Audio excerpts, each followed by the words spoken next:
We're at the Collegiate Esports Commissioners Cup. Let's make some noise. Now, oh, and it's gonna jumped into it. Corner judges go for 1, 2, yeah, he needs more. They're doing even more here. You gotta touch the point. Mr. College walks it in. Toy Boy just gonna drop. Knife him. Right out in front. Yeah, 3, 2, 1, running.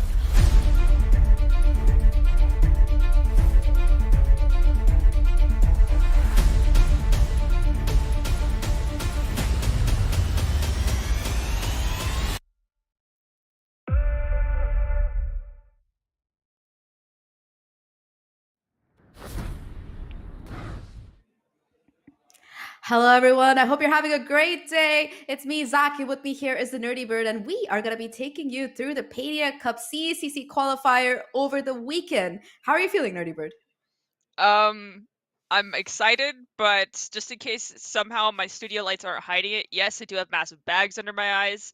I'm very tired, but I can't bring as much hype as one of our standard Esports U host, Paulie, does, but I'll still be super excited when we jump into games. But let me have my moments of zen before we get there. Yes, we all meditate and take it in, because I'm sure that these games are going to be absolute bangers. We're going to be starting off today, if I'm not wrong, with 2 best of 1s. But then as the matches get more hype, we're going to be taking you through some best of 3s. I think that we have a long day ahead of us. And I, for one, I will bring the hype, Nerdy, if you don't. I've got you.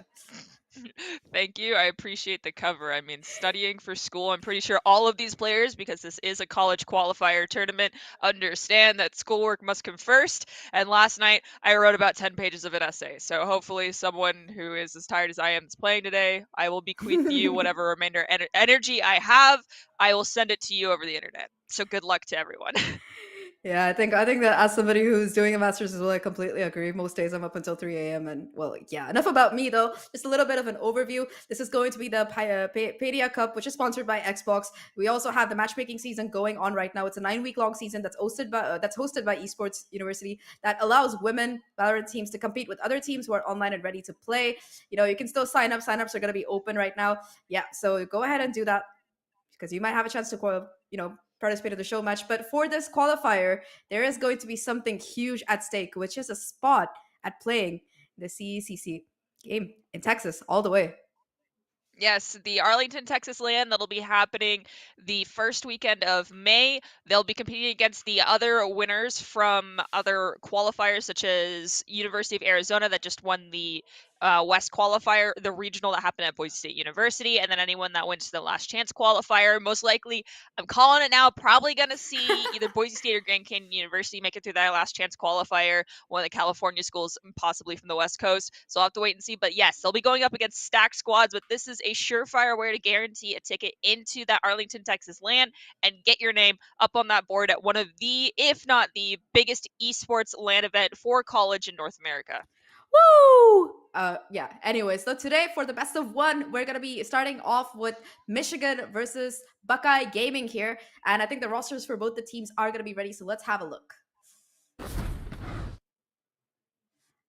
First up, we're going to be having University of Michigan Pink here.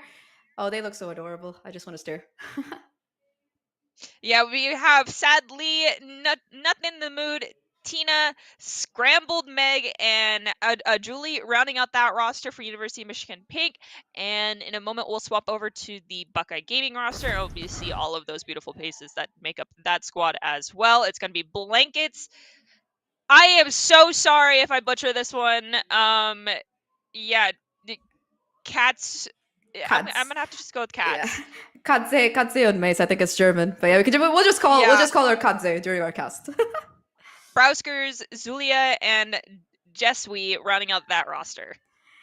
Yeah, both of them looking absolutely phenomenal. I'm looking forward to see how they're going to be looking in game, though, because right now, to recap, it is going to be a best of 1. And, I think we do have the vetoes ready as well. So I'm super excited to be seeing what's going to be coming up. I think that we do know, but let's not spoil it for our audience. After a long veto, we are going to be going to Lotus, the newest map up. And when it comes to agent comps, I think that this map by far has the most diverse ones that we've seen over the course of VCT. And almost every time I've casted this map, it's been like a different comp coming up. So I'm super excited to see what these teams are going to be bringing on board here. I am as well, but I do feel like there's just some standard picks. You have to have some form of smoke, so most likely we'll see an Omen, or we're going to see a Brimstone. Sometimes you could possibly see a Viper, not as necessary on this one. If we're looking for a team that wants to go crazy shenanigans and just hard rush B most of the time, we could see a possible Sage pick. I've seen it. I do it personally. Do my teammates hate it? Yes. Does it work when everyone commits? Yes. Does it not work when someone decides to go off and do their own thing? Yes. So with that being said, yes, there's a lot of flexibility, but there's some guaranteed util that we have to be seeing. And one of those big things is either smokes or pop flashes, possibly long lines, but I doubt we'll see a whole lot of those. With that being said, I'm excited to see what they pull out the gate here. Am I hoping to see different comps on both sides? Yeah, most definitely. If I see a mirror comps, I'm going to be a little bit sad. I don't think we'll see a mirror comp, but yeah, I will be sad too. I think that one agent that just really shines on this map in conjunction with another, like the most used combination that I've seen is that Raze and that Breach combination. Right off the bat on defense, you can get some really early control towards that A main area off the back of that stun. Nade combo, you might even get some kills if you're lucky. Like you mentioned, the Omen is a super great pick. A lot of verticality to play with. Those CPs can be a super pesky way to deal with it as well. And I think this map has like the widest variety of Sentinel plays that you've seen. Chambers still gets some love here because of even if his TP range has been nerfed, you're still going to be able to make some plays because of how short things are. But you know, we've speculated long enough. I think that the game is going to be ready. So let's head right into Agent Select and see what these two teams have for us today. And starting things off for the side of Buckeye Gaming Collective, I'm seeing a double duelist comp coming up. Oh, Buckeye Gaming locked in their picks very quick. We got Omen for sure, a KJ, we're going to go with Neon, a Breach, and a Reyna. For the side of University of Michigan, we only have that Breach and an Astra so far decided on, so they're taking their time, figuring out exactly what they want to do. Okay, Blankets is the only one who's actually fully locked in, but the rest aren't shifting. I don't see no movement, but until we hit that actual, the entire profile is lit up. There we go. Reyna locked in. Omen locked in. We have the addition of the Rays coming in over here for the side of University of Michigan. And ooh, Fade. I wanted to say the name that my friends use, but I will not. I have a massive crush on Fade, and we're going to have KJ as well. Those two are locked in. Rays and KJ. Neon, up for debate for Buckeye Gaming, but most likely probably going to stick with Neon. If not Neon, maybe Jet. Maybe. Yeah, I think that this is going to be our Asian comps for the day. So for the side of Buckeye Gaming, it is going to be the double duelist combo like we talked about coming in if Katse decides to lock that in. But for University of Michigan, I'm really liking what they're pulling out. Super high information and aggression coming out of them, looking at the Asian comp that they're running. And the fact that they have that Sentinel on Killjoy, it's going to mean that she can single-handedly possibly lock down that B side or that C side by herself. A lot of choke points for that utility to really like shine through. And of course, for those retakes, I think Lotus is just one of those best maps for Killjoy because of the fact that the lockdown covers the entire site so many times. So if you're going to be planting safe, odds are that by the time that lockdown ticks down, you're just going to be able to get the diffuse for free. Killjoy's going to be there on both sides. So I think we might be seeing a little bit of that. One thing that I do feel like we're missing out on just a bit is that Harbor. Personally, it's one of my favorite picks for this particular map. But of course, Astra, Omen, both of them are pretty strong as well. And of course, I just love how beautiful this map is. I feel like every time Riot makes a new map, they just tend to like add a lot of flavor to it, a lot of local color. And I think Lotus, being set in India where I am, from originally, it just makes me really happy because they managed to get a lot of the details that Indian temples actually do have. It is a gorgeous map, but I'm used to playing it with my color saturation turned all the way up like a lot of other Valorant players, so it looks like my screen gets hard-boiled. Looking at it normally, yeah, it's gorgeous, but I'm looking at it, I'm like, wow, it looks like someone threw up acid on my screen when I'm normally playing this game. With that being said, super excited to see where we have players setting up. As you mentioned earlier, most likely going to have a KJ either locking down all of C site or all of B site. I think A site, typically you reserve that for a two-man lineup. We'll have to wait and see what is decided on here. As we're about to jump in, it looks like we're going. I'm a little surprised because I've seen a lot more people. There it is. Okay, a lot more people have been favoring that Frenzy. We have 3 Frenzy picks coming out for our attacker squad, where the other side's going with just 2 Ghosts and 3 Classics so far. Of course, yes, that can change, and we do have Jeremy pulling out 1 Ghost as well for the side of Buckeye Gaming. Yeah, I like the frenzy as well, but on this map, especially like if you're going to be trying to attack, I feel like the ghost just can help you get all of those headshots. It does seem like our attackers are a little bit wary of that stun nade combo, so they're going to be just a bit cautious here, not wanting to overcome it or push too hard. The jump peak though from the breach is going to be spotting out Jeremy here. Still going to be contesting this. The smoke does come down. The star does come down from the Astra for a possible polar smoke as time goes on. The flash will buy a little bit more time, but it's just a little bit of a default coming out of the attackers. They're not quite committing anything. The spike is still going to be on base as well. Blankets, in the meantime, across the map, will be getting a little bit of information on C that this is going to be where the Killjoy is playing. This push, though, it's instantly going to be stopped by Not in the Mood, though the trade is immaculate from Katse. Cats is going to grab the orb through the Astra smoke, look to rotate back. Browsker is going to use stun through, and it looks like we've got 3 rushing in onto C, 4 rushing in onto C. I can definitely count. We got a blind coming through, trying to cut anyone off here on the left side. We have the entry finally going up. We're in a 3v4. All the noise that's been made over here, it's guaranteed this is an A commit as Jeremy finds 1. We also have Astra find Jeremy. Cat's going to find Scrambled, and then Cats finds the last Astra standing, and we even get plant points for our attacking squad.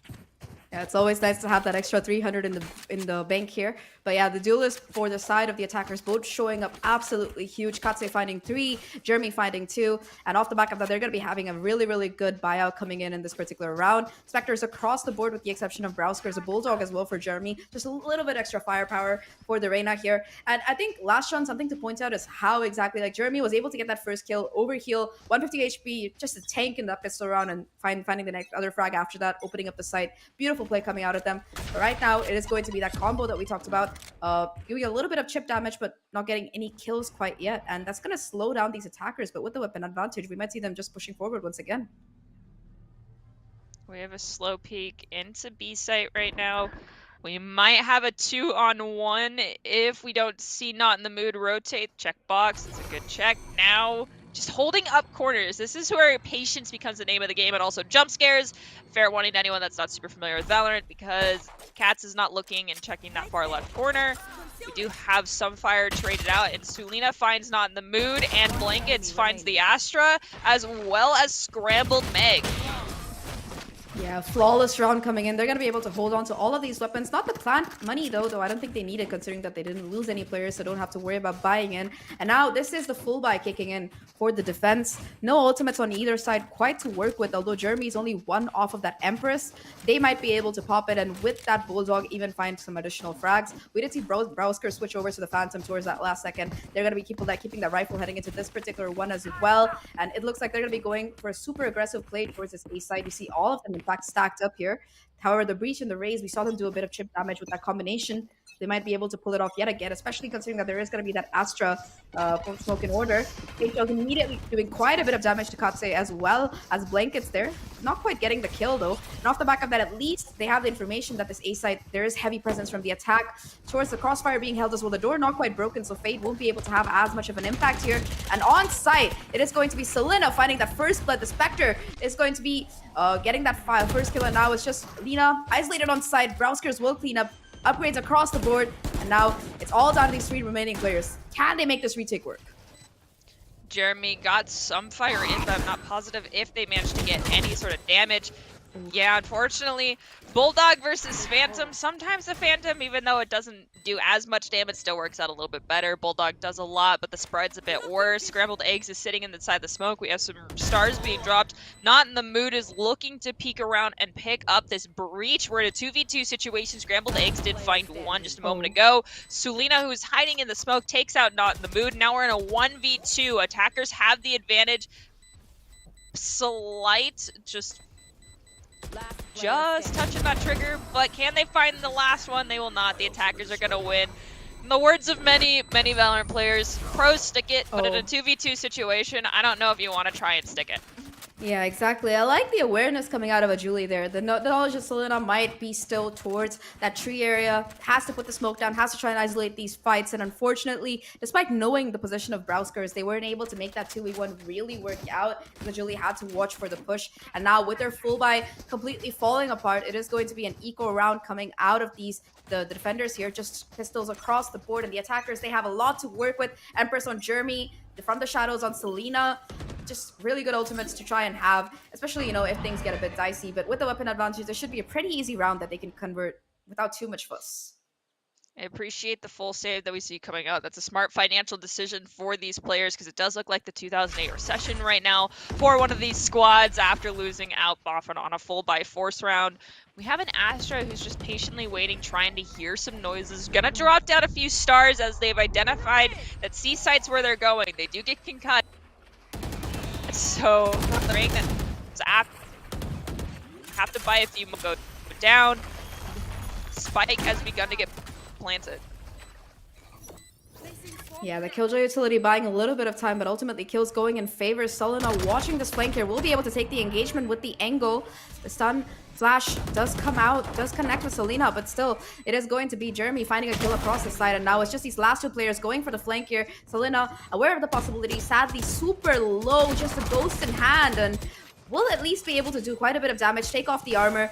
Trying to hold these players into sight does seem to be all they can do with 5 HP. I'm not sure what else they can achieve here. And it is going to be Jeremy on the cleanup, getting that last kill, as it's going to be the lead extended by these attackers to 4 right now. A great effort coming out of the defense. They did manage to take down one player at the very least, but the economy right now is thriving for the attackers here. 2 ultimates, they managed to hold on to both of them, and now Katse is only 1 off of that overdrive on that Neon as well. They have everything seems to be going in their favor right now. The pressure has to be on for the defense.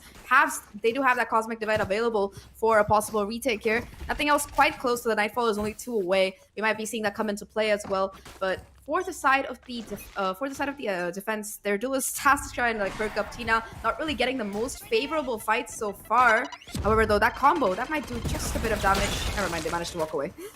A little bit too far to the right. Need to try to get the bank off that wall and send it in towards the left side. Now it looks like we're going for a slight default push, except for there's no one pushing C, and instead our defense is actually pushing out of C right now, trying to catch the Omen off guard. Does look like our Omen is going to manage to survive. Neon is currently down for the side of Buckeye Gaming Club. 5v4, can the attackers win a 5th round in a row, or is this an opportunity for Michigan State to bring this back in their favor? They got 1 pick last round, but they didn't manage to clean it up from there. The flash is going to go out. Tina cannot find any damage. Instead, is going to get some fire onto their shoulder. 87 health currently. They can sustain so long as they don't really get a headshot here. They got to be careful. Engage with the teammate. Not in the mood's going to find Jeremy. This is finally Michigan showing signs of life. Going to have the Hawk come out and immediately get destroyed. It's a 2-on-1, a 1-on-1, and it's a 1-on-1 again. This is why you need to pick corners together, anyone who's currently watching. Yeah, not in the mood. Definitely showing us that they are, in fact, in the mood, and Scrambled Meg will be able to clean things up here. Beautiful round out of the Fate. And, this is pretty interesting. Despite the attackers fighting so many rounds in succession, out of at least half of those rounds, it was not in the mood finding that first blood. We saw it in the pistol. We saw it last round as well. Yeah, it's just this is really, why really you peak together. Peak together. Exactly. I wish I could record you saying that so I can play it to all my ranked teammates every time they do the same stuff that we're seeing coming out right now. But either way, beautiful shots coming out. And of course, the reposition out of the Killjoy to catch that last player off guard. Fantastic. Still going to be the economy available for the side of both of these teams, Buckeye Gaming as well as Michigan, seeing that they didn't lose any players aside from that 1 pick. But now it seems like it's going to be a pretty quick hit onto this C side here. The Killjoy on site, the lockdown invested as well, and this is going to force these players off site. It's going to have to be a full retake. Ooh. Nasty kill. Scrambled is gonna go down to Jeremy. Cat's looking to try and get some wall bangs. Doesn't find it. Oh, the lockdown was also committed for the attacking squad. There's 3 left standing. Astra is hurt, and unfortunately, because they were caught inside of that KJ ult, Cats goes down. Sulina goes down. It is just Browsker left standing, who's in the back of C site. It is a 1v5, though 3 of those 5 people are hurting desperately, sub 30 on health. The crossfire's gonna come out, and Browsker's gonna fall down. Yeah, 1v5 with low HP might be doable, but not when you have 3 different pieces of utility being spammed at you right there. And just, despite the lockdown, I gotta appreciate how they've really fought for that side. The quick flank coming out as well from Sadly, I believe, able to find a lot of damage and value. Scrambled Meg with utility, and it was just a firing squad across several sides, being able to just take him out. Now, though, still 3 ultimates remaining, though the economy not in the greatest spot for the attackers. Despite winning 4 rounds, they're going to be struggling to put together a buy. Very, very half buy. You do have that hero Phantom on Selena, but aside from that, just going to be Spectres and Sheriffs across the board. They're looking at a B hit right now. Do have that overdrive to work with. Katse might be able to do a lot of damage, but again, this B hit, it seems to be expected. There are going to be 2 players here right now. The Alarm Bot as well, trying to do a little bit of extra damage, but once again, the site will be given away for free here as these players attempt to go in for a retake. I believe Michigan's not too afraid to have to play for retake, especially on B site, as we have the Cosmic Divide come down. Blankets goes down. Sadly goes down, nothing, and a Julie finding multiple players, being our frontline firing squad, picking up half the spike and then waiting to see if one of their teammates who's closer to getting their ultimate. Yeah, we're going to give it to Tina on that race, puts them within 1 point of getting that showstopper. Definitely a signs of life. Took a little bit to get warmed up if you're here rooting on Michigan currently for their Valorant squad. First 4 rounds, struggle bus, and the driver was me, one of your hosts. After that, though, they started to wake up. They're getting the picks necessary. Things have balanced out a lot more.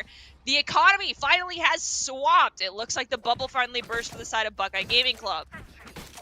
Yeah, that they've used the lead of lockdown so far. Have some ultimates to work with, but right now the momentum is swinging firmly in the favor of Michigan here. Look quite strong, and multiple ultimates pretty close to being online as well. The one I'm looking at the most though is that lockdown can find immense value, and once again you're going to be seeing some aggression towards this ace side. I think that with the consistent flanks coming through from sadly there, it does seem like it's going to be a bit of a slower play coming out of the side of Buckeye here. Don't want to get too aggressive and get punished like they've been doing for the last couple of rounds. That confidence overflowing, and well, it's not exactly gone in their favor. Tina, though, having pushed up, is going to be holding this super nasty angle if they're not careful. Across the map, Kadze finds that first pick, but Tina is the player to watch out for here. Still has the drop. Not quite able to get the kill, though. Jeremy's just going to be 1 bullet away from their demise. Finally connecting, and now the showstopper is going to be online as well. Player advantage towards the side of Michigan once again, and the remaining 3 players geared up towards A. How much more can they find? They honestly, I think we haven't seen a team do it yet, but you can always save for next. And Buckeye Gaming, I think you might just want to let the plant actually happen. Back off, save your guns. We've got a Vandal, we've got a Phantom, and a lot of people, their economy, their bank accounts are looking super similar to how my bank account in real life looks. So with that being said, saving is an option. A double swing peek, I like it, and we did have the lowest person in the front to make sure they played Get Down Mr. President, but Blankets is gonna hand you a pillow and a blanket, gonna go in, look for the plant. Does not even fake it, gets the full plant. We're now in a 2v2 situation. This is post-plant retake. Defender KJ is going to use that lockdown and force everyone into the back corner. I'm not sure if Michigan's aware that the entire side of Buckeye Gaming Club is backed off, because now is the opportunity to get in and get that spike defuse. Yeah, the nanoswarms are going to be broken as well, so no potential for Blankets to really go in for that post plan. Spike already being stuck more than halfway, almost all the way there. Not much HP left on Solina either. And a Julie will confirm that final kill, that lockdown being the factor that made this round as easy as it looked. Because even though they had a 2-player deficit, Blankets came up huge there. Nevertheless, though, the round will be converted by the side of Michigan, equalizing things at 4-4. Now, though, they still have that Rolling Thunder and Showstopper online. But for the side of Buckeye Gaming, they're going to be having 4 ultimates. Not quite much of a buy, unfortunately. Though they're still going to be forcing up. You are going to be seeing light armors across the board. Spectre as well. And I think Kadze is looking to play with that overdrive, so it's going to be just a frenzy. If they put everything they have left into this particular round, and they really have to make it work. See, okay, I understand Blankets popped. They found 2 picks. Well, but my concern came from the fact that even though Blankets popped off, everybody died and they were already broke. And the overdrive, unfortunately, does not work out for Cats. Sadly, is going to be able to pick them up. We are in a 5v4 just moments after the round has started.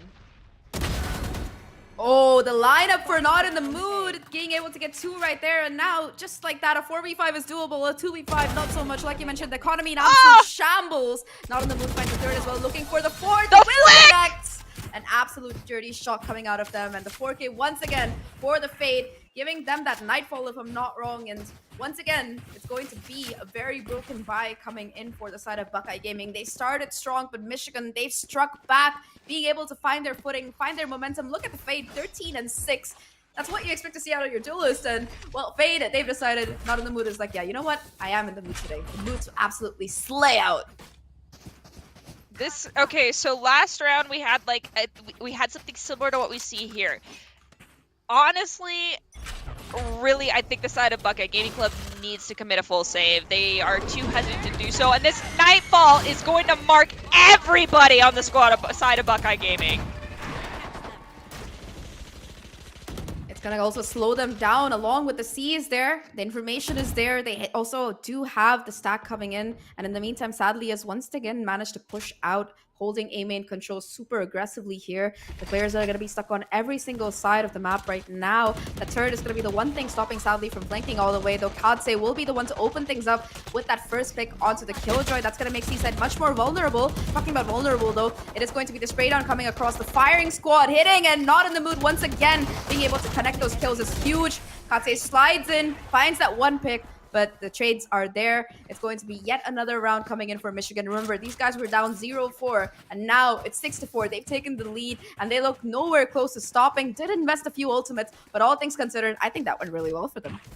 I'm gonna be honest, and as someone who's really bad at making sure that they always buy for next when they don't think the cards are in their favor here in the game of Valorant, I definitely think Michigan, the thing that's helping them out was their patience and understanding their economy, where they were, what they needed to do. They full saved very early on to full commit on a buy that they felt they had the advantage in that round. Yeah, the first time they did it, things didn't shake out round 3, but after that, things swung back in their favor. Now we have Not in the Mood picking up another one, but the side of Buckeye Gaming Club, they have been very unwilling to do a full save, which is, I think, what's breaking them apart right now.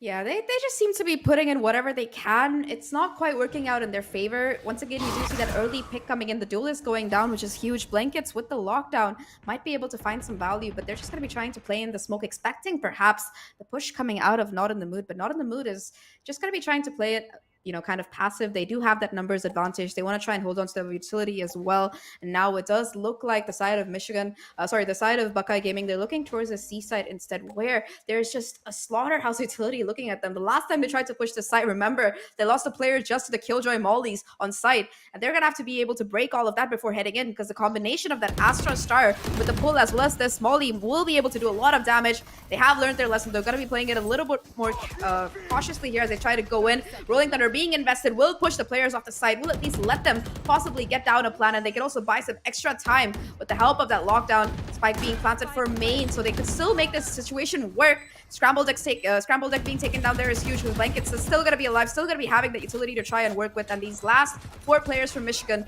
they're looking at a retake that might be very awkward, so that Rolling Thunder does manage to buy some time, does manage to get some information with the Fade Haunt as well. Not in the Mood and Tina both finding one each. It's all down to just Browskers. Sadly could have gone for the knife, but decides to take the high ground there. And it's going to be yet another round coming in for Michigan, who look absolutely fantastic on this defense.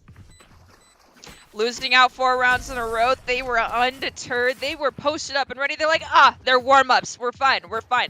Michigan, I know you're ahead of me in the time zone, but you can go ahead and just say that you blame it on the gamer gaming hours and be like, we're a little tired. We're waking up. The gamer fuel is in us now. We're ready to go.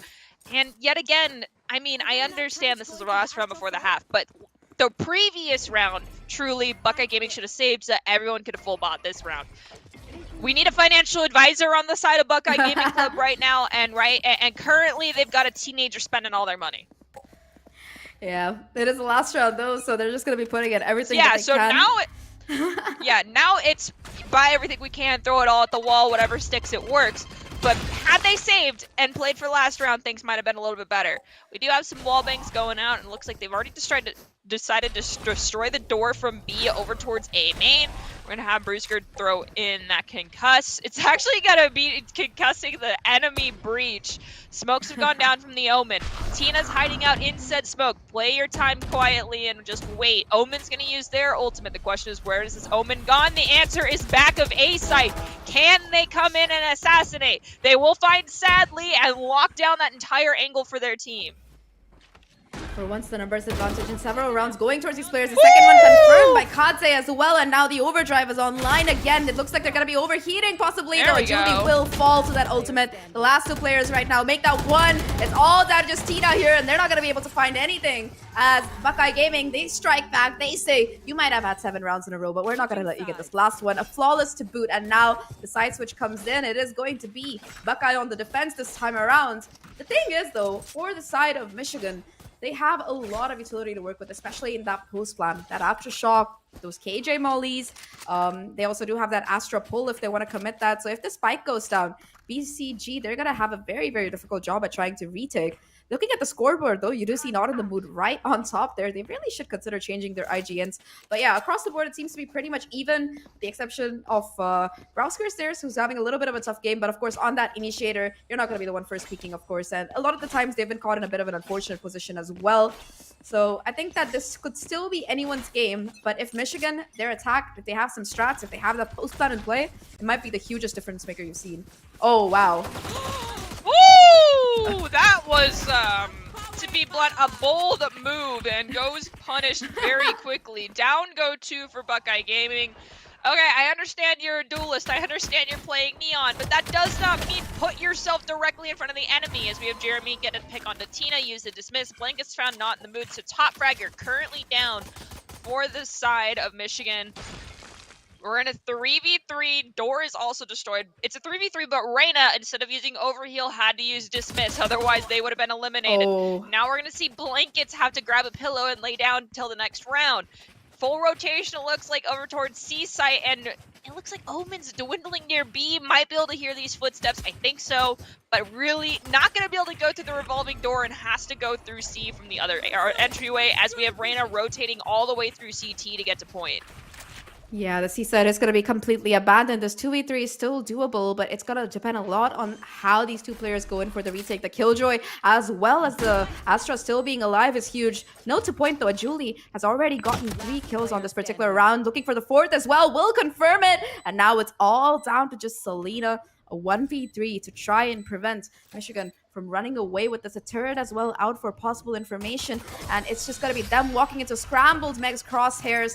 Attackers win the first round here, and Michigan, they're going to be extending their lead to 8. But, you know, just breaking down that round, we did see that aggression coming off right off the bat. Katse would have been able to actually confirm the kill onto Tina there if, you know, the Astra hadn't been watching for that push right there. Beautiful round, beautiful awareness coming out of a Julie. A 4K for them, and 5 already on that ult or pointer there. So the Cosmic Divide might be available for next round. I'm looking at what Buckeye Gaming Club is going with here. We have one Frenzy buy, the rest all classics. Don't really see anything else getting bought as far as the economy was at the start versus out to the buy phase. I think we're going with a full save, which it's completely acceptable. But what's not acceptable is if someone goes running in at point blank range and gets eviscerated. It looks like that's not going to happen. Taking their time a little bit more. Yes, I understand you're a duelist. You can hold an upfront angle and then back off, but going into a deeper angle is typically not the play. Now we have Cats rounding a corner. Unfortunately, Classic versus Bulldog. About 80% of the time, 90, Bulldog's going to win. Tina's going to find 2, just spraying down. That's 3 so far for the Rays here on the side of Michigan. Oh, no. Oof. Yeah, last player now. It's all done to Jeremy here. 1v5, a classic in hand. Not going to be able to find anything. And Tina has woken up. A 4K on the round for the Rays. And that's going to get them much, much closer to that showstopper. Might be a factor to play in this particular round. And now they're full buy for the side of the attackers. It's going to be kicking in.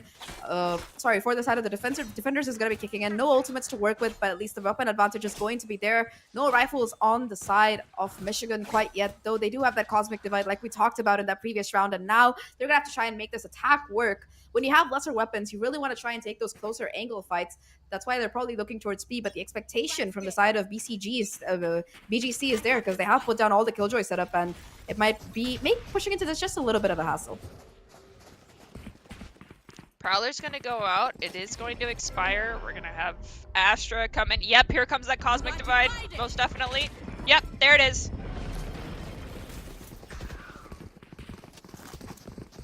Lots of util was dumped in that B site. No, oh.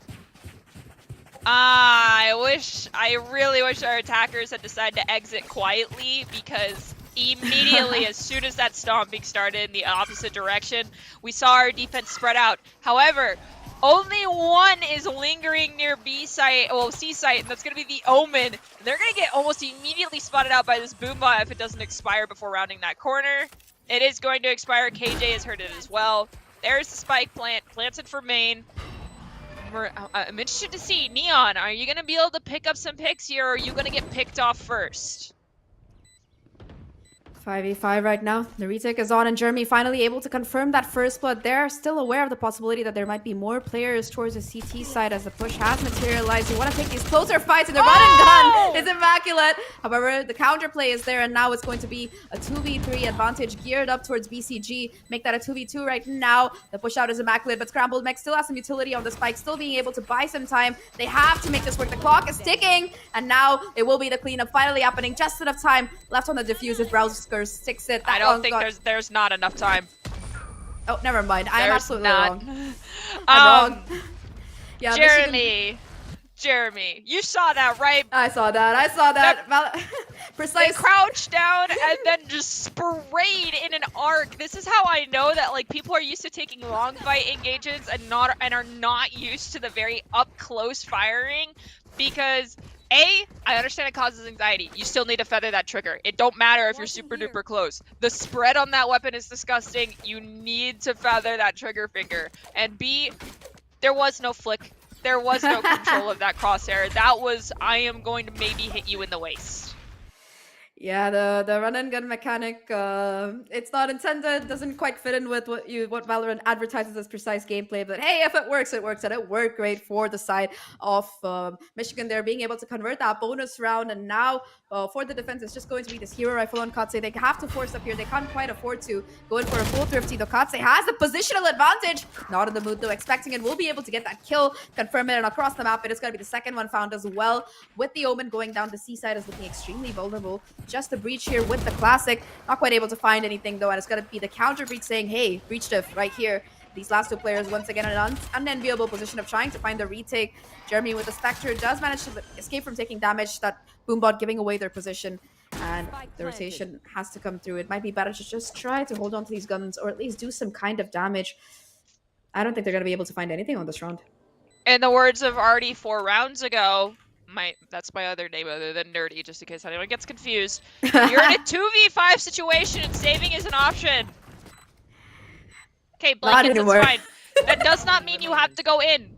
See, this is what we talked about, Blankets.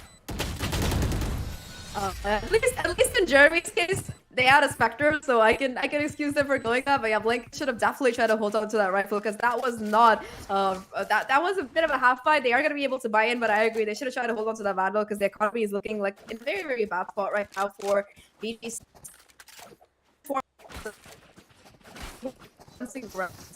They're looking just a bit awkward for them. Yep.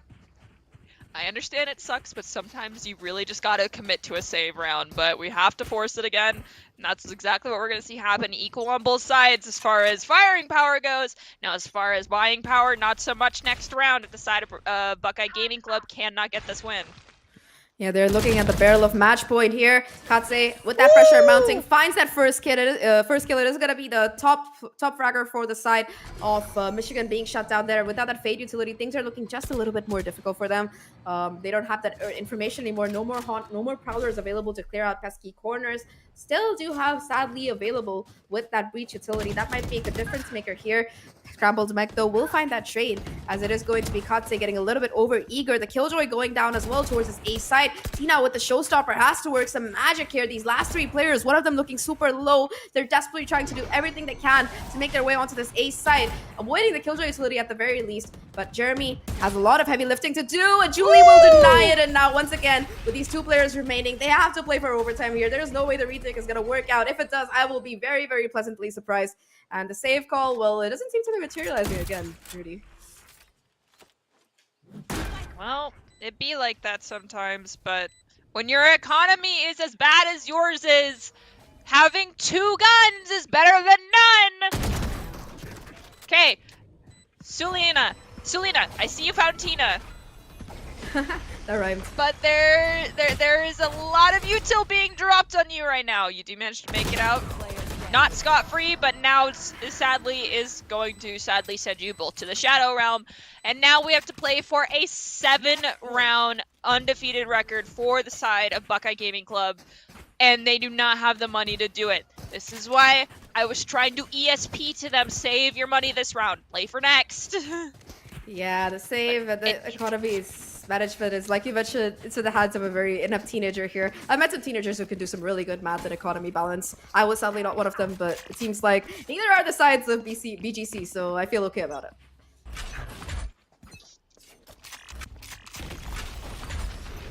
For the side of BGC, though, at least they have some ultimates to work with. Tina starting things off with a showstopper. Double blast back! Oh boy! Oh no. Goes wide though. Doesn't find anybody. Yikers. Some pre-firing, trying to bait someone out works as the side of Buckeye Gaming loses 2. Tina's rounding in, checking top. Identifies that there is someone there, but is not going to take the rope, which is, of course, very smart. Sadly, goes down. We're in a 4v3. Buckeye Gaming Club has an opportunity. This could be it. There's a flank materializing as well. These players stuck onto site here right now. The flash, good, connecting with Julie, pushing them off the angle. Buckeye Gaming might have the numbers disadvantage, but they're buying a lot of time here.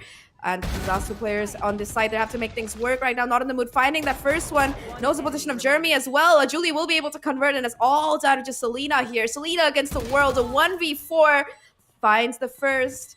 Not quite aware of the position of the second. Smoking in the open, though. You don't do that if you want to win. And Michigan down 0-4. They're going to be able to convert 13-5. One of the best comebacks I've seen. Well, if you can call a 4-run deficit a comeback. But nevertheless, a beautiful performance coming out of them. And they're going to be moving on in the bracket.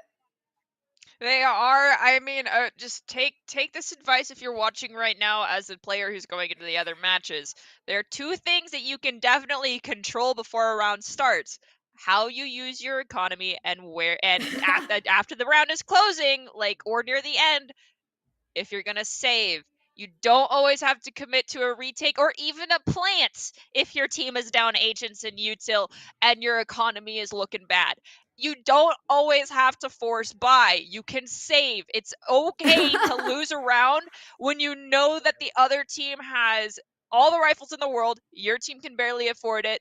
Go for the save. You need to make financial decisions to help your economy going into future rounds. If it's second to last round and your economy is looking a little bit broken and not in a good way, save. Play for the last one. It's a better opportunity. I really think Buckeye Gaming Club got a little too big for their britches after that, first initial 4 rounds of winning, and then couldn't bring it back in their favor after that.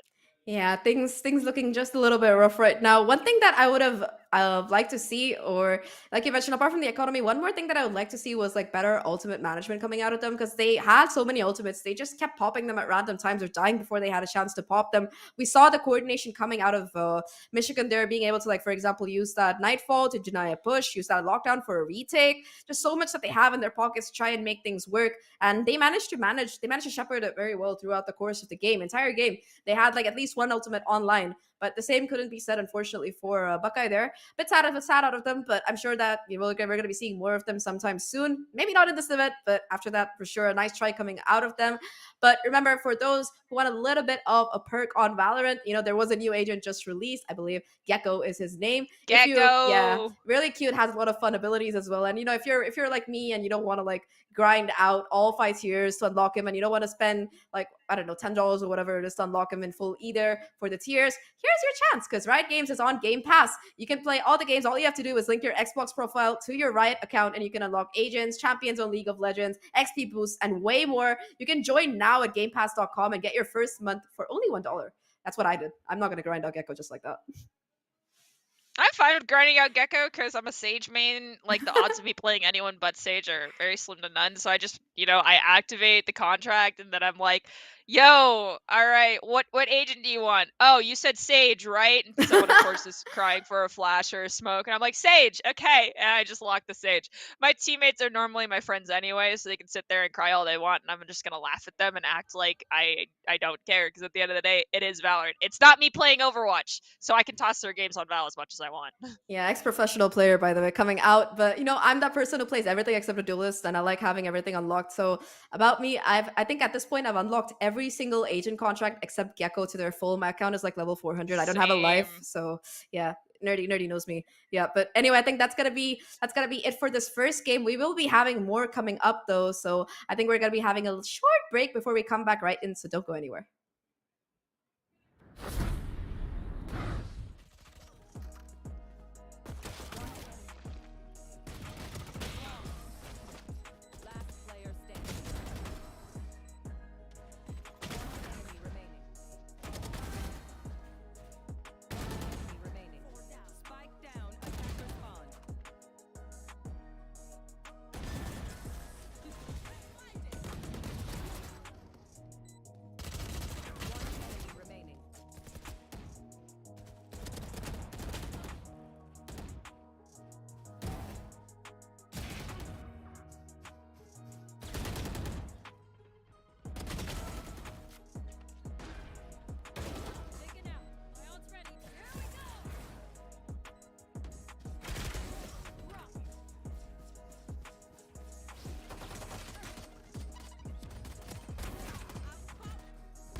Welcome back, everyone, to the Paidia Cup CECC qualifier. I'm Zach, and with me here today is Nerdy Bird. We just saw an absolutely action-packed game between Buckeye Gaming Collective and the University of Michigan Pink, if I'm not wrong. And after Michigan takes away that victory 13-5, we have an interview set up with one of their players who is called Not in the Mood. Welcome. How are you feeling after that win today?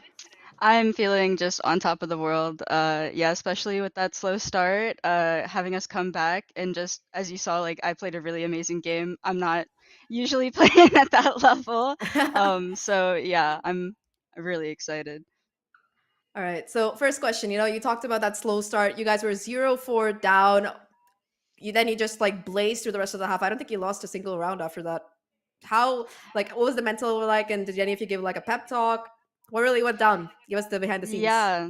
So honestly, I think we all just kind of knew in the back of our head, like we've played this team before and we had beaten them before, so we knew that we were capable of it.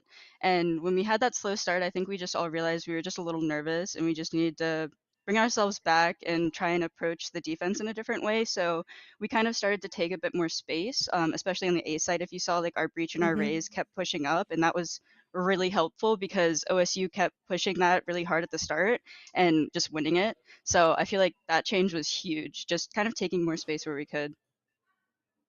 Okay, so I'm not trying to get a too much intel because I don't want anyone listening that's from other schools getting like stuff leaked. So I'm trying to keep these as vague and broad as possible. But who kind of acts as your in-game lead for you guys that helps you all stay level-headed in these matches? Yeah, so that would be Sadly. She is our IGL. She is the sweetest, cutest person you'll ever meet, but also the absolute best at Valorant. It's just so funny to see that like cute little girl just kill people in this game and wreck. It's amazing. Like that's why I just love this team. Like Sadia is an amazing IGL. I think that before, like when we were talking about the rosters and stuff, I think that Nerdy and I were discussing how just cute and everyone looks, and you guys look so dangerous on the servers. So I think final question before we do wrap this up, looking at the numbers you've put up, 387 ACS, 5 first bloods. It's more than any other duelist of the other 3 have on the server, by the way. You talked about how 2 of your teammates on the A side kept pushing, but I think that on B in particular, you were just able to consistently find that first pick again, get a lot of information. Is that how? So my question is, do you usually play Fade, or are you like an initiator main, or is it just for this map? Tell us a bit more. Yeah, so I'm actually a duelist main. I'm sense. actually It if all I'm just comes playing together. yeah. If I'm just playing on my own in comp, I insta-lock Reyna. But Reyna's not really viable or helpful for the team. So my teammate Tina is a little bit better at the util with Raze and stuff. So when it's a map that's a little better suited for Raze, like Lotus's, Tina usually takes the duelist spot, but if it's a map that's better suited for Jet, you'll see me on Jet. Well, Gotcha. I do hope that we see more of you, and hopefully that Reyna play coming in next time around, because I think the veto didn't quite allow for it this time. But Not in the Mood, just one last thing, you should really consider changing your name to like In the Mood to Frag Out, because after that performance, totally deserved. Thank you so much for joining us today. And yeah, we have some more games coming up, so I think we're going to be taking a little bit of a break. We're just going to be getting that set up, but me and Nerdy will be back very, very soon. Thank you so much. Thank you. Open your third eye and welcome this ad to reach video game nirvana through PC Game Pass. Game Pass has PC Game Pass. Game Pass has PC Game. Game Pass has PC Games. Nirvana awaits.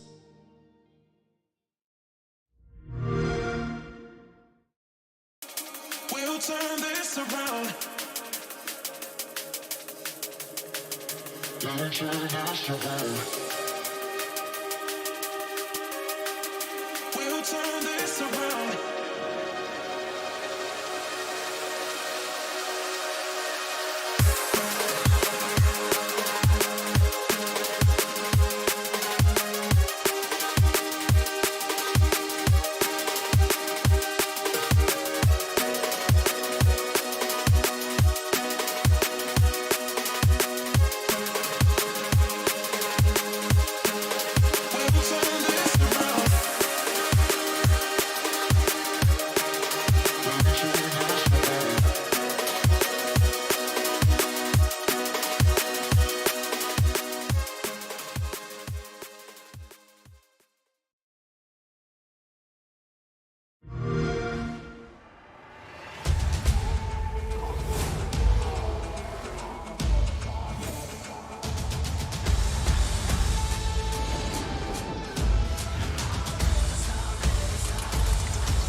Open your third eye and welcome this ad.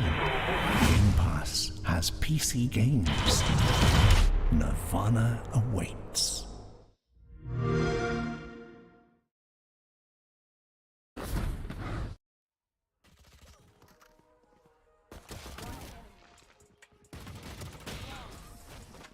Last player standing.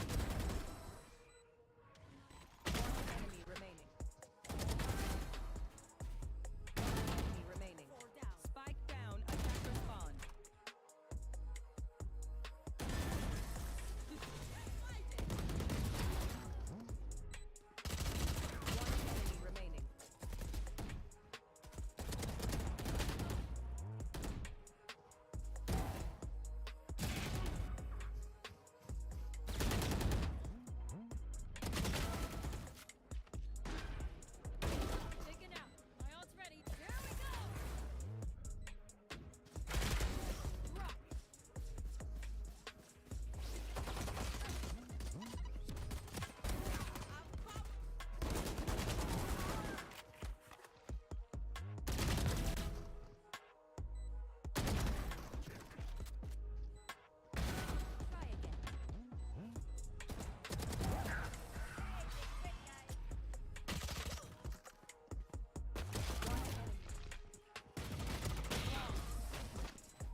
Hello, everyone. Welcome back to the Paidia Cup CECC qualifier. I'm Zach, and with me here today is the nerdy bird themselves. We are going to be heading into our second best of one for the day before we really get into those juicy best of threes. I believe that we're going to be having the University of Houston Scarlet facing off against UCSD.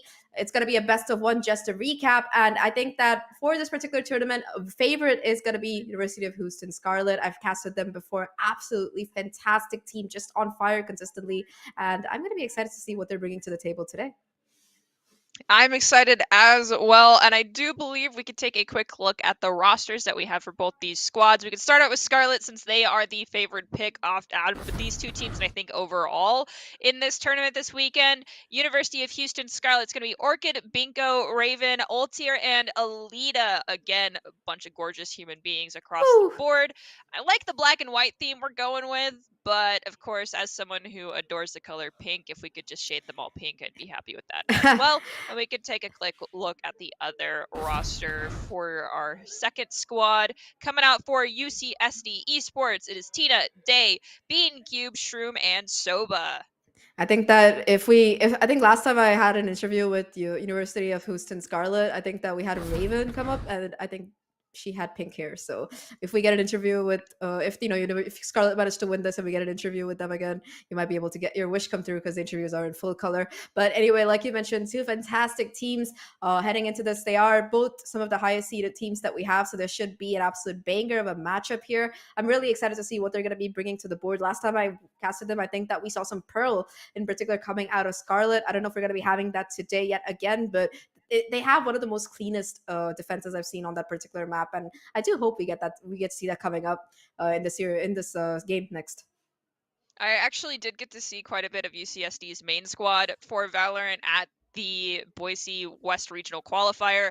I'm not positive any of these players were actually there because there's like player names aren't sticking out to me, and I might be bad with names, but I'm pretty decent with faces, and I don't recall seeing any of these lovely human beings there. But nonetheless, UCSD is a hype squad for sure. I know that if things don't always start out in their favor, they have the opportunity to take a timeout and like have people hype them back up and get them refocused and come back swinging. The question is, can the Tridents take down Scarlet? I'm not positive on that front. Not placing any bets, not making any predictions. I'm just gonna say that if there was a Titan in this entire tournament this weekend, it is definitely Scarlet. So best of luck, UCSD. Yeah, for sure. We do have the map veto coming up, though. And of course, UCSD, I think they did catch that last game. It is going to be Pearl being banned for them. And after all of this back and forth, the final map that we have decided for the day is going to be Fracture between these two teams. And personally, Fracture as a map, I love casting it, but I'm not really a huge fan of playing it because it's just, especially when you're like solo queuing, it's just absolutely horrible. There's always people instantly dying and things going not your way. But that's just me in my ranked games. I'm sure that both of these teams, they play together, they have a bunch of synergy, they have a bunch of strats, and they should be able to do quite well as we head into the map. Right now, I think we're going to be there for the agent select. And it looks like we are going to have a Breach getting picked, possibly. We do have a lock-in of Raven on the Brimstone. Yes, there's the Breach, a Fade, as well as a KJ and a Raze to the side of University of Houston. Now, UCSD only hard locked in on that KJ so far.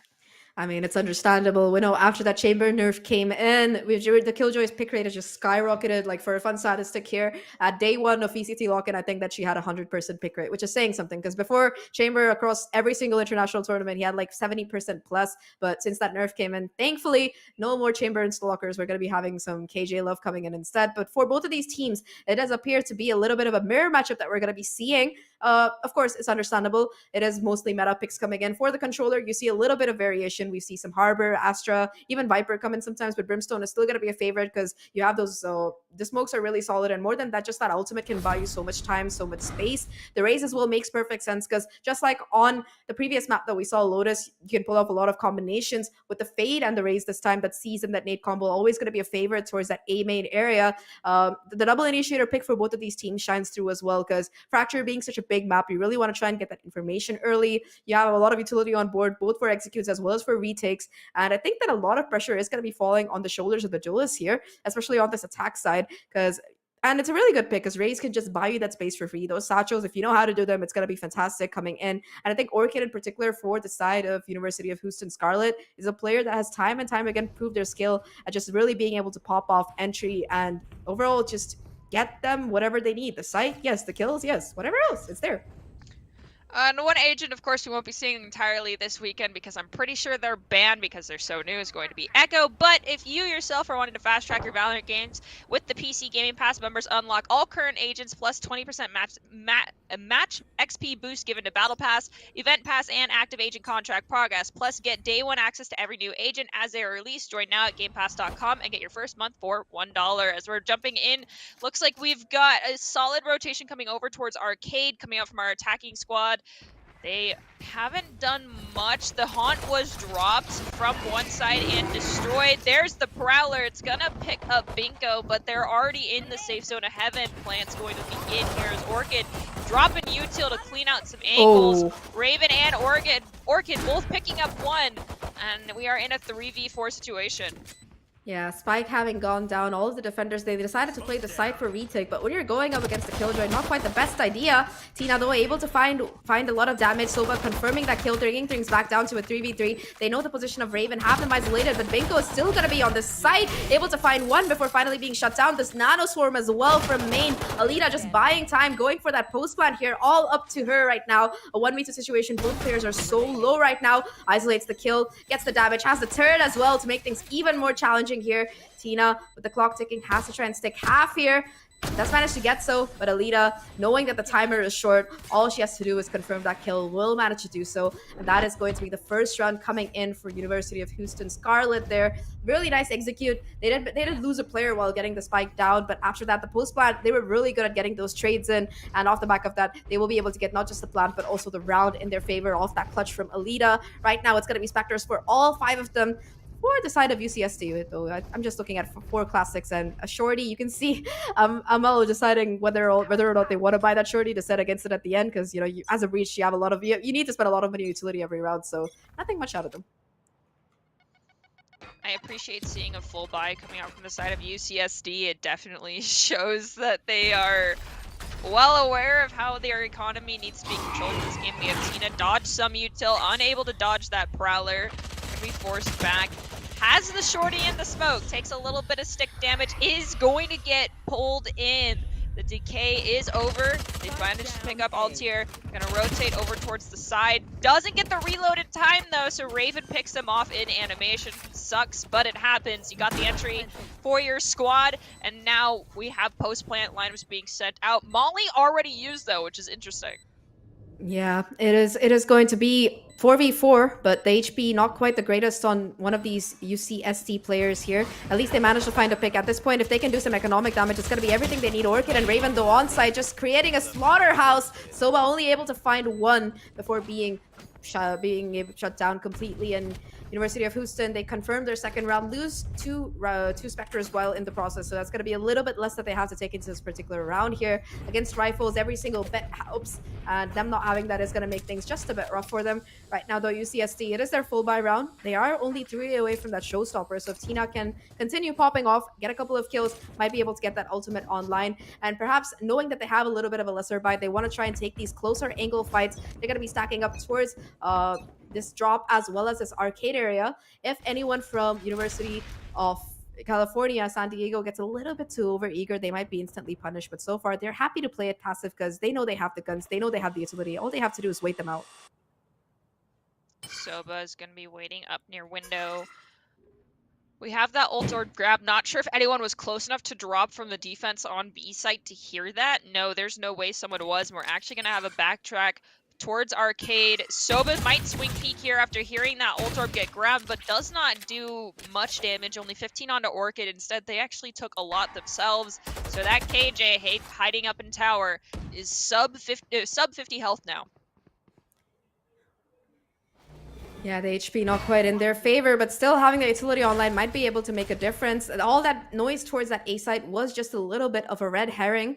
It has triggered a rotation over 4 players from the defenders now stacked up towards there.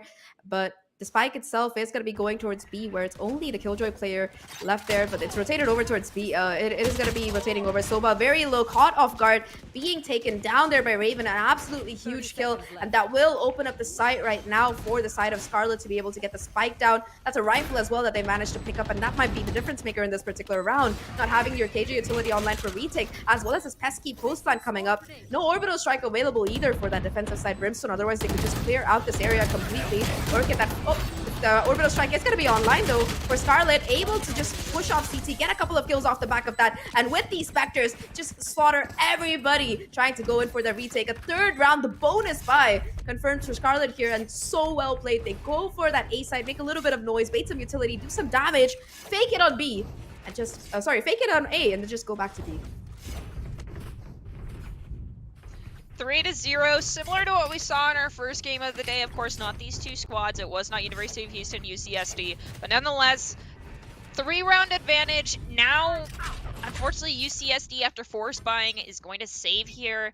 We've got 3 Sheriffs, 3 Light Shields, and 2 Classics. So a differentiation from what we want to see, which, you know, you want to see those full ARs coming out, or 2 ARs and 3 Spectres, but we have a variation of it. We have a trade coming out outside Dish, rotation towards Arcade from the side of UCSD just to grab the Phantom and right back off. They did have a teammate with them as well, which is a great dynamic teamwork coming in to make sure no one goes down or to get the trade pick. Paint Shell's going to go towards point, not get any damage, and actually allow that team to rush in as there is another trade going out near drop with those paint grenades. No one goes down. We're still in a 4v4 situation at plant. Yeah, the weapon advantage, the weaponry not quite the greatest right now for UCSD on this retake. They do have the showstopper to try and work with though. Tina, if they can find a pick early on with the help of this ultimate, might be able to do quite a bit of damage. The utility there is still going to be more than online for Scarlet. Off the back of that aftershock, able to confirm the kill, or getting that one, getting traded out by the showstopper, but still just very, very meager weapons left in the hands. The HP not the greatest either, and it's going to be a very, very easy confirmation. A team ace, in fact, coming out for University of Houston Scarlet. If there ever was a timeout needed for UCSD, this might be the chance, because, you know, they are pretty close to that lockdown. If Soba can get it online, that's going to be a pretty much free retake available if put in the right spot. And considering that they're going up against 2 major ultimates, I would add, coming out of the side of Scarlet, they really, really want to try and assess how they want to use this full buy that they have coming up, because the economy for Scarlet, it's awesome. The same, unfortunately, cannot be said for UCSD there. Nope, and we are going to full buy. This isn't a situation where I'd be saying, you know, you have to save or anything. The full buy, as long as everyone can, is smart, but we'll have to wait and see what happens here. If they lose a lot early on, we've got the Prowler committed, paint grenades, smokes, Nightfall, all committed from the side of University of Houston Scarlet. If we lose 2 players right now, looking at you, UCSD, it might just be best to play for saving as we have a trade. We lose Raze and the Showstopper, but they do take down Ultier. Orchid is looking over towards window at rope, identifies there's someone there. Orbital Strike is dropped, Binko goes down to Shroom, and we are in 3v4. First time we've seen UCSD with an agent advantage. However, the Orchid in that corner able to find 2 before finally being shut down. Absolutely huge performance there, completely neutralizing the advantage. However, though, the spike is still going to be dropped in no man's land. Have to go try and pick it up. Does confirm the kill onto Soba. Where are you looking? And it's just going to be Raven cleaning up those last 2 kills, getting that spike down. And it's 5th round right now in the bank for the side of University of Houston Scarlet. They look absolutely unstoppable right now. Remember, Raven had their orbital strike online, and that bonus round really made it work out. And now they have it online again. So it is going to be a timeout coming out of UCSD here. Yeah, good call coming in from them, because right now the timeout, it serves 2 purposes. Number 1, they can go back and see, what exactly should I be doing to keep Houston from winning these rounds time and time again? But more than that, it's a really good momentum breaker, right? 5 rounds in a row, Scarlet, they're feeling themselves. They have the momentum. They know exactly what they're doing. And this timeout, it might help slow them down just a little bit. And we can get a quick replay of what went down here in round 1. See Alita getting a 2-piece, Orchid going down but getting the trade, and Tina getting taken down by Raven. Binko, Alita again picking up 1, and this is the start of round 4, the trade on Dish, and then Tina taking down Orchid. So Raze on Raze aggression with the equal trade, but then Altair and Raven playing cleanup crew, bringing out the mops and the street sweepers, taking care of the rest of the squad. That was Soba and Raven with the 2-piece. Timeout ending though, and now it is going to be University of Houston's chance to confirm a 6th round. The buy not the greatest for UCSD, and they know that it's just going to be 2 Stingers. They do have some ultimates to work with. I have my eye on that Killjoy lockdown in particular coming out of Soba. Didn't quite have a chance to commit it the last time around, unfortunately. But yeah, this time might be the difference maker considering this lesser buy coming out. Once again, an early concussion coming out towards this A side. The Boombot though, they're there to countermans any kind of push coming out of these defenders. Will confirm that nobody has got it. In the meantime, on the opposite side of the map, it's going to be Shroom, who peeks out a little bit too far, too wide, will be instantly punished. And once again, this B side, it's going to be open. This policy they have of playing for a retake here, not quite doing wonders for them. At least this time, the Killjoy utility finding a little bit of chip damage and just awareness coming out of Houston, right? They know that they have side aware of the flank. Alita is going to be the one holding that down with the rifle. Looks away at the wrong time, though, might be punished for it and still manages to find one. The other player's also super low. 1 HP in the Dream. Orchid comes in to help out, and now once again, a 2v5 situation. Things not the greatest for the side of UCSD. It's not a question of if they can win, or it's more like how much damage they can do, and the way Orchid's going on the hunt here, I don't see it happening. 1 HP in a Dream ain't always enough. I mean, you'll always hear me root for a team that has to save and goes with full shields and a Ghost buy. I'm all there for it. It's a Ghost in a Dream strat. I run it all the time. But 1 HP in a Dream is more like a nightmare. That's for sure. And Alita, Alita being able to get tagged up so much, still goes for the reswing, finds that first, and of course Orchid at that time, like, don't worry about you, I got you, homie, just like Gecko's little cute buddy says, was able to find the second as well, completely shutting down that flank. Right now though, I love the way that Scarlet are playing for this particular map. They're just masters at map control, and you really see it shining out on a map like this. They have every single lane covered, constantly being able to take up space across the map. It's just confusing, these players coming out of UCSD. They're not able to like really react in time. You do see them going in for a little bit more of a side hold here. They're not playing offside anymore. The turret though being dodged there. It might be Soba taken off guard in this tower area if they're not careful. We'll have to see. We also hear Rolling Thunders ready to go. We got smokes being dropped down near Jen. Binko's going up, taking the duel in tower, but does not get the crosshair placement. Soba's going to take some chip damage. They're getting pinched off. Down they go. Raven found Soba. Orchid in the smoke is going to just be able to rotate back into heaven. And we have I think that's a late swarm grenade. No, that's a team swarm grenade. Okay, we're good. That's an attacker swarm grenade. Now it's a 3v4. We have a lot of ults online for University of Houston, though. If I see KJ rotate underneath, I could possibly see them using ult, but Orbital Strike's going to bring down 2, and the Orchid's going to find Amiya, and now it's just time for the defuse. Oh, wait, no, apologies. For the attackers to run away. Yeah, nobody left to defuse the spike, unfortunately, and that is going to be the second timeout called right now, I think, by the coach here for the side of I think it's going to be for the side of the attackers. Yeah, interesting. Yeah, Houston's calling this timeout. 7-0, and they call us timeout probably just to be like, hey guys, good work, keep on doing what you're doing, because that's what I would say. Right now though, Houston, they're looking absolutely unstoppable. They still have that lockdown from Alita available, and after I think Orchid got that 2k, it's going to be the showstopper as well once again online for this particular player. I think for talking about ultimate management though, it's a great job coming out of University of Houston Scarlet. Every single round they have something online to try and cook with. We saw the Orbital Strike coming in every 2 or 3 rounds because Raven's just going to be farming those kills, already on 13-1. 13 KDA, that's the math there. But either way, that's there. Orchid as well with the perfect backup. I got every single player on this team is pulling more than their weight. Altier might only be having those 2 frags, but that's more because everybody else on the team is killing them before they really have a chance to engage. Last shot in particular, you saw that Rolling Thunder coming in, just completely shutting down Shroom on site and confirming that kill. Really, really good play coming out of them. And it looks like it's gonna be a lot of sheriffs and maybe it's a singular stinger in the from Tina. Nope, all sheriffs. Got all sheriffs, 2 heavy shields, 3 light shields. Okay, Tina, stop playing with my heart. Either go with the sheriff or go with the stinger. It's fine. Not gonna judge either way. I'm happy to see that we've got a save coming out from the side of UCSD. And Binko's gonna pick up 2. Shroom's gonna find Binko, and we're gonna have Beancube find Raven. So even though it's going to be a save round, they're still managing to get some picks here. They can pick up some guns as well. It's a free Vandal. Got 2 free Vandals so far for the side of UCSD.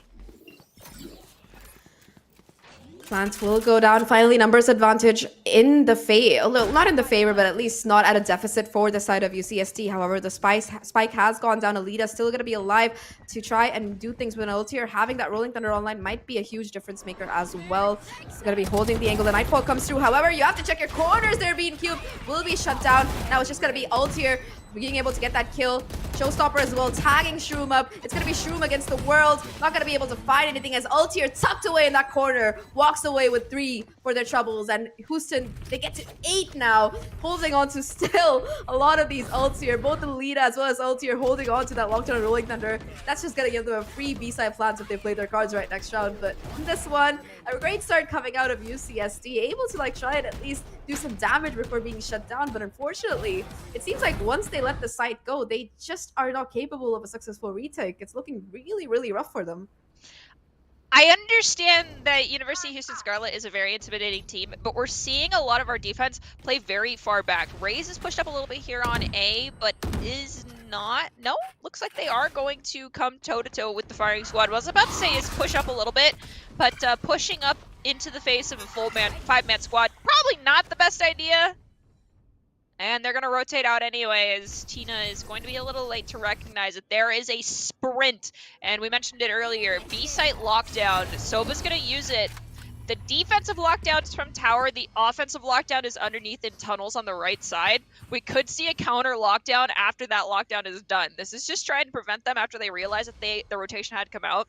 Buying their team time to get this full rotation. Alita, I think they're going to go for it. Are they? Please, Alita. I think the offensive lockdown for KJ on that site in particular is so powerful. And I think it's one of the few instances that I feel like it is absolutely horrifying to have an offensive KJ on your team. Yeah, it makes things really, really rough. But talking about offensive here, it is going to be the Rolling Thunder invested by these attackers. Ultier getting in that perfect spot. Soba concussed as well, and off the back of that Orchid will be able to confirm that kill.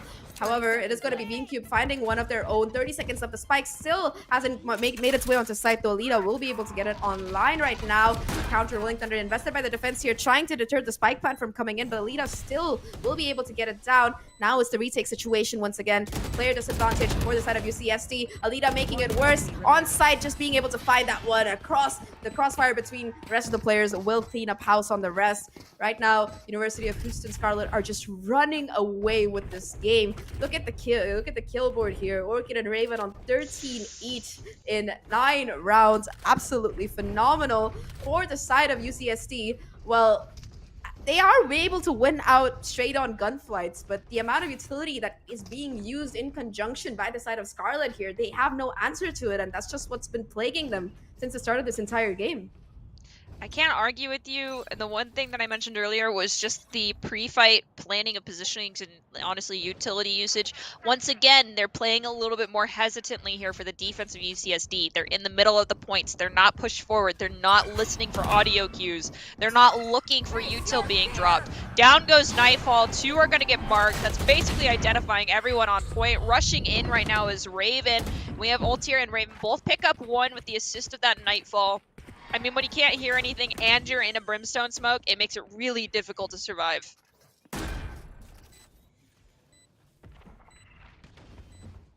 Now, though, 3 players left on UCSD. They do have some kind of weapons to work with. One particular rifle, I believe, on the Raze, but apart from that, it's just going to be pistols to try and deal with. Already, you can see Ultier spotting out these players, trying to go for these kills. Tina finds 1, but that concussion is going to push all these players offline through the wallbang. Bigco finds 1 trade, and now these last 2 players, how much more can they do? How much more can they find? Tina goes down. The trade is there, but the player advantage still towards the side of Houston. That will let them confirm the round and that final kill. Once again, 2 rounds left in the half. The best that the side of San Diego can hope for at this point is going to be a 10-2 half, which is already not that great when you're starting off. But seeing that that's the best, that's the least they should be trying to achieve here. Finally, though, the buy round is going to be kicking in once again. They have some ultimates there. They're both the orbital strike as well as the showstopper ready to go. Can do a lot of damage. All they have to do is be in the right position to use them. But UCSD, they just seem to be struggling so far. Can we get the 10-2 curse started in favor of UCSD? Maybe. There's, once again, util being dropped. We have people trading places on ropes in mid. Not something you see all the time, but we have Tina go down to Raven. And it looks like we might see Binko pick up one as well. No, yes, Oh. down goes Shroom. That is really, really unfortunate. That Showstopper being taken online in a round where it could have made all the difference here. That's such a big problem. Now, though, it is going to be a commit towards this ace site here. It's just going to be Bean Cubed in this corner. Will be spotted out by the Haunt. Not going to be able to peek off the back of that. Does try to go in for a frag, but Raven was more than ready off the back of that info. Right now, though, Raven is going to be tacked up a little bit with that orbital strike available. Might be looking to play just a little bit more cautious. And, you know, there is only one more round left in the half. The economy, like we talked about, not in the best position for this team. So they should be ideally trying to at least get some exit frags and save whatever guns they can. That does seem to be the call coming out here. I don't know if Houston is going to let them do it, though, because they are fighting for these kills. It might be too late to get a defuse, but at least some damage is being done. Just get rid of some of the economy. You're not going to completely leave it in shambles, but you should be able to send some people back to the Shadow Realm. We're going to have a last-minute orbital strike. Amiya, you need to get out. You are very, very... Yep, Oh, you no. overstayed your welcome. Really, that last drop of util wasn't needed. You could have just run away. There was an orbital strike in front of you. You knew you had the opportunity to run away at that moment, because it's not like the attackers can actually rush through their own orbital strike, and friendly fire is a thing in this game. Fun fact, when it comes to abilities. So, you could have just turned tail and run and lived and kept the gun. But now look at that. You don't have enough money to buy a better weapon. Yeah, a bit unfortunate. And now the Bulldog on Shroom. Everybody else, 3 players are going to be still having those rifles online. But for the side of Houston, they have those ultimates, still have that lockdown that I think Alita has had for like 5 or 6 rounds right now at the very least here. Tina, though, finally starting things off with a banger, finding that first blood, the second as well as the headshots connect. She might be the hero that this team desperately needs at this juncture as they try to make sure that, you know, University of Houston doesn't get a clean sweep. Raven, though, on the opposite side of the map, will be able to find that big orchid as well with the counter trade, and now things are back down to a 3v3 here. It does seem like these players are expecting the nightfall and are looking to play off the back of that. Will get that kill, and now it's all just down to Raven here. A 1v3 to try and close out. Yes, a second as well, barely dodging the orbital strike, and with 30 HP left, it's going to be Brimstone versus Brimstone. The spike dropped in the open as well. Raven looking for that fight, not quite able to confirm it, and it is going to be the first round coming in for the side of UCSD after the back of that 2 kills coming out of Tina, and of course Bean Cube with that 1v1 clutch. Raven, they did their best, 1v3, but 30 HP, that's just something that you don't want to risk, and that's exactly what happens. Signs of life still there from UCSD. Oh yeah, UCSD is showing them, but maybe a little bit too late. We have to ask UCSD, and this is a big one here, to get 10 rounds in a row without dropping one for the most part. I mean, yeah, they can put us at match point and keep us there. So roughly, you get 1 mulligan, and that's it. Oof. 111, this pistol, it's make or break right now for UCSD. They have to win it on this attacking half. They might be able to put up a little bit better of a show because a lot of teams, they tend to perform better when this is the case. Right now, Tina just running it down to the side already, though the Prowler going to be catching these players off guard. Binko in the corner, able to find the first. Bites off a little bit more they can chew, though, as they push out much wider. Not able to get that kill. Things back down to a 4v4. The Haun's going to be giving away the location of these 2 players here. One on site. They know that it's going to be at least one trying to anchor it down. Alita being stuck alone here, trying to get the kill. Will confirm it, though the trade is immaculate. And once again, we're back down to a 3v3. Raven, though, has been huge over the course of this entire game. The flank as well from Altier, making things even more difficult. Clear your corners. The flash in the hand is not the way to go. Tina with the 4K, and it's now all down to just Raven. Barely any HP to speak of. And once again, Bean Cube will be the one to shut them down. Second round for University of California coming in. 2-11. It's not the greatest, but they're still kicking, they're still fighting, and they still have a very small chance, but a chance nonetheless at the comeback. You know, I didn't really think I'd have to say this here, but yes. Check your corners. Zach said it. Check your heckin' corners. I don't care how much of a lead you have. If I see your core mechanics going down because you get too big for your bridges, I will judge you. Yeah. Either way, though, a little bit of awkwardness, but nevertheless, it is going to be the buy kicking it right now. Weapon advantage towards the side of UCSD. They're going in for a very quick hit. 2 players on site, though. The Stinger gonna be singing out. Alita, though, able to get the trade, and it's there right now. The advantage finally being confirmed in the direction of UCSD here. It's just down to Binko, a 1v3, 46 HP and a Dream. The Prowler at least doesn't spot them out, but the pistol noise will give away the position. Plan hasn't quite yet gone down, but it's not going to matter as Soba will clean house. This next round, it is going to be the one for the money right now, so as to speak, because it's the bonus for UCSD. And if they can wake up, if they can, you know, possibly try and convert this somehow, deny match point for Scarlet, it might be what they need to really jump back into this game and bring things down to a head-on-head. UCSD is playing an absolute blitz of a rush onto a point. They are putting the pedal to the floor and not hitting the brake button. They're making sure there's no gas left after they egress into any location, and I'm loving it. However, BeanCube is stuck with a frenzy on this assault, which could be a little bit rough. We'll have to wait and see how it shakes out. Possibly looking to pick up a weapon, knowing that it's roughly full buys coming out for the side of Houston Scarlet. I do believe, yes, we've confirmed there are full buys. Lots of util again. They destroy the haunt. I think tower is completely open. Yeah, it is. Tower is completely open, and that's going to be a B-site lockdown very quickly yet again for UCSD.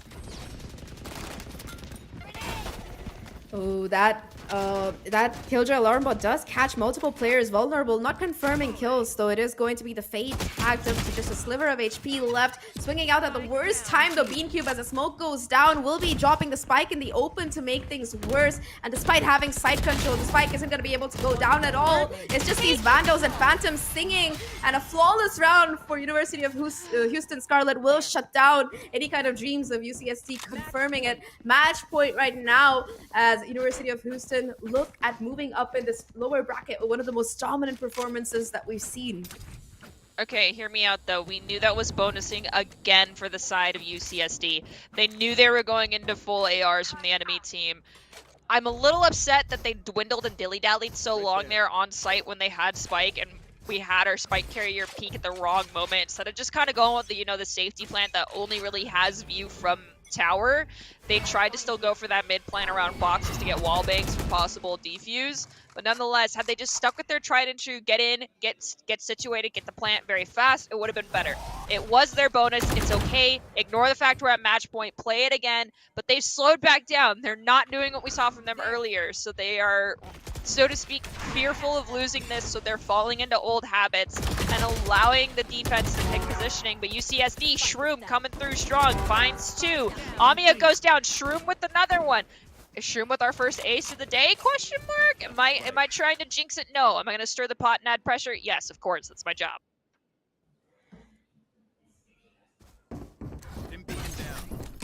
Two players left right now for Houston. This is a round that UCSD should be converting. Houston has no business making this comeback. And of course, Tina's position here all the way in spawn might be able to catch Alita off guard as well. These last 2 players make that one as Tina confirms that kill. It's all down to just Raven here. Almost a shot at 1v3. Has been phenomenal over the course of this particular map so far. But this might be just a little bit too much for them to bite off and chew successfully on site as well. The turret being an additional menace, watching towards that CT. Soba up there. It's just going to be every single angle watched and held right now. The turret giving away the information that this player is towards main. Raven has so much work to do here. Confirms the first, gets the second as well. Gosh. Third to boot. A 1v4 knows the position of Soba. Has to confirm the kill. Gets the headshot. The time is ticking, but the shot will not connect. Soba, with barely any HP left, will be able to deny the 1v4 and keep the side of UCSD alive in the series. That got too dicey there. Raven just proving why they're a powerhouse. Wow. Oh, that is horrifying. And unfortunately, we're going with half buys. It's truly, this is make or break. The momentum that UCSD had to carry, they dropped in a 4v1. 3 people. They knew where this Brim was coming from and did not swing peek together. Instead, they allowed them to take 3 1v1s. And, you really should not be doing that. We said it earlier in the broadcast, and I'm going to be hammering in. Core mechanics are key. Peeking together is very important. Yeah, just a little bit, perhaps. In that kind of situation, they were thinking like, yeah, it's just a 1v4, but they kind of underestimated Raven to their detriment. A lot of economic damage being done. The round might not be in the favor of Scarlet there, but still the damage has been done, like we talked about. Tina, though, able to take down Raven. They're breathing a sigh of relief after that particular player goes down. Not just because they're fragging out, because I also believe they have that orbital strike online. They wanted a little bit of revenge. We have Nightfall get dropped in response to try and equal out the playing field just a bit. It's going to deafen everyone that got caught in it. Not positive who all got caught. Actually, that was UCSD's Nightfall that they used. So it forced back the defense. Now Binko is going to use theirs for retake possibly here, looking to use it against the wall. Thank you, production, for showing us where this is going. It's going to mark 3 people who are on site. Does not get the 4th, but the 4th is caught out by Orchid. Showstopper online. Looks like it's going to be dropped into tower. Does not pick up the one who is there. Shroom, the top frag for UCSD, goes down. But attackers still come out on top despite the disadvantage as far as the weapon power went. Unfortunately, losing 3 again. Yeah, you came out on top, but your economy is still not as strong as it needs to be. But you have forced University of Houston Scarlet into a save, and that is the first time we've seen them have to save this entire series thus far. One is not even going to be able to afford shields. They're going in with just the Sheriff. Yeah, a little bit unfortunate there, but I think that for the side of UCSD, it's going to be a bit of a sigh of relief. They're really being able to farm up on these ultimates as well. The Showstopper online for Tina, a couple of more on there as well if they need to really use it. But ideally, this round, it should not have them pulling out any of these stops here. A stack onto this B side coming out, in fact, from these players. The read from the side of UCSD, it has to be there, because if they mess up, it is going to make things very, very difficult for them. The economy not in the greatest spot for the side of UCSD either. Right now, they're going to be going for this B side. At least the site is completely clear. Control has been taken, and all 5 players from Scarlet, they're going to be towards this arcade area. Get in, get that plant. We do see that the breach is at a sliver of health. Oh no, here it is. Here's that lockdown I was talking about earlier. I think Alita might go for it. No, they're not even going to use the lockdown. I mean, I get it. This is a save round. Amia goes down to Raven. Yep, there it is. The lockdown from underneath. Gonna force everyone, even out of tower. Orbital strike to try and counter it. Not gonna happen. Tina goes down to Alita. Shroom finds Orchid. Aliga finds Shroom. Orbital strike from the defense. Oh no! Bean Cube! Not like this. Oh, that was so tragic. Oh, what a way to go. The eco round materializing as Scarlet, they get to 13 here. 13-5, a dominant showing. You saw signs of life towards the end from UCSD, but the damage was done by then. And unfortunately for Bean Cube, I've been there too. That orbital strike radius can be a little bit confusing. They're worried about getting pushed by Binko right there, trying to get back into the control of tower. The safety, of course, relative safety of tower. But it's not safe when you have, literally, as Brim says, Hellfire raining down on you. So yeah, that is going to be it for this particular game. It is going to be Scarlet, the tournament favorites, coming out on top, moving on in their upper bracket. But hey, at least for UCSD Navy, it's not over yet. They do have a chance in the lower bracket to try and push forward and maybe get some revenge heading on into the rest of the series. Just taking a quick look at the scoreboard here at the end. Raven was 26-7-4 as far as KDA goes. Tina, the top fragger for the side of UCSD, was 15-17-8. That is quite the disparity and discrepancy. Hopefully, right now, UCSD takes this as an opportunity. While Scarlet is kind of our top squad, the creme de la creme, so to speak, of this tournament, this does give UCSD an idea of how they should be adapting their playstyle to finish out this tournament. Yeah, you lose to the top fraggers, but at the end of the day, use this as a VOD review period. Take that knowledge, go into your next games, win it out, and make sure that you're still left standing near the end, and maybe you get a rematch against Scarlet. Who knows? Who knows indeed. Talking about games though, a little bit of a public service announcement. Xbox Game Pass has PC games now. With the new Xbox app for Windows PC, it's easier than ever for you to discover your new favorite game. You know, we talked a little bit about how with Game Pass you could like get a lot of leveling up done in Valorant real quick, but you know, you could also play something else if you're getting a little bit tired of losing RR and ranked. You can browse the library, view recommendations, filter by genre, hundreds of high quality games that you can choose from. Just join right now at gamepass.com and get your first month for $1. You know, you can go do that. I think we're going to be cutting to a short break, but you know, we'll be back pretty soon. So see you in a bit.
Welcome back, everyone, to the Paidia Cup CECC qualifier. I'm Zach, and with me here is Nerdy Bird, and we just saw one of the most dominant performances that we've seen so far, not just in this particular tournament, but overall, I think across CECC. I would say 13-5. It is going to be University of Houston Scarlet walking away with the victory, and I believe we have an interview lined up with Alita, their star Killjoy player. Hi, Alita. How are you doing today? Hi, I'm doing great. Thanks for having me.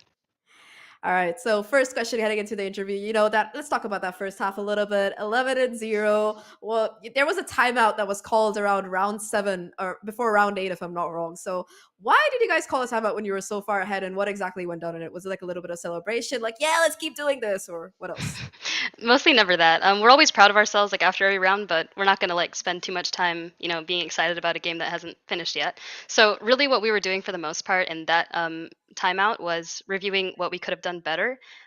It's always great when we win a round and we're like super happy and like proud, but there's always room for improvement, right?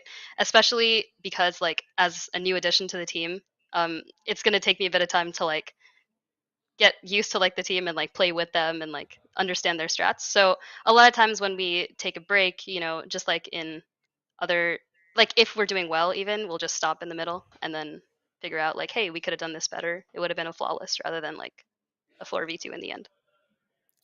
Okay, so my next question is the end of round 1, well, end of the first half was the first time we saw UCSD take a round.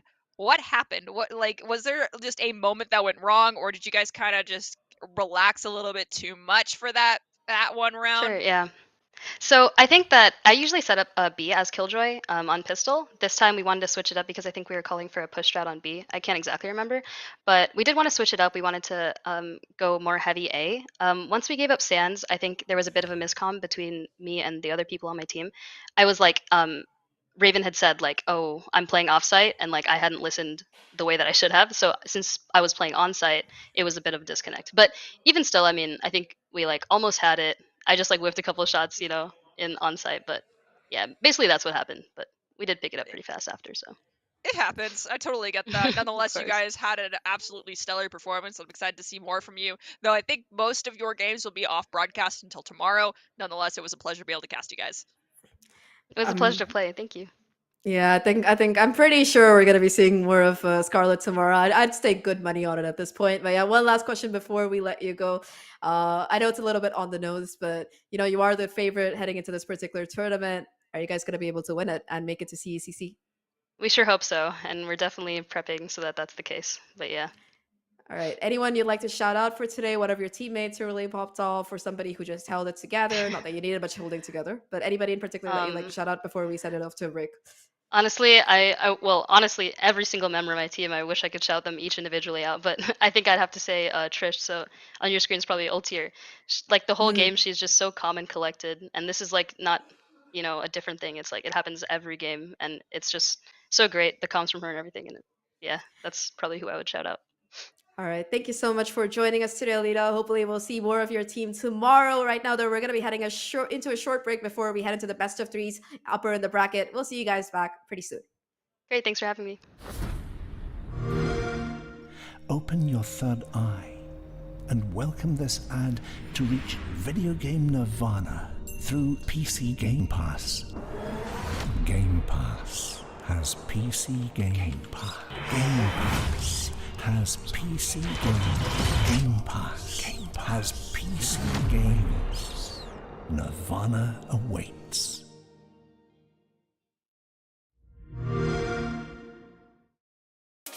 We'll turn this around. Gotta turn this around. We'll turn this around. We'll turn this around.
you was real nice. When you're at the top, get started, get going, and make your way up. Now that you was real nice, you're at the top. I'm not slowing down. No, I never stop.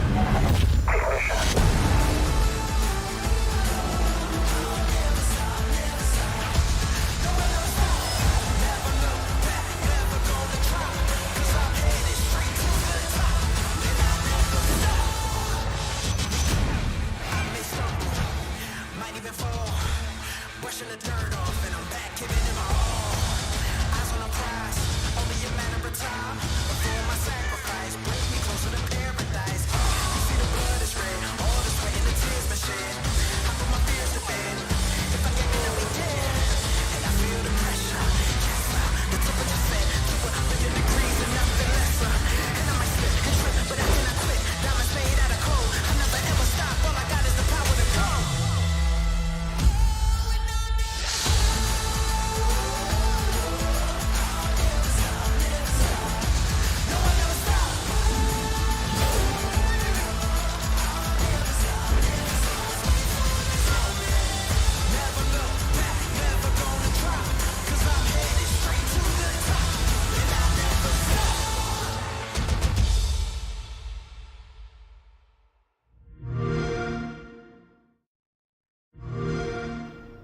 Open your third eye and welcome this ad. Game Pass has PC games. Nirvana awaits.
Hello, everyone, and welcome back to our Paidia Cup. Today, we have teams battling it out for an opportunity to play in at the Texas Arlington tournament in May. So there's a lot on the line, and we're about to jump into our first of what's going to be many, but there's only 2 today. Best of 3s that we have, and we're going to have Carlton going against USF. I have not seen a lot from USF. I've seen a little bit more from Carlton.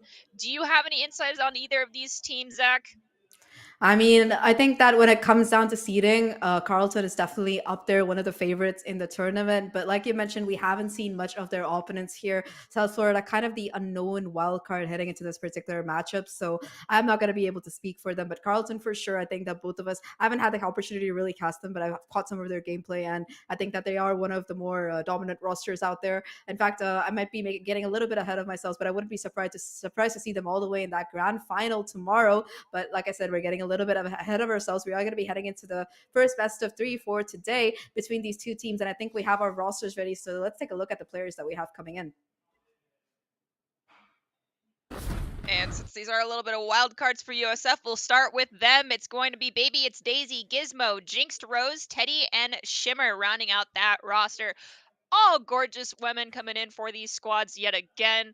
These headshots, phenomenal. And we can take a quick look at our other squads lineup for Carleton University. It's going to be Hansy, Tranquil, Apple. That is so freaking adorable. Okay, Tina, and Aquanoctium. I'm sorry if I butchered it. I know you sent a pronunciation guide, but even though English is my first and only language, I'm still terrible at it. Keep that in mind.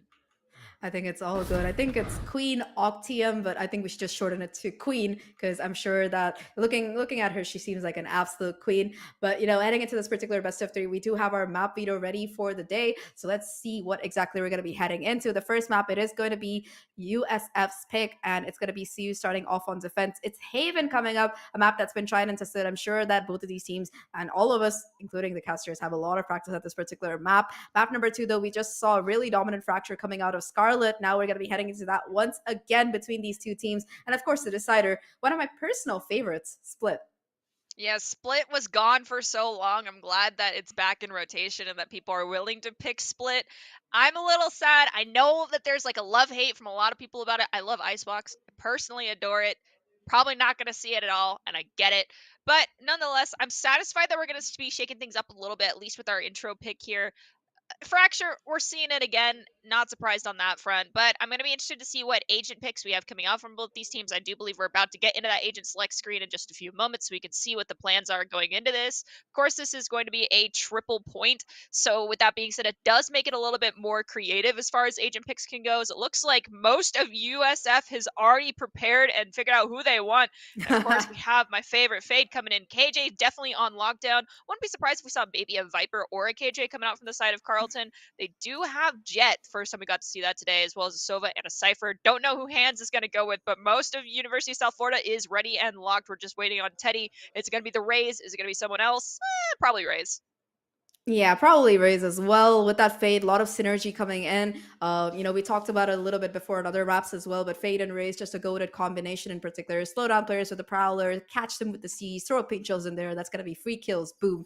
But, we do have the picks confirmed for both of these teams right now. A little bit of a difference in that controller coming in. We are going to be seeing the Astra versus Omen. I think both of them bring quite a bit to the table. Astra, of course, that versatility. You have that ultimate, the Cosmic Divide that can let you just close off a lot of these crucial peaking angles for quite some time, making that retake so much more harder, or just putting it down for the retake and diffusing the spike because shots do not go through that wall. The pull as well, just a lot of stalling utility that can be brought off the back of that. But on a map like Haven, there are a lot of these really vertical points that you can set on, like these A-side boxes, for example. They might not expect you, they might not check you, they might not be pre-firing in that angle, so it lets you really get off a couple of kills. The Paranoia as well, I think arguably it's the best blind in Valorant. That's why it's so expensive. Every single pistol round, I just suffer from deciding whether I want to buy a teleport or whether I want to buy the Paranoia. On both sides, though, I think that we are going to be seeing a Sentinel diff as well. The Killjoy versus the Cypher.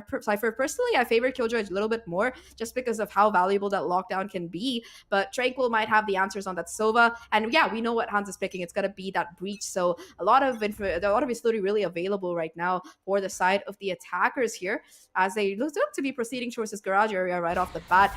There is going to be a tripwire that's in their tracks trying to kind of stop them. They are going to be breaking it though, giving away the information that it is going to be a C hit coming in. Not much utility stacked on this particular site with the exception of that retake camera. Player going to be detained by that tripwire but not quite able to find value, and it seems like site has been given up absolutely for free though. Apple gets that first kill on this retake. The numbers advantage is going to be favor of the defense here. May finds the plant, gets it, does put it in center around boxes. I don't believe it's planted for long since they're planning on yeah, it is planning for long, but still they're going to stay around here. We saw Tailwind come out as Daisy did get in some crossfire but does not pick up a kill. May gets 2, Daisy picks up another one. Apple goes down to Daisy. Daisy with the 2-piece. It's a 3v1, and the only person that's a little bit hurt is going to be that Sky as Hands is rounding corner. They hear the jump, but they're not quite sure where it came from. They was in front of them, and you had both people staring down one doorway. That is not how you hold a point, but Teddy on the long range, you got just a slight tap and then a follow-up full tap. Got it to halfway, but I know pros stick it. Sometimes you just got to disengage. With that, attackers went out the first round. Yep, despite the numbers advantage, they deny the retake, they win the pistol, and off the back of that, and getting the plant as well, they're going to be able to buy up on these upgrades. 3 Spectres right now. Ultimates kind of charging up for both teams, but mainly, I think for May, they might be able to have those Seekers online as soon as possible. Really, really good ultimate, especially if side control has already been taken, because it can just tell you where exactly that retake, that rehit is going to be coming from. Right now, though, it is going to be the A side instead, where these attackers have set their sights. OKT now the first one to try and go in for a little bit of a peek. Early information off the back of that dart will spot out 2 players and show that Daisy has teleported off towards that short area. Now, though, they're going to be looking for possibly clearing that out and pushing in through that instead, knowing that perhaps this A-long might have been taken. Tina with the dash activated, still looking to get a pick or 2. The turret, however, will make things very difficult if they get caught out, and May will confirm that kill. Tina, had they held that angle first just a little bit longer, would have gotten a pick onto May early, but then they backed off and then rerouted the corner, and that's when it turned into a 1v2 situation. Spike has been picked up. We're in a 3v3. Flash went out. Pain Shelter can be used just to zone out a little longer. Gizmo gonna activate Prowler, try to get it towards that CT. Picks up 1. Daisy found another. Now it is just Hans who's coming in through A main. They're gonna go down as well, and that's 2 rounds in favor of our attackers.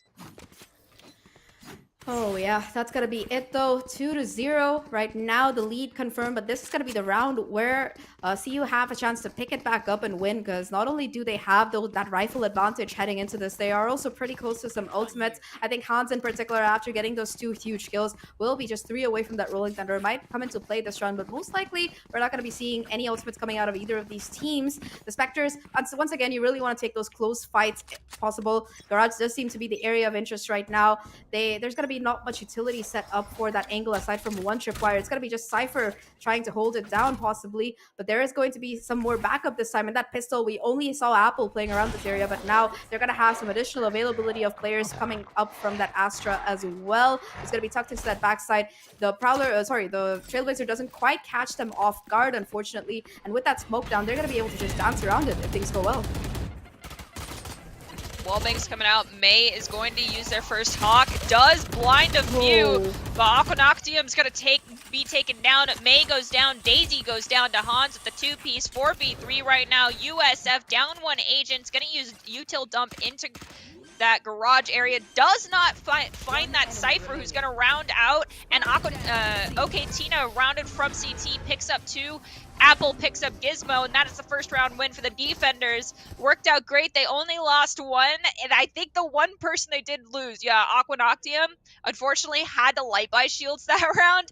Oof. So if you're going to go down, most likely it's the person with the least amount of shields. And now, unfortunately, just because of the nature of the game and the economy, they're going with a Sheriff and light shields. Everyone else just gets to keep their guns. However, our attacking squad, USF, full buys except for May.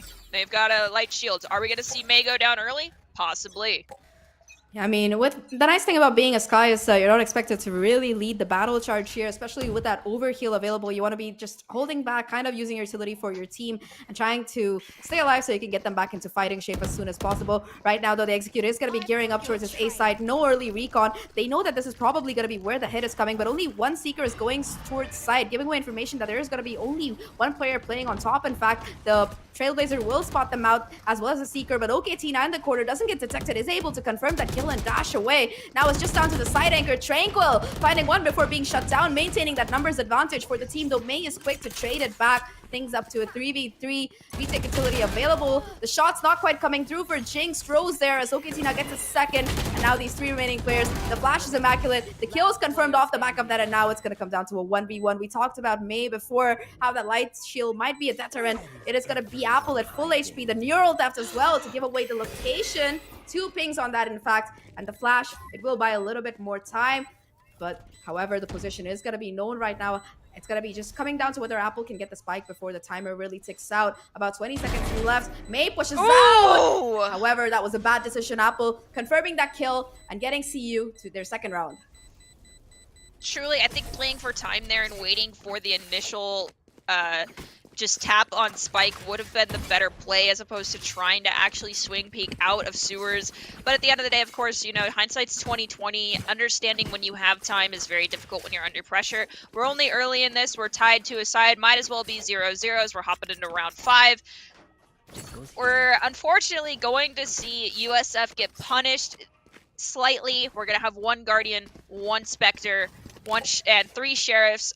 Everyone but Daisy, who got the 2-piece last round, leading at the top fragger in the entire lobby currently, not going to be able to buy full shields.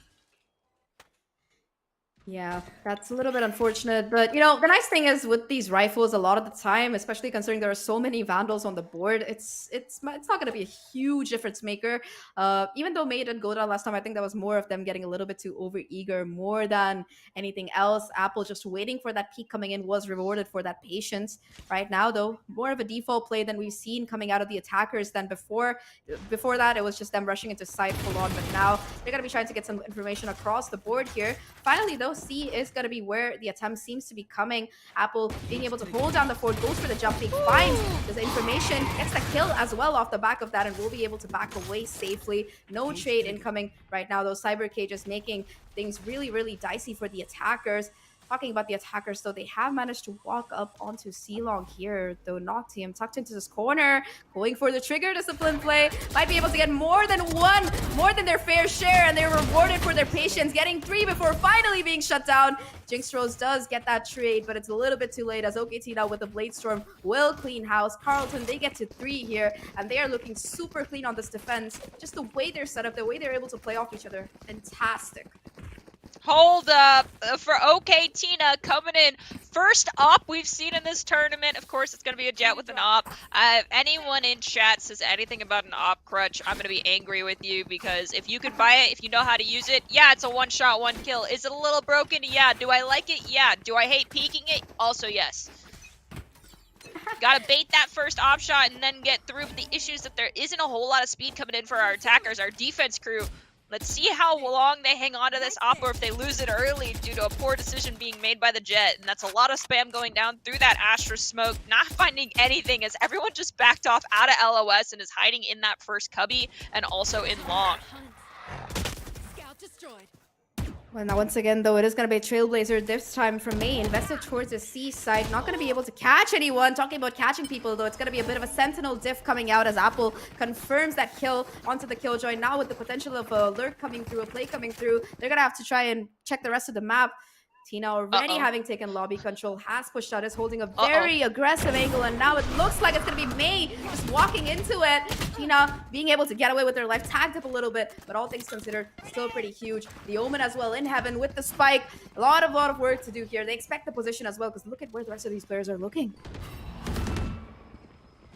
Tina is still chilling out on site. We have Daisy, who's teleported onto that high ground, looked to use the paranoia. I don't think got anybody. Oh no. And flawless round victory coming out for the defense.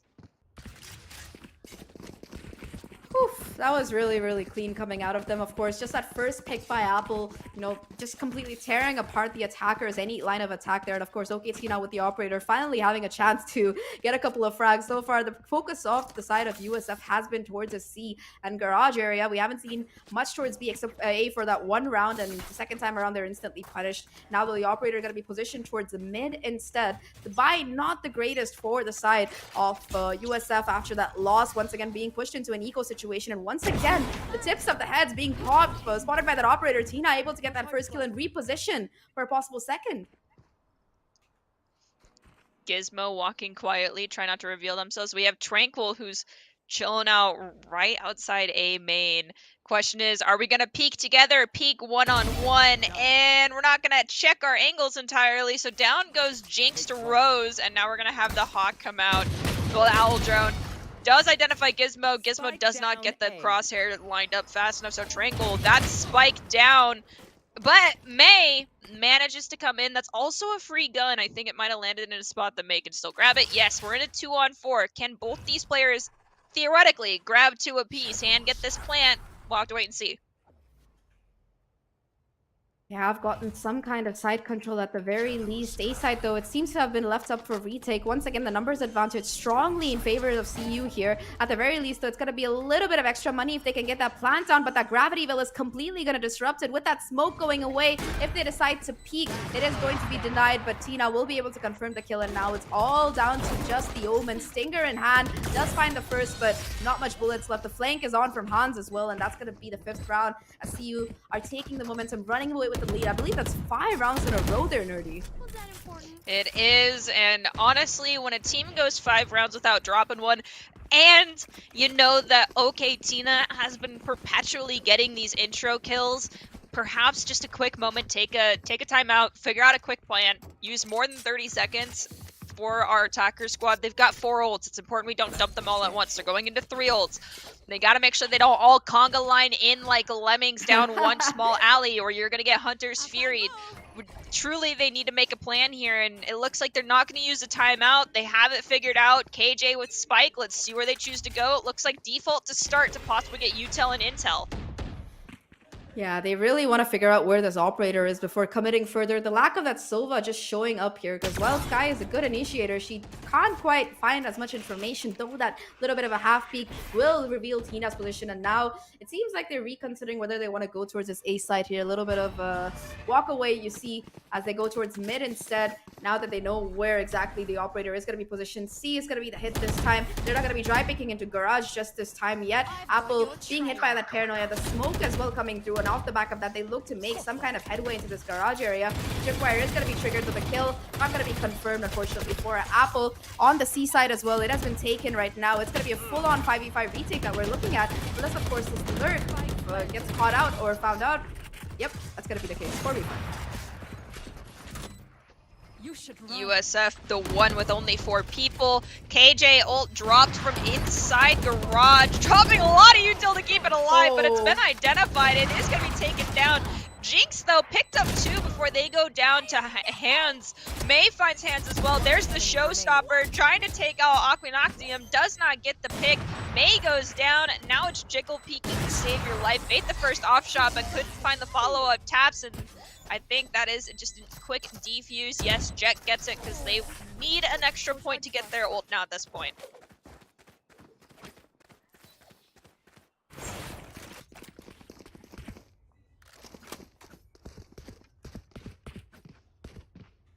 Oh, this is looking really, really dicey right now for the side of USF. Just 2 rounds, those first 2 on the board. But aside from that, not much to work with. Economy still in a great spot for them, for the defenders rather. They have 3 ultimates as well, managing to hold on to that Rolling Thunder as well as that Hunter's Fury.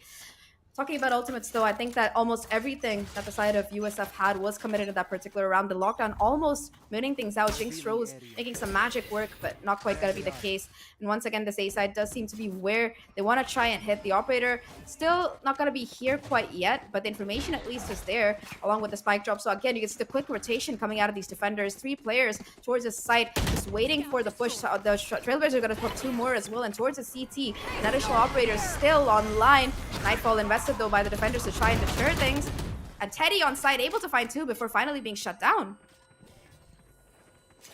Daisy is going to get concussed, just choose to back off. Honestly, USF needs this win to carry their momentum into the next round. Let's see if they have it. Gizmo, I appreciate pulling out the katana, but please don't hold it out too long. I've seen too many deaths in too many Valorant games from people just walking around with...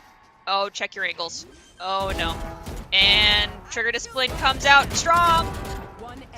remember, everyone, please check your angles. That's the second time Aquinatium has just decided off with your heads to everyone and shut down an entire push onto C-Site. Hopefully the lesson has been learned by USF. Obscuring vision. One player left, May. Does know it is aware of the position. Noxium holding down that angle despite being only 20 HP, able to connect that headshot. And round number 7 gets confirmed for the defense, who are looking like they can do absolutely no wrong here. Despite Teddy being able to get that initial advantage, the re-rotates coming out of the defense were very clean. They were able to read it quite well. And they also managed to hold on to that operator for this particular round. Reinvest in it, rather. And now, once again, the economy not looking too good. A stinger for Teddy. Everybody else on those sheriffs here. In fact, Gizmo going to be forced. Never mind. They buy up a sheriff as well. Ultimate's offline now that they use that Nightfall to try and get some space on that ace site. And this round, it should be another one that Carlton can confirm unless something goes horribly wrong. The operator peek early on, coming out aggressively. Yikes. You don't want to dry peek anything here with OK Tina on that weapon. And once again, it's going to be first blood going to CU. Okay, you know where the op is at. Now you gotta make a choice. And we still have a lot of ults online for the side of CU as well. So retake should be pretty easy for them. They have Hunter's Fury, they're gonna have Knives, they also have Astrid's ult coming online. They're playing patiently around mid. Tranquil's gonna find May. We have the Paranoia go through, and Omen go on top of boxes. Very aggressive positioning, gets punished after finding one, and Apple picks up 2. That's another round 1 for the defense. Finally, it does seem like there is some kind of sign of life coming out of coming out of the side of the attackers here. They are going to be having a full buy kicking in. They really need to try and figure out what exactly they're doing wrong. One main thing being those constant dry peaks that you see coming out. You know, sometimes you see them use a flash to clear off that A side, but especially towards mid, they just seem to be walking up. And Tina has twice so far been able to find that punish, gearing up for a third time as well as they position themselves towards this B main site. Tripwires from Apple just being such a constant hindrance right now. And OK Tina through the smoke, a wallbang shot on Jinx. That is so unfortunate. 5 seconds in the round, we see first blood for the side of CU. I mean, okay, right before the smoke went down, you could see Jinx's shoulder. And that is where it comes down to, like, how much of your body is showing, because you got to remember, you may not be able to see in front of you, but other parts of your hitbox, i.e. the shoulder in that instance, are visible. I've seen ankles give people away before. USF, down 1 agent, having to go up against this Jet. Thankfully for them, there was roughly a 50-50 shot because they knew that the Jet was not going to be on B anymore after that initial kill. To get the right site without the Jet being posted up. Jet was on A. They managed to get in. They need to lock down these angles, get this plant, and get up close and personal to these corners so that this Jet doesn't get as much value, but they back off and stay in the center of point instead, which makes them a shooting gallery, just ducks on a wall, and that's another round win for the defense. Yet another defuse coming in. 3 players still left alive, though at this point I feel like CU doesn't really have to worry about economy. Even if they lose every single player and win the round, they're going to be able to buy 5 operators across the board. I think that's what they're doing, but still, it's a possibility here. So if I see 5 ops, I'm going under my desk. Yeah, I'm just going to be terrified as well, especially considering how aggressive OK Tina seems to be willing to get. If that's a testament to the rest of the team, it's going to be so damaging. But it is an entirely team performance coming out of the side of CU here. Every single player showing up if you look at that kill feed. And for the side of CU, they need to find some kind of synergy, some kind of hero play here possibly. Because right now, right off the bat, losing their Sentinel or their Initiator is not a good look for them. Right now, you do see the flash coming out towards this mid area as they look to re-aggress here. Tina not positioned towards this part of the map, though the jump peak from A will confirm that that's going to be where she is in fact located. This B side does seem to be the point of contention here for these 2 teams. The crossfire right now between Hans and Apple being broken apart by Baby It's Daisy. People have flooded onto site right now from the attackers. A little bit of utility used to try and stop it down. The Hans finds yet another one. It's going to be Noctium as well on the opposite side of the map, taking down Rose. The spike drop, giving away the information. The second on 30 HP. Can they get the third? No. It's all down to just Teddy here. Does have the showstopper, the Hunter's Fury as well to try and push them off the angle. Not quite connecting though. And now the showstopper this could be huge. Be huge here. Finds the first. Not quite able to get more though. Unlucky. Rose ult, but unlucky. Hey, you want to know one thing that's good? Okay, Tina does not have the op anymore. But it was the end anyway, so it's alright. Just get the defuse. Come on, Tina. We forced Tina to give up the op. I'm at least satisfied with that. Switching sides. I mean, it's the last round, so It was last round, yes, I totally get that. But Tina did not end the round with the op in hand. They had to swap over to that AR, and that meant that they're like, okay, I get it. I gotta change up a little bit. We made Tina make a change. Yes, it was really late in the half, but I'll take it. yeah, a bit late, but better late than never. Right now, it's gonna have to be the pistol coming out of the side of USF to be able to try and make sure that CU don't completely run away with this game. You know, the previous one we saw was 13-5. It does seem like CU are looking to improve on that score if possible. 3 away from taking map number 1 in their favor. I believe that this was their pick as well, if I'm not wrong, so that could explain the sheer dominance coming out of them. Right now, though, once again, on this pistol, it's gonna be them going for a bit of default. The early haunt, not able to find much information, though it does spot and give them confirmation that there's at least a couple of players towards this mid area. It is gonna be the garage area taken out right now. Okay, Tina opening things up with a beautiful headshot onto C. On May there, side is gonna be completely clear aside from that one player, and now the spike should be going down. 4v5 retake for USF to try and keep this thing from, keep CU from completely running away with it. We have some audio cues coming in through garage, some spam coming in as well. Apple posted up outside those double doors, waiting for the poor soul that's gonna go through them or to round in after her team gives them confirmation that people have come out from garage. Yes, there it is. The confirmation came through. That's a double pick for Apple. That is a double pick for Tranquil, and that is everyone down for the defense.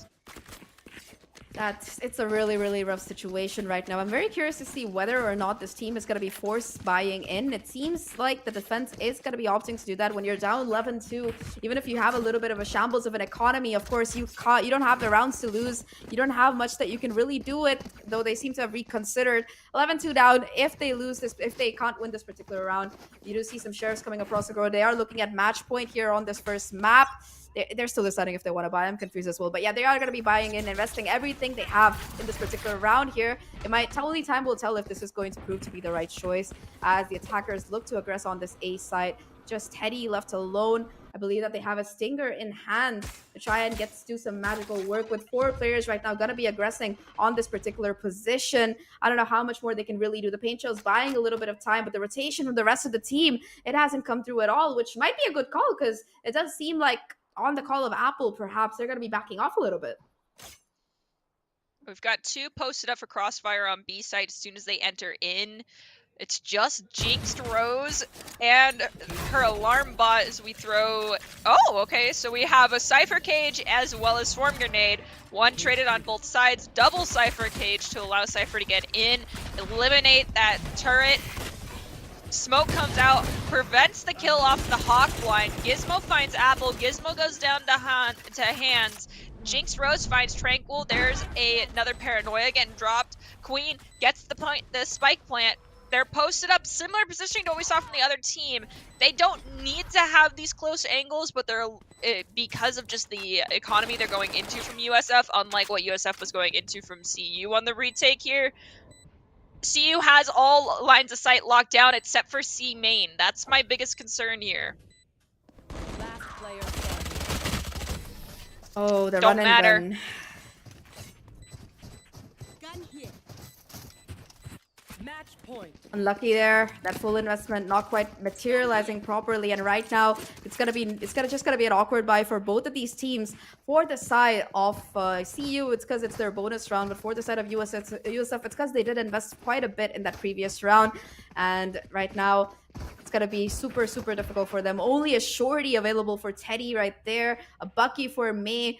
You're not going to be seeing a single rifle, in fact, for any of these players. And it's going to be Apple with the only Vandal online really here. Even if CU you lose this, they're going to be able to afford a full buy next round. And for the side of USF, we can't say the same.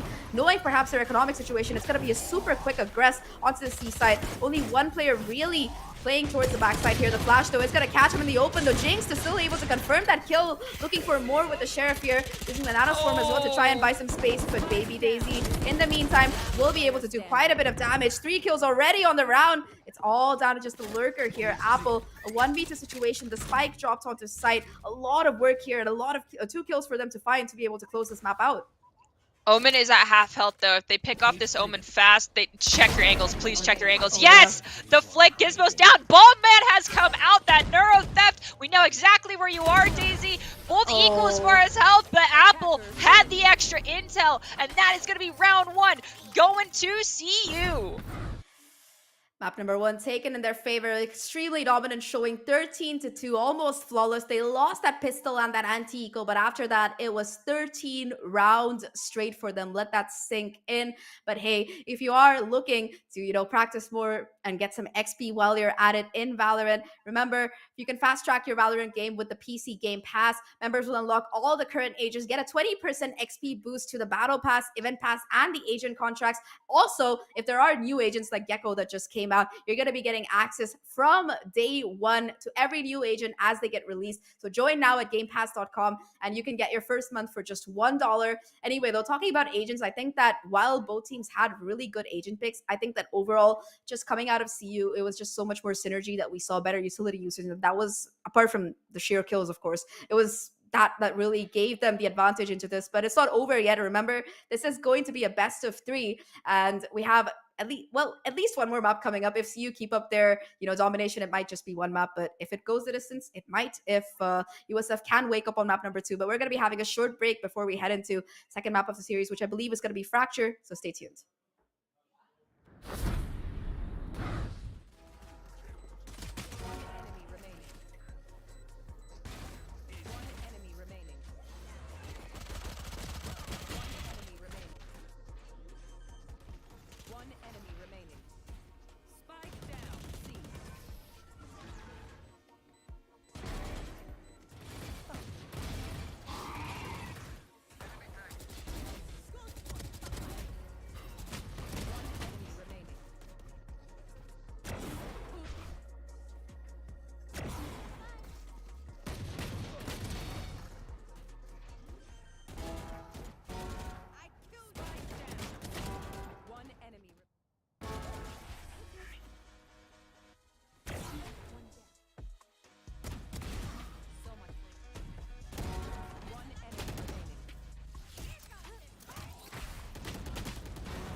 everyone, and welcome back to this Paidia tournament, which is a qualifier for the Arlington LAN in May. Still, Zach and Nerdy here calling all of the action. We're about to jump into our second game here of our best of 3 series that we started out with.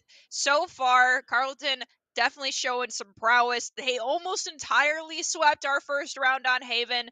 Now we're going into Fracture, which seems to be an enjoyed map of many teams so far in this tournament. And we're going to jump in here to the agent select coming out from both sides. Guaranteed. Okay, Tina, coming in on that race. First one to lock in, shows confidence. At least we're not going to have to deal with a Jet who goes 7 rounds and now dropping it up. And it looks like we're going to have a Breach along with that. Tranquil possibly picking up that Cypher again. Powerful agent nonetheless, but I think I prefer the KJ pick on this map. Of course, Tranquil, it's up to you at the end of the day. You're switching between the two, toying with my heart. I like both options. Both add different util to the game.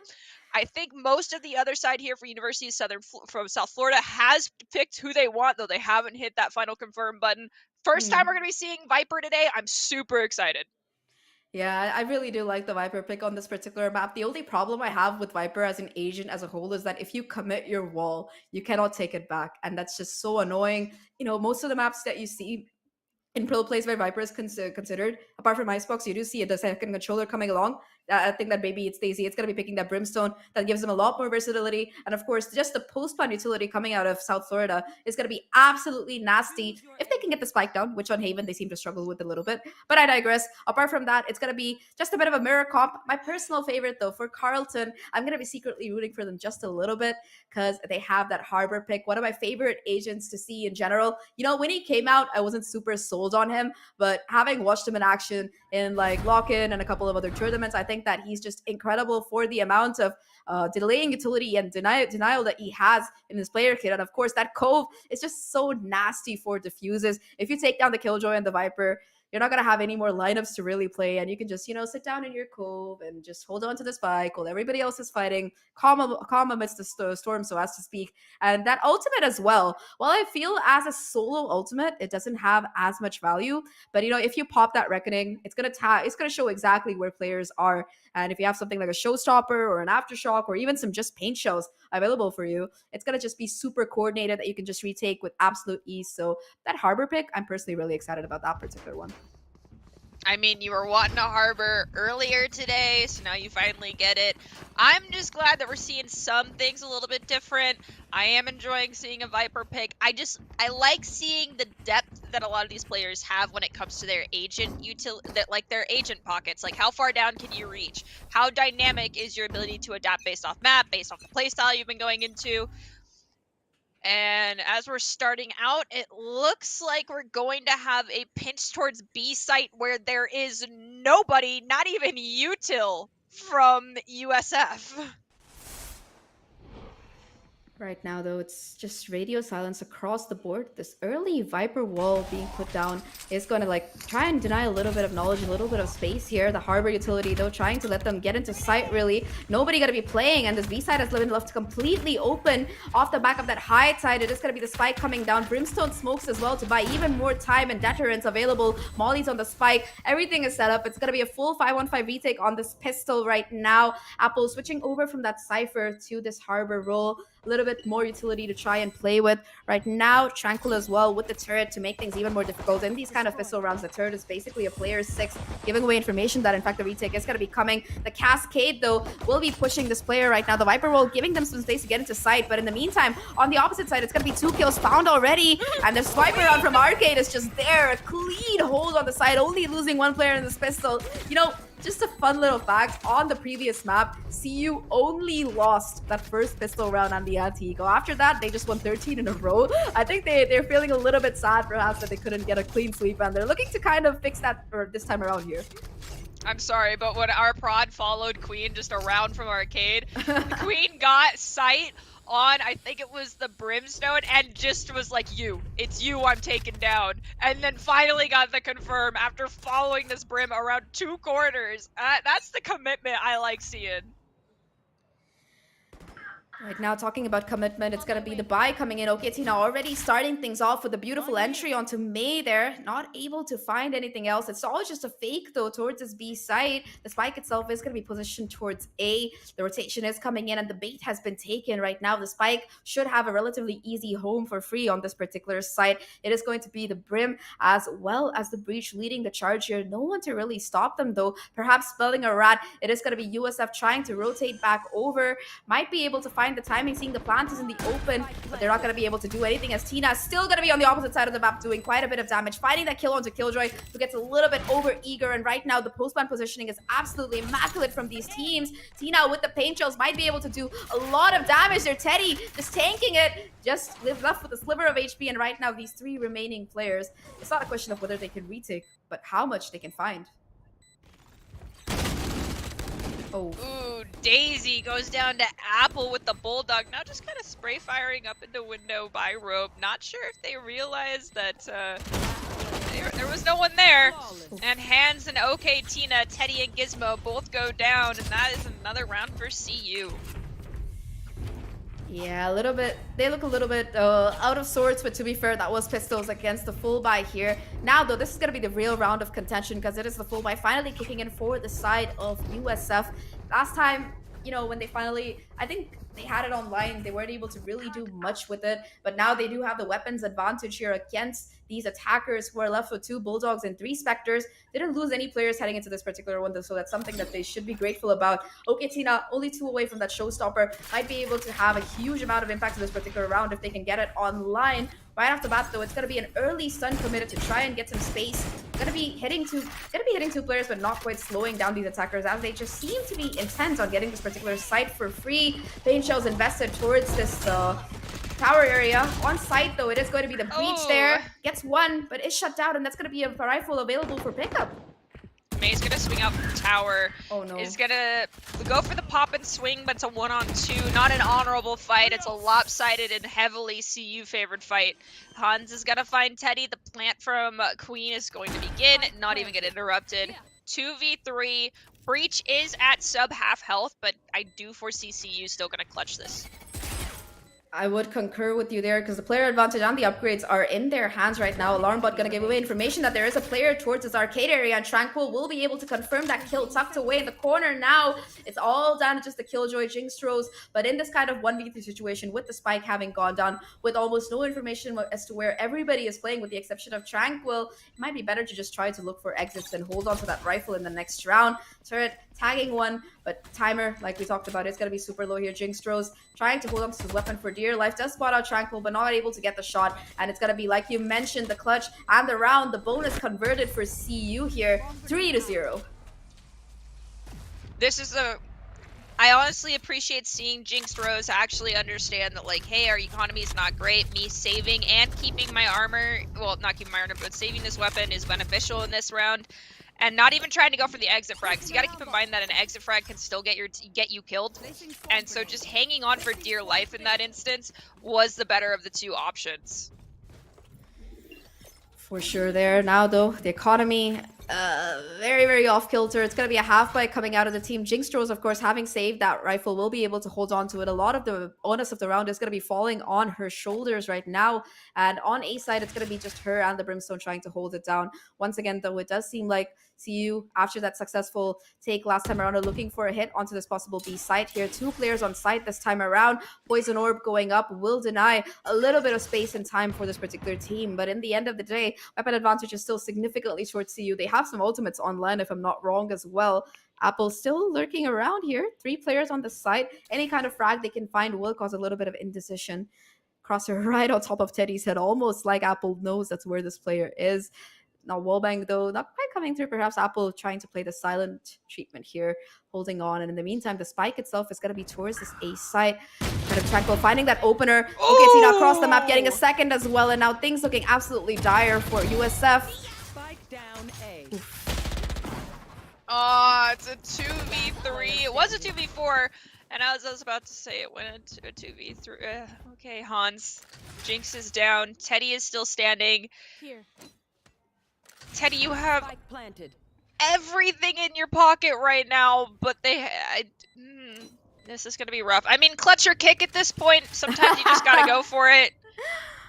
Oh, that's just mean. You know, I really would not want to go up against a retake with these three particular players. All the breach utility, the turret of the Killjoy, the alarm bot, the nano swarm, everything, and the kitchen sink available to throw at Teddy right now. And already the position being given away. The triple peak is good, and Tranquil will be able to clean things up once again. CU find 4-0 right now, and they're looking absolutely unstoppable on this second map right now. Multiple ultimates to work with as well. OKT now with the showstopper, as well as a rolling thunder for Hans here to make the side take even more easy. 4 rifles going to be coming across for that opposite side. Jinx having saved, or rather not having that loss bonus from the last 2 rounds because they did save that rifle. It's going to be forced to play with just a sheriff. Does have all the utility, might be the difference maker in this particular one. But right now, CU, they seem to hold all the cards, the weapons, just the aim. Of course, Hans themselves is at 7-0, hasn't died a time yet. And this time on A side is going to be where they're looking to hit, where there are 2 players on site waiting, holding that crossfire, but one of them is armed only with that sheriff. And Jinx, I don't know how much damage they can really do here, especially with the showstopper kicking in like that. Oh, it misses. Oh, they aimed a little bit too low. We're looking to tickle some toes and didn't even get that much. They are going to get site locked down. Okay, Tina didn't even take any damage in that exchange. Apple finds the plant and is going to rotate above into the stairwell. Looks like Hans is just hiding out underneath as well. This is a full site lockdown. Best of luck playing for retake. Those paint shells get Viper dangerously low, rolling thunder. And okay, Tina finds May. Tranquil finds Teddy. Gonna push in, try to go up towards rope, see if they can find one other. Tranquil relying on their alarm bot to give them intel. The swing peak for Gizmo is not strong enough. They go down, and the spray fire from Hans finds Daisy. Yeah, a little bit of chaos there, but on the retake, just nothing that they had to work with. Site control was completely gone. No lockdown, no information as to where these players are exactly, and just the positioning being held by CU there made it impossible to even get any kind of purchase of the site. Not just the crossfire, but also Tranquil just casually waltzing to spawn, being able to find those 2 kills. Phenomenal. And get this, 2 players for the side of CU haven't even died yet. It's been like 5 rounds. We're heading into number 6 right now. Economy not the greatest for the side of USF. 5 sheriffs across the board, not much else to work with. The Blade Storm is going to be there for Teddy though, and again the impetus of this particular round when it comes to finding these entry picks is going to be falling on their shoulders right now. Basically the Blade Storm has to find some value here as the aggression comes through on this beast site right now. The paint shell is going to be committed, not quite finding anything this time around, and Teddy still with the Blade Storm alive and kicking, spots some players but will whiff the shot. That is so unlucky. I understand you're under pressure, but taking a couple extra seconds because no one saw you, Teddy. Just waiting it out and actually lining up your crosshair would have been better. Here comes the orbital strike. Jinx throws, found 2. Daisy rushes in after dropping that orbital strike, takes down Apple. Tranquil coming around from Jen. Here's the spike tap, goes down, and that is finally USF finding their footing, gets the first round they need. Better late than never. We are at the quarter of the waypoint here on Fracture. That was round 6. Yeah, it is going to be USF finding their first off the back of some really good sheriff work. I think that Jinx Rose got 2 there. Off the back of that, we'll be having their lockdown for this particular round. And for the side of USF, they didn't use any of their ultimates. I think that they were banking on the fact that since it was an eco round, they didn't want to invest too much. And well, yeah, it's going to be a little bit of a mistake. Right now, though, they have 3 more left to work with. Both that Brimstone ultimate, that orbital strike, as well as that reckoning from Harbor could be really, really pivotal in trying to hold on to the site and buy some more time for the spike to tick. And of course, Tranquil with that lockdown might be the game changer here if she will be able to get that down. Right now, though, towards Arcade is going to be where the aggression is coming. This concussion is good, but that's going to be a little bit too much for Noxium to chew there, as 3 players are just waiting for the peak coming out right now. It is going to be the second one coming through as well, the lockdown to boot, and despite having the numbers advantage, it is going to be the site completely taken. Spike is going to be going down right now, though. In tower, Daisy's able to find one. Going to be detained. No, never mind. They barely make it up. We could see a defender lockdown come in. Apple has most of that area locked down. Let's see what happens. USF needs to make a Hail Mary play here. It's 2v4. Lockdown could get them just enough disruption to get into sight. We have 1 in tower, 1 around tower. Well, sorry, 2 in tower. May just just taps the spike. Jinx Rose goes down. We know one's in heaven. Why would you look away, May? And unfortunately, it's too little too late. They couldn't confirm the kill fast enough to whip around and get the flick onto the next player. Attackers win another round. Yeah, they lost one, but it doesn't seem to have phased them at all. They're still coming back into this on fire here. Jinx Rose does have that lockdown online for that retake. Right now, though, the economy in a bit of a dire spot. Two players are going to be able to buy up and have enough for the next round, but everybody else, well, looking a little bit shaky there. Once again, Sheriff's coming through, which honestly, I'm not going to say anything about it because the only round that they won so far has been off the back of those 5 Sheriffs. So they might actually be able to convert this one as well, considering that they do have those 3 ultimates like we talked about available. Right now, though, it is going to be some early aggression towards this B side. The flash, giving it away, and off the back of that, May is going to be investing this Viper Spit to try and hold on. However, though, that Harbor ultimate is going to be looking to push them out of position. Might even cause that ultimate to go down here. May, though, tucked away in the corner, still manages to stay alive and confirms that first kill. Tranquil, though, finding the trade. Hans getting the second, and now with sight taken, they should be able to get the spike down at the very least, though. Not if Jinx Rose has anything to say about it. They're going to be able to find Apple, though the trades are quick. It's all down to just the breach here.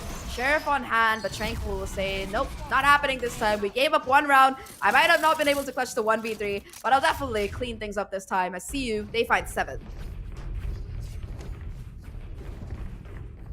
USF we can't count them out yet. They can definitely start pulling this back in their favor. Perhaps Fracture, not their map so much on defense, but more their map on offense. We'll have to wait and see. They still have that lockdown and Rolling Thunder online. For the side of CU, we've got Orbital Strike and another Showstopper. Will it actually pick someone up this time? We'll have to wait and see. Are they going to favor the ground, or are they actually going to hit someone in the feet?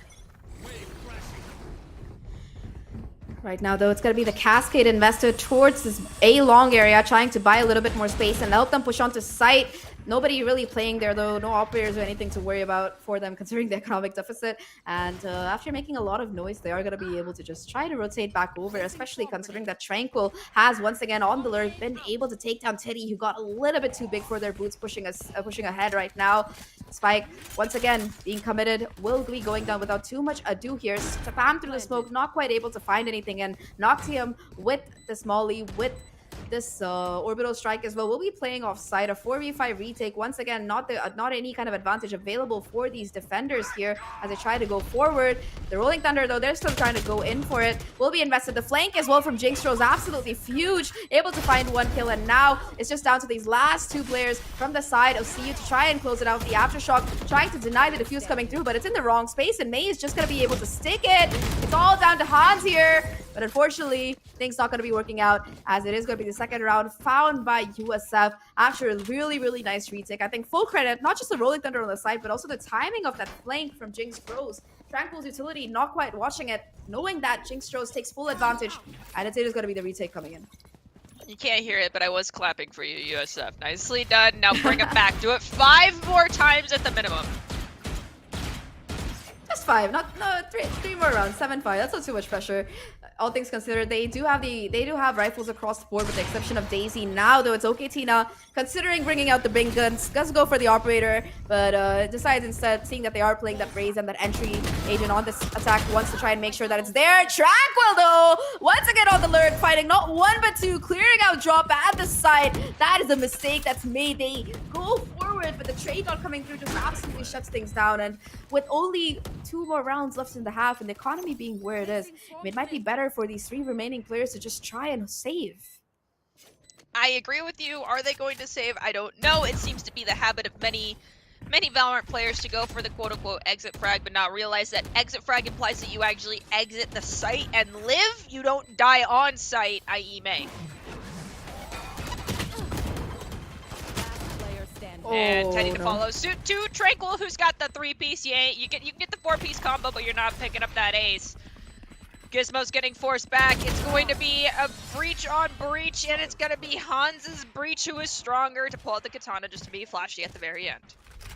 I love this. I love this katana, but you know, there's really like one big problem with it. When they made the player models, the developers made the katana kind of stick out, so if you are going to be tucked into a lot of these corners and you pull your knife out, they can see exactly where you are. It's not a problem that you have with the other knives, but yeah, with this katana, I think that's something that they're going to have to fix, at least before I consider buying it. Kind of a sweaty person that way. But talking about sweaty people, it is going to be USF showing signs of life. They're two ahead. If they can get it to 9-3, it's definitely going to be a better look than 10-2 that they had on the previous map. Some improvement as well coming in from them. They have the tools to do it with as well. Not the weaponry perhaps, but some ultimates at the very least. It is going to be another equal round coming in for this particular team. There's going to be, once again, a very, very quick execute coming out of CU here. They do have the side almost for free. Just some Killjoy utility available. The turret at the very least, but again, not going to be able to find anything. Baby Daisy spotted out the lurk, confirmed, and Tranquil finds another kill. Tranquil is always there! Like, just give it up. Give up the ghost. I get it. Just stop trying. Really, just stop.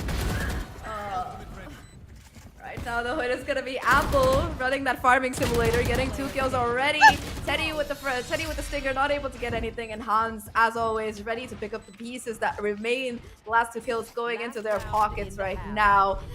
Last shot of the half. At least we did see some decent economic decision-making coming out of the side of USF there. They're going to be able to buy up on this particular round. They still have that lockdown of Jinx throws. Unfortunately, either they die before they have a chance to use it, or they don't need it because the retake has already come through. This time, hopefully, we do see it coming in. But talking about ultimates for the side of CU, it's going to be everything except that Showstopper online. So they should be able to get double digits here if they play their cards right.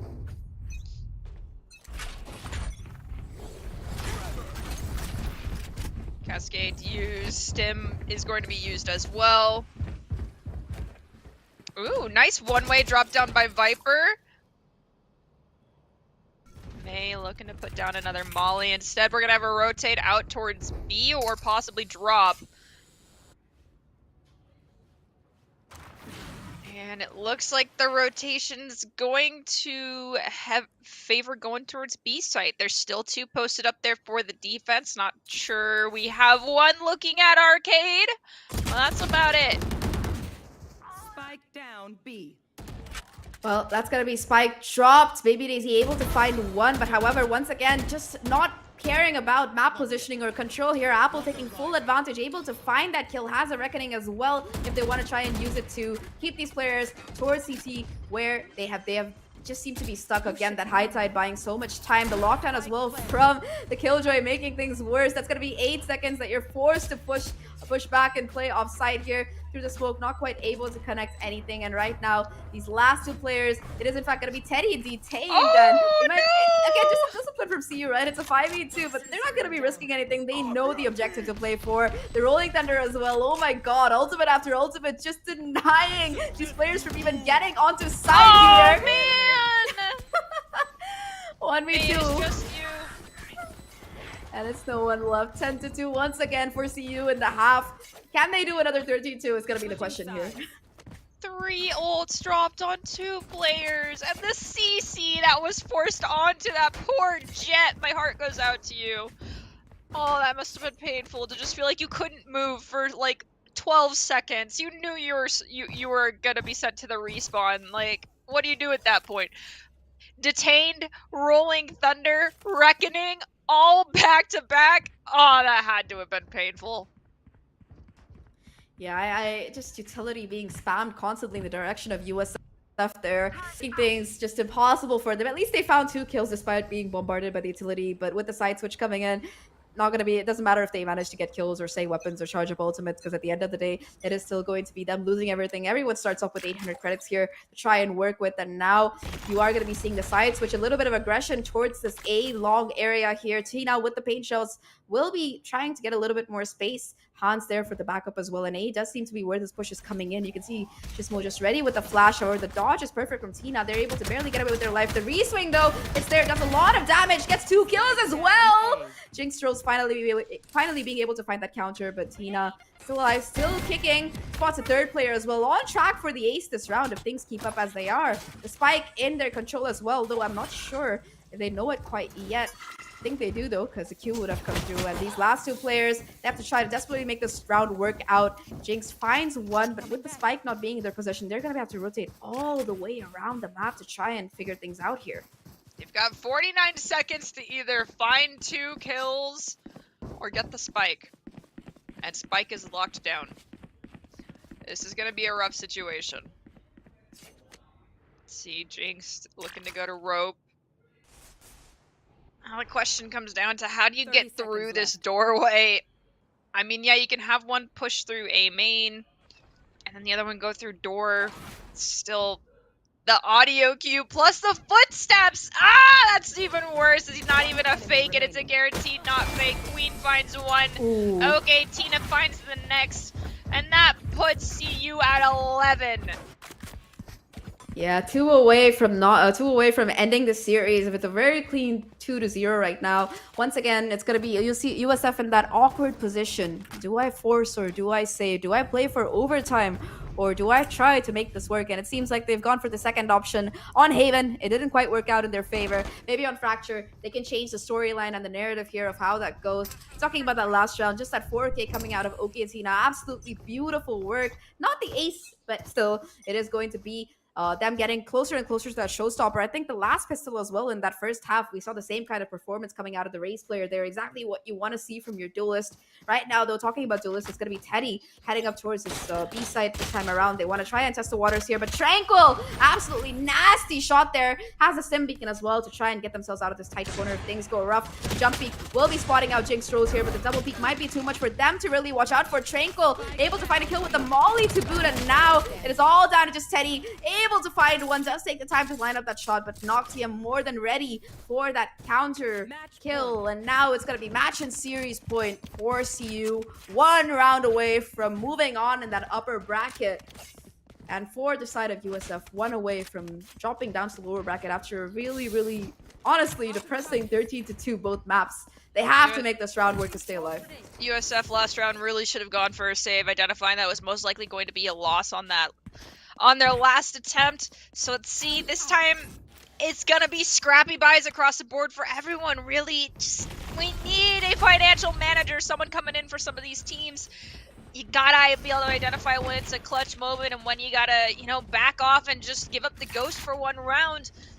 Okay, Tina posted up, looking to get some paint shells in. Might be able to pick up multiple with those paint shells. Is going to get damage onto May. I think a little bit onto the Brimstone as well. Okay, Tina fires down with help of Apple. Confirms the kill on the Gizmo. Smokes go down for CT. I don't think Tina was up in their standard spot of being by drop.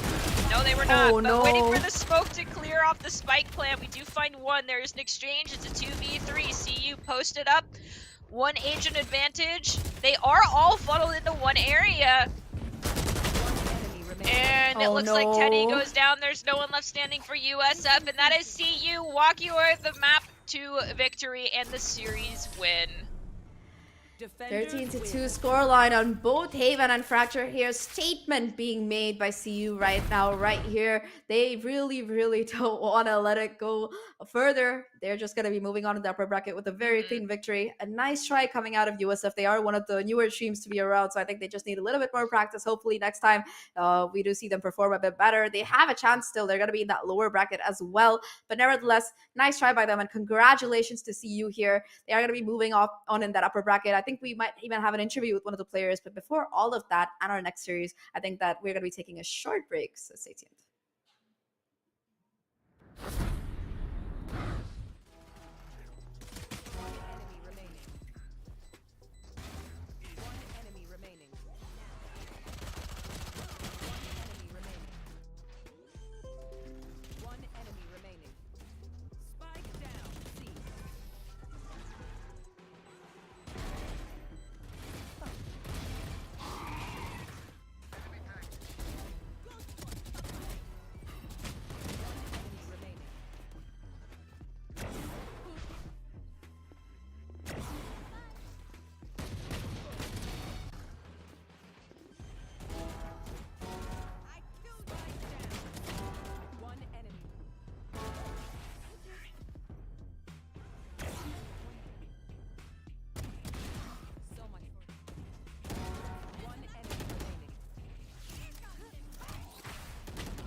Hello, everyone, and welcome back to our broadcast here of the Paidia tournament, which is a qualifier for the LAN in Arlington, Texas, later this year in May. I'm still Nerdy Bird here, and joined with me is Zach, and we're going to jump into an interview of our winner from our first best of 3 series.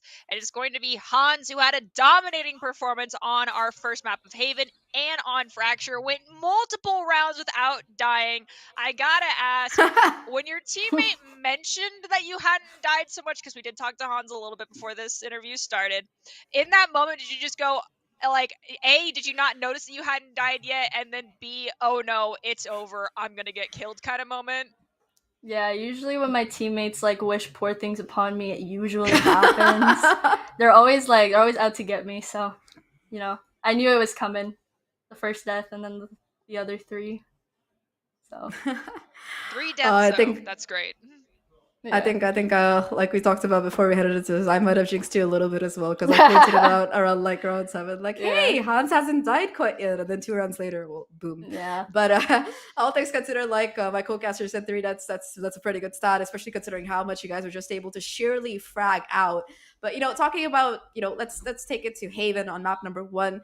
You guys did lose those first 2 rounds, but after that, you just won 13 in a row. So tell me a little bit about the comms and the energy. How was it like, and how did you really achieve that?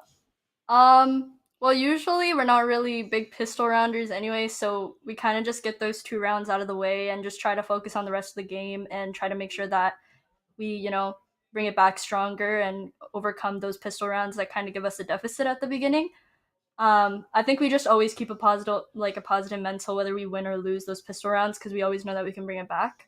We have our IGL Tina, and she's always very like on it. She's always very like strong and positive about those things. So I never feel like we're ever demoralized past those 2 rounds that we ever lose for those pistols. So we just always have a strong mental. That's good. Preparation's key, and if you prepare and are aware that, like, hey, if pistol rounds aren't strong for us, it definitely can help prevent the tilt by just being like, probably gonna lose these. It's not that big of a deal. It's just 2 rounds. With that being said, is there anyone you want to give a shout out to before we allow you to hop away from this interview? I mean, yeah, team is more than welcome to be shouted out. Same with your coach, but also friends and family are fair game for shout outs as well. So don't forget, especially if they're watching. I'd like to thank my team for carrying me, because they always carry me out of the depths, whether it's in ranked or in these official games. But I'd also like to thank Carleton Esports as a general. They have always supported me. I'd like to thank the varsity team for Carleton. They have always been like my anchor. They're always supporting me, so I'm very, very thankful. They're probably watching right now, so I'm always very thankful of them. But otherwise, I think I'm good. Thanks, Mom. Thanks, Dad.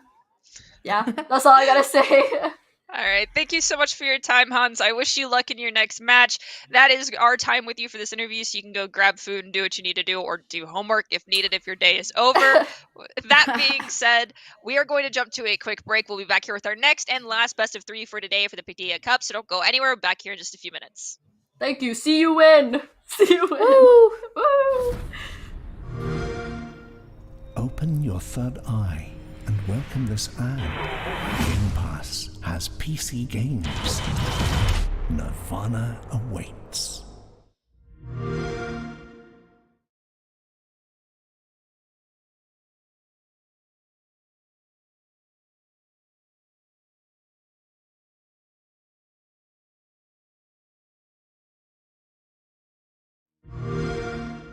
Open your third eye and welcome this ad to reach video game nirvana through PC Game Pass. Game Pass has PC Game Pass. Game Pass has PC Game. Game Pass has PC games. Nirvana awaits.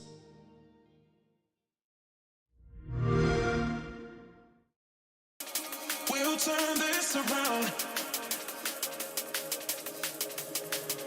We'll turn this around. We'll turn this around.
Open your third eye and welcome this ad.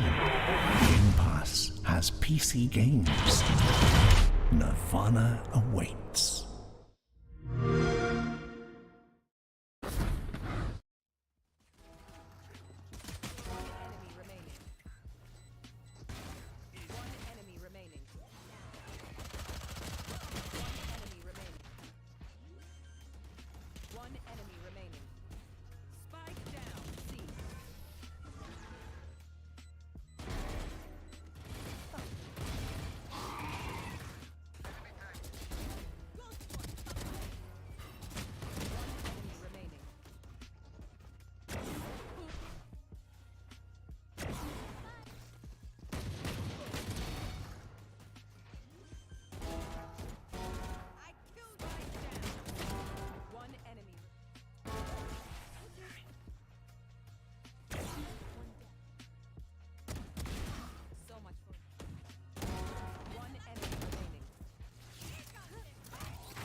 win. One enemy remaining. One enemy remaining.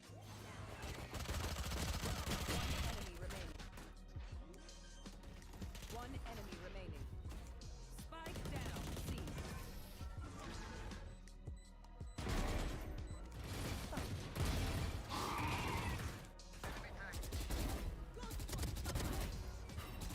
One enemy remaining.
We're at the Collegiate Esports Commissioners Cup. Let's make some noise. Oh, and it's Wait, he gonna jumped be into it. what? Corner judges go for 1, 2, dip. He needs more. And They're doing even more here. You gotta touch the point.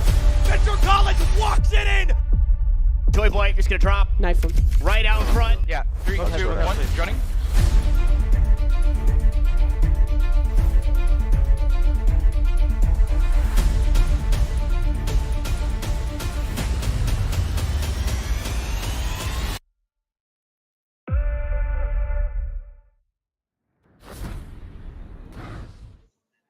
Hello, everyone, and welcome back to our coverage of the Paidia Cup qualifier. Whichever team comes out on top this weekend gets their ticket punched, sent to Arlington, Texas in May later this year. I'm still Nerdy Bird, and this is still Zach, and we are about to jump into our winter finals. I mean, our identities could have changed. I really highly doubt it unless one of us is an imposter. With that being said, we're about to Sus. jump into our winners finals, which is our last best of 3 game today. Both these teams we've already seen is going to be Houston Scarlet taking on Carleton. Both teams have had dominating performances, so we'll take a quick look at these rosters just to give everyone a quick refresher as to who is going to be on screen competing for their opportunity today, starting out with Houston. Yeah, for Houston, we do have Orchid, Benko, Raven, Altier, and Alita coming in. Now, talking about this team, they had a 13-5 today, I believe, in their first game of the day, starting off with absolute bangers, I would say, and they were able to do a fantastic job. One of the favorites heading into this particular tournament. However, though, their opponents in this upper final, they are going to be none other than Carleton University, who we just saw pull off an extremely dominating best-of-3 victory against their opponents, Hans, Tranquil, Apple, OK Tina, and Queen Noctium are going to be the ones on this particular side. Both teams, like we talked about a little bit, have had really, really good performances in this event so far, and arguably are the top 2 seeds in this event. So this best of 3, I think it's definitely going to go all the way. Yeah, and during our break, prod staff and myself were having a little back and forth about what maps we're going to see. Our third map, guaranteed, if we go to it, will be Fracture, so we have yet to get away from Fracture at all today. However, we do have Icebox and Split, 2 maps we had yet to see today. It makes me very happy. We were almost going to see Pearl. Keep this in mind for anyone in the future. Don't speak before you're supposed to give your vouch for what map you're supposed to do, because that's why Pearl isn't here. They accidentally said pick Pearl in chat before the ban had come out from the other side, and so CU ended up banning Pearl, forcing the Fracture pick. Both teams have done great on Fracture, but that's just a little slip of the tongue in text chat, mind you. So you have this opportunity to, hit, Control X and delete everything, but it didn't come fast enough. With that being said, I'm super excited to see where we end up first. I believe we're going to Split, but I'm happy we're not starting out on Haven, and I'm happy we're not starting out on Fracture. Yeah, I think that we're going to be starting, Split comes second. We're going to be starting off with Icebox number 1, a trip all the way to the frozen tundra. And talking about Icebox in particular, I think that this is a map that once again has been out for a while, has been a little bit of variation in the meta when it comes to gameplay here. You do see the Harbor pick coming in increasingly, that double controller lineup, kind of the Viper and the Harbor trying to play through. But let's see if that is going to be the case here, because there is a set established meta for this particular map. And for the side of Carleton, it seems to be kicking in right now. The Silva, of course, the favorite on this particular map. You really want to have that information early on. Of course, with the range and the verticality of this, that drone and that recon play so much pivotal value right now. The Sage as well, really nice in getting down those pesky spike plants. Of course, the Jet with that operator, you saw what the kind of damage OK Tina was able to do with that particular weapon and that particular agent. So makes sense that they're going to be picking it. The most meta comp that has been run on Icebox for the last year and a half is going to be coming out of this team, and it's meta because it works great. But talking about the side of Houston here, we are going to be having a little bit of a change up, feeling themselves looking a bit confident. Instead of having that Sage, they're having an extra Reyna instead. And Alita picking this up in particular really excites me, because usually she is going to be that dedicated Killjoy player for the side of Houston Scarlet. But now, perhaps after that 13-5 dominating victory, and perhaps she's just feeling herself a little bit, it is going to be that Reyna pick coming out of her. I'm excited to see how this goes. I mean, Apple, of course, as a Sage player, I love Icebox. I understand going with the Sage pick.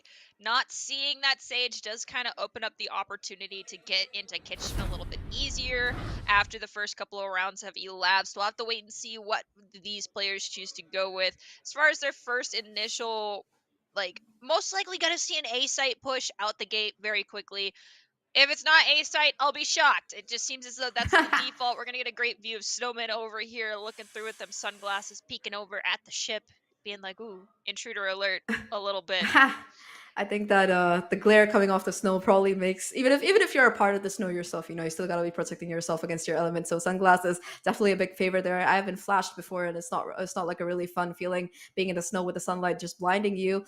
But yeah, while we wait for the game to start, a little bit of a sponsor shout out here. We are gonna be able, if you're bored of Valorant and you want to play something else, something like Starfield or Minecraft Legends or something else that's being released this year, you can play it on day one with PC, Xbox Game Pass. You can enjoy incredible games the moment they launch. You can join now at Game Pass, explore the universe, fight a bunch of vampires, take care of piglins, whatever your choice is, all on day one, just with the Game Pass. So go ahead and check it out on GamePass.com. Heading into this particular round, though, it is going to be, like you mentioned there, a bit of an A aggression coming out on both sides, though. Okay, Tina, with the Sheriff confirming that headshot onto Binko there, getting first blood. Yeah, unfortunately, OK Tino was spotted out by that recon dart and has to just disengage a little bit. We're having util dropped over here by Ultier, putting up those Viper smokes, recognizing there's a B rotation coming out. Smokes his toxins gonna get popped up. And Viper takes down Viper over on yellow. Another location dart revealing just where the agents are standing. We're posted up at the default plant position, getting ready to pinch off. Apple trying to get some spray damage in, can't find any. Instead takes a decent amount of damage. Ultier sitting at 22 health. That's just a kneecap, and you are sent to respawn. Ooh. Ultier does get a little bit too aggressive, punished for it, but Orchid is there for the trades, gets the headshot, but that little bit of extra armor is going to make a difference right now. 2v2, but HP is still in the advantage of these players from Houston Scarlet, and now it's all down to just a Killjoy. Alita with that 150 overkill will peak with all the confidence in the world and send them packing. It is going to be Houston confirming their pistol round here. However, though, CU did mention, I believe that we did have Hans for the interview there, that their pistol rounds aren't exactly up to the mark. They're not super into them. They prefer to just play for these buy rounds. So yeah, I wouldn't count them out quite yet, if at all. Talking about the buy, though, it's going to be the full buy kicking in, or at least the bonus buy kicking in for the side of Houston. They do have those 4 Spectres, a Stinger on Alita as well to make things even better. And now for the opposite side, they didn't even get the plants, so just going to be a Sheriff for OK Tina. And it looks like we're yes, we have a default coming in. We have our Viper going up towards Tube. Not positive. They're not going to commit up Tube. They're going to walk around it, head towards that window for a peek onto Kitchen. They might meet the blunt end of a barrel from either Sova or KJ if they go in. They're not going to. Smart decision, backing off. Somehow they managed to pull attention without firing a single bullet, because only Reyna and Jet are sitting over here at the back of A. Everyone else is committed towards that B site. And the rest of our attacking squad from CU is slowly... Oh, no. Okay, the pre-fire gave it away. Now the rotations are going to come out. Yeah, again, though, it is just that bonus round. A lot of space has been garnered, though, by CU. This crossfire might be deadly. OK Tina finds one, but they don't check the corner, and it's all gonna be Alita finding 2. Runs out of bullets, does go away, and Binko not there for the cover, but at least there for the refrag here. They lose 2 players. That's gonna be a Spectre and a Stinger down, but all things considered, they do convert their round and hold on to 3 weapons, so not too bad. Alita also farming up that ultimate a little bit. 2 away from that Empress. We might see it make a play, the shot on their necks, but yeah, losing that Stinger has to hurt, because right now these 2 players are going to be left with only Sheriffs, especially considering, if this was last patch or the patch before that, I believe, we did see that Stinger get a little bit of a nerf. Before that, every single round, win or lose, spike plant or not, everybody, you'd see them with 5 Stingers. But now, because of that price increase, not going to be happening anymore. This particular round, though, once again, A side does seem to be where the point of interest is, though this lurk from Noctium, with the help of that smoke, might find incredible value. It's the same lurk we saw earlier. Did not end up taking any damage. Allowed them to clear into Tube. Orchid wasn't watching their back. Goes down to Tranquil. Alita gonna swing peek over into Nest onto Apple. Possibly no. Decides to drop down. Hod's wrapping in from mid. They might end up catching the Sova. They will not. Instead, the alarm bot's going to go off. Hans is going to place their own disengage. And Alita, 11 health and a dream. Here. Raven finding that kill though is just huge. Being able to take off of the Killjoy, that's going to be some utility that you're not going to be having in this retake. And Houston, they also managed to get that rifle upgrade, so that's going to be something that's in their favor. Right now though, with this plant down, with the spike ticking, it's going to be just a little bit difficult for them to really make things work out. Altier does drop that Spectre over, possibly going to pick up the one that was dropped before. The clock is still ticking right now. Spike, about 30 seconds left on it if I'm not wrong, and they have to make this retake work now or never. Apple confirms that kill onto Raven. The flash a little bit too late, and it's going to be Tranquil finding that kill onto Lita as well. The trade's going in favor of CU solidly. It's all down to just Binko. 1v3 finds the first. That's going to be all that happens in this particular round as Carlton, they confirm their first. However, though, it was at a very, very steep cost because 3 of their players are going to be losing their weapons right now. Still going to be able to buy in, albeit with light armor here, or as it goes, a little bit of a drop coming through. Okay, Tina, no money for a gun, but it's okay because they do have that Blade Storm online. So pretty much even footing when it comes to rifles across the board here. Hans is the only one forced to go with the half shield buy, depending on who you talk to. And of course, I disagree with these people because I think they're crazy. Light shields are underrated because it's you take a headshot from a Vandal, you're going down anyway. Okay, Tina looking to jump peek, gonna use the cloud smoke. Switch over to that pistol to get rid of the turret. The smoke has gone up from their Viper. The rest are dwindling over here at the back of A site as everyone's wrapping back from mid, posted up. I don't think, yeah, Viper on B site still is not moving. They finally are starting to sneak back around yellow, recognizing they haven't heard nor seen anything yet. A site commit most definitely coming out from CU right here as OK Tina takes some damage, but Orchid finds Apple and CU is down 1 agent before the full engage has started.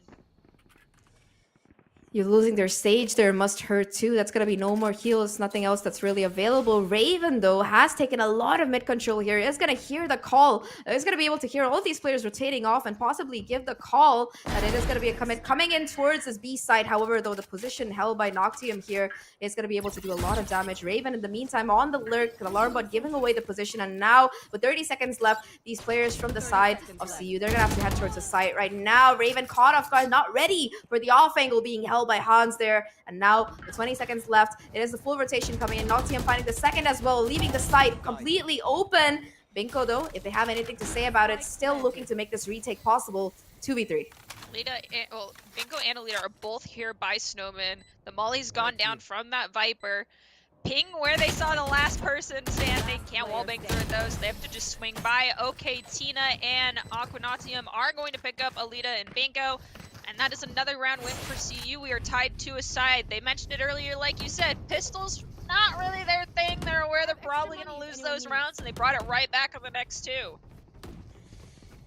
Really great round coming out of them, and now for the economy for the side of UHS, not looking the greatest. For Sheriffs, they can still do a bit of damage. Orchid has that Blade Storm, of course, might be the difference maker in this particular round, but breaking down the last one, like we talked about, that lurk coming in from Queen Noctium, just finding so much value there, not only getting that pick towards mid, but also being able to just clear outside with that reflank. It was going to be Altier caught, but talking about the Blade Storm, Orchid! 2-piece, a 3-piece!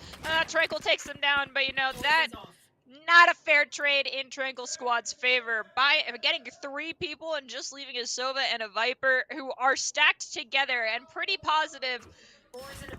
Orchid gave that intel that both are right next to one another. You can see the flank, the pinch is happening. There's 2 wrapping up from behind. They're looking to take him down. The hunt is on. Tranquil finds Alita, but Alita did get Aquanatium. There is just this poor Sova left standing. Oh no. Well, if you're not looking in the right direction, it doesn't matter what weapon you have, and Binko makes it work with that Sheriff.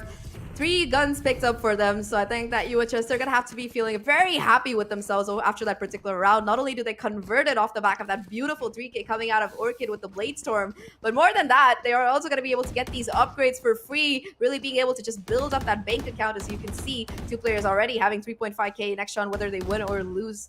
But talking about the side of CU here, they have that Sova ult to work with. Might be a huge factor in the post-plant. They're sinking everything they can into this particular round. Economy not looking the best. You do see Tranquil on the light armor as well as the Bulldog here. No rifle available for this particular player, unfortunately. Once again, this A side seems to be the point of interest as they go forward. Okay, Tina immediately takes down The turret spray firing into Nest, doesn't find anything. Attacker KJ is going to drop the lockdown. Wall goes up just to give some extra coverage. Cloud smoke. Okay, Tina double dashes in. And we do see Tranquil got a little bit of damage from that Swarm Grenade. Loses the spike to Raven after Raven also got Swarm Grenade damage on them. Orchid's wrapping around from back. Same with the Viper, who takes a lot of damage to the shoulder. Aquanatium in a 1-on-2 has to play this safe. Yeah, you really don't want your Viper player going down right off the bat. This double flank is going to be coming in, aware of the possibility. Queen Noctium, first point of contact here. In the meantime, though, OKC now just shredding people apart on site. Noctium will be able to get both kills off the back of that snake bite, making them vulnerable. And just like that, CU, they get their third round, equalizing things once again. This game seems to be neck and neck so far here, Nerdy, and it's just the start of it. They were barely 6 rounds in. Breaking down that particular round, though, it was the lockdown that garnered them sight, despite losing a player right off the bat. I think it was one of them who tried, I think Tranquil, who tried to get the plant down up top, just the head could be visible, and well, Raven, they're not one to get let an advantage like that go by their grasp, so they're going to be able to confirm that kill. But despite that player advantage, just being able to hold down that flank, and on site, those 3 players were able to just frag out of their minds, Tina in particular, and now once again the buy not in the best spot for the side of UHS. No, Alita's gonna hope to pick up a gun after a kill, so they have to tag team with somebody, because picking up a solo kill with just a classic is a little bit rough. I believe they have one more to get an Empress. And yeah, you can see they're stacked up with 2 other players. Okay, Tina goes down to Altier. Solo peeking over towards that yellow box. We might also see, though it's not on screen right now, Viper on Viper aggression, but the KJ's looking to pinch them off after going through tube, as we see Apple goes down to Orchid. Yeah, Orchid being just 2 kills right off the bat is huge right now, despite the weapon advantage. They're making things work, though. Binko and Ultier, they're caught a little bit off guard. They're being able to bring things back down to a 3v3. The trade is here right now. Still, though, A-side is going to be where the point of interest is. Raven has to be careful. The Lurk is going to be coming in. Noctium already having taken B control is absolutely huge there. And now they're going to have to be careful. Alita already looking in for a possible repush towards his B side. Has to watch for the flank as well. Might be able to find the timing on Noctium. This kill will decide everything. Pulls out the gun at the right time. The crosshair placement has to be there. And it is. Noctium will be taken down, bringing things back down to a 2v2. However, Noctium was just a red herring there. The spike is still going to be committed towards his ace side. And you know, notice who's left alive for CU. It's going to be the Sova with the Hunter's Fury, as well as the Killjoy with the lockdown here. Okay, so the Mollies. We know that Tranquil has Hunter's Fury, but they're posted up right on Spike. And unfortunately, not playing the post-plant positioning, we're going to rely on the Swarm Grenades to give us extra coverage time. But Alita knew there was only one and decided to go for it, taking 11 damage. They didn't fake it. There's too much noise. Defenders win. Hans, can you get the last kill just for good measure? I think time will expire, and they live. Oh, Pro's so fake, and that's like a key example of what it is. That was such a smart play from Alita, because they were able to sit down on the spike just when the molly was halfway done. So I guess that Hans assumed that it was a fake. Yeah, there's no problem. It's just going to be a fake. They're not tanking it. No way. I don't have to peek. I don't have to risk it. And, well, they lose the round. Yep. Either way, though, both teams after that are still going to be able to fully buy up a little bit more of an economic buffer for the side of CU. But they're still behind, at least one behind on the rounds. Oh, no. Ooh! Okay, Tina. Okay, bye-bye. Are we gonna get a res? Are we gonna get a res? Yeah. Oh, no! Okay, Tina already at very low. Oh, no. Okay. I really thought Binko was just gonna resend, okay, Tina to the Shadow Realm with that Hunter's Fury. They went down so low. Sage has now used almost all of their util just to keep OK Tina alive. One down.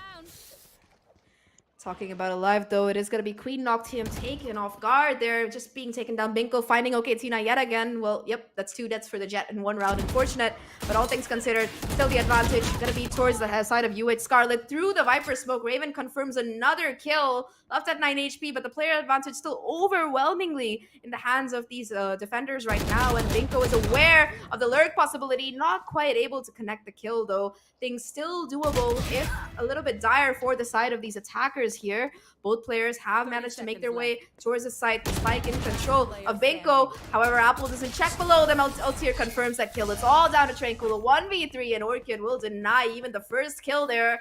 UHS find 5 out of that beautiful round, and just that raw aggression coming out towards that A side. Fantastic work. We do see Apple's going to be forced onto buying light shields, as will Tranquil. Ironically, the two players that were left standing at the end of the round, they did end up dying, but they were the last two, have no creds, and forced on light shields. That's tragic. Hopefully they have a buddy, they play the buddy system smart here and are aware that they have two softer squishies on their squad for a bit. I like how you call that softer squishies. Yeah, no, neither team looks to be getting squished quite yet.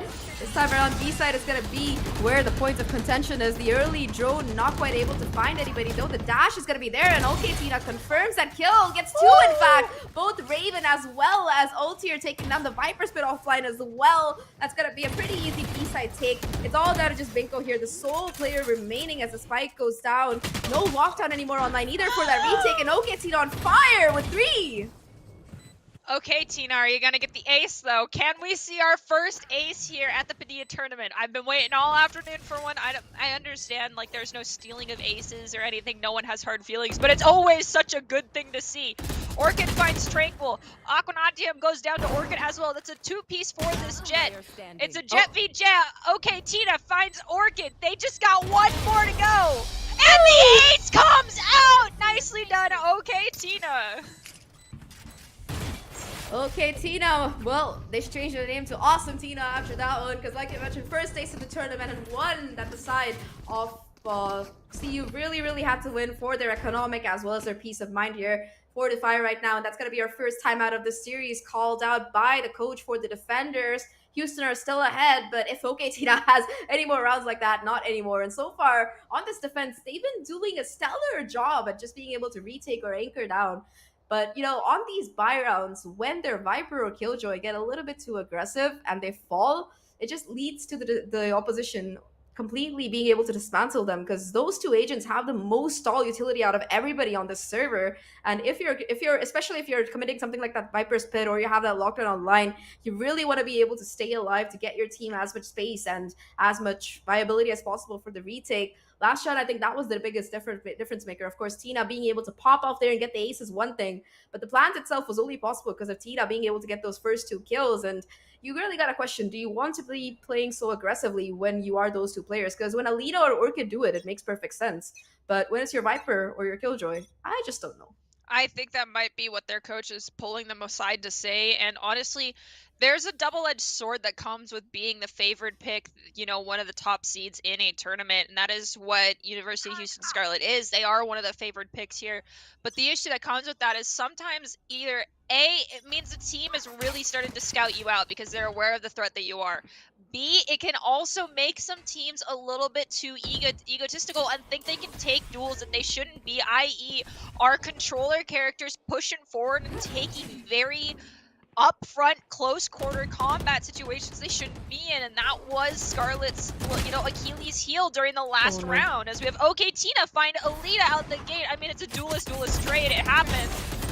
Orchid finds a 3-piece, does go down to Tranquil. We're 3v2. Scarlet still posed up with one extra agent, but both these two that we have left standing right now for CU, very strong contenders to pick up multi-piece kills. Yeah, Tranquil can use that Hunter's Fury to try and even things up a little bit, but instead they're just going to be taking the silent approach.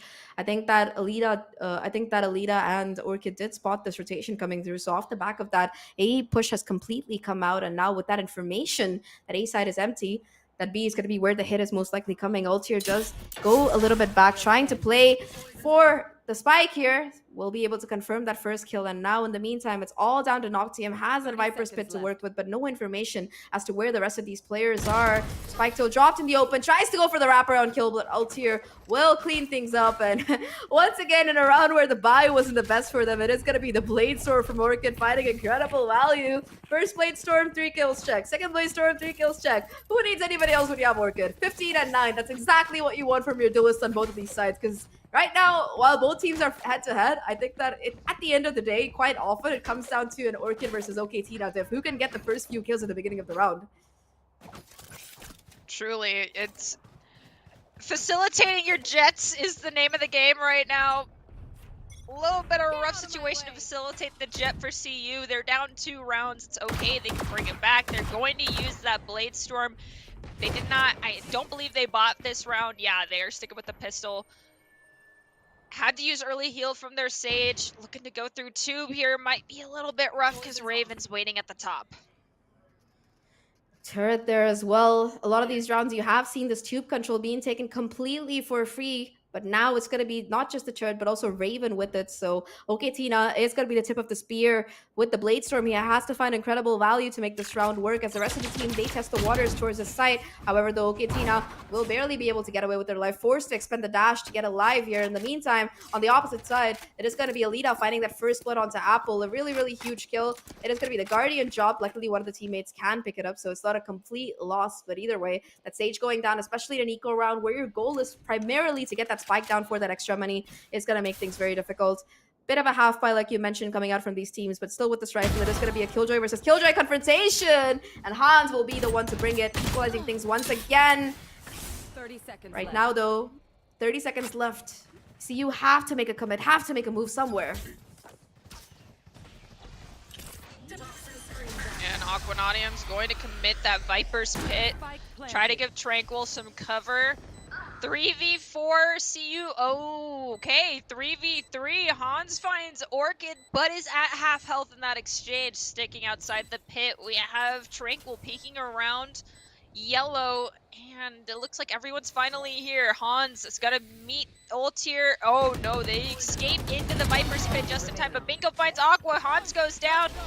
Hunter's Fury onto Spike at first tap is gonna try and just keep people off, but the one who Alita was undeterred by the damage goes for the stick, and defenders win that round.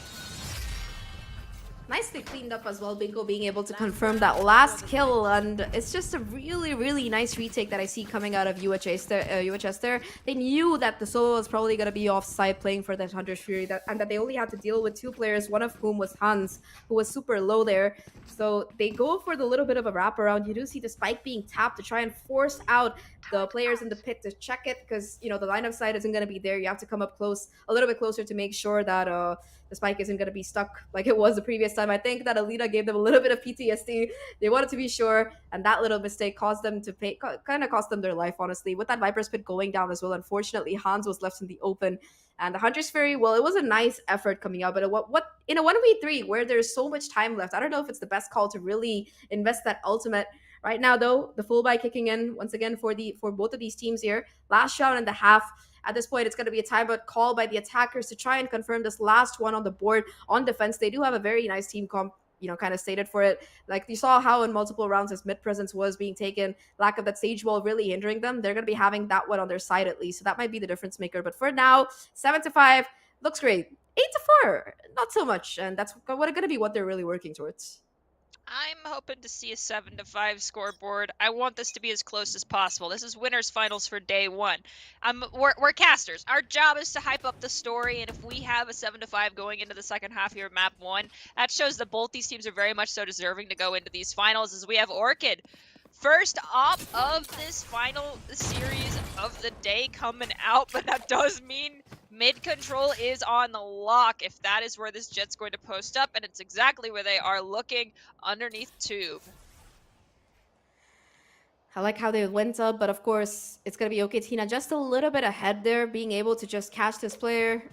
Got to be falling off, not wanting to give up that early pick, and now B is going to be where the commit seems to be coming. That's so much invested to try and clear out these close angles, but Altier still going to be the side anchor right now, has some backup as well with that operator being posted. The lockdown, though, coming out. Altier still trying to hold down the position, possibly find some frags here, but CU, they're not going to be getting ahead of themselves, waiting for the lockdown to come through. When the smoke goes up at the exact time, Orchid not able to get the kills. There is a gap here, though, so Orchid might be able to find some damage. Not connecting. And unfortunately, giving off that first op shot means that all of the attackers who now play post plant know where that jet is, but defenders going to drop down that KJ ultimate. Empress gets popped. I mean, it's everything right now. Why not? It's the last round in the half.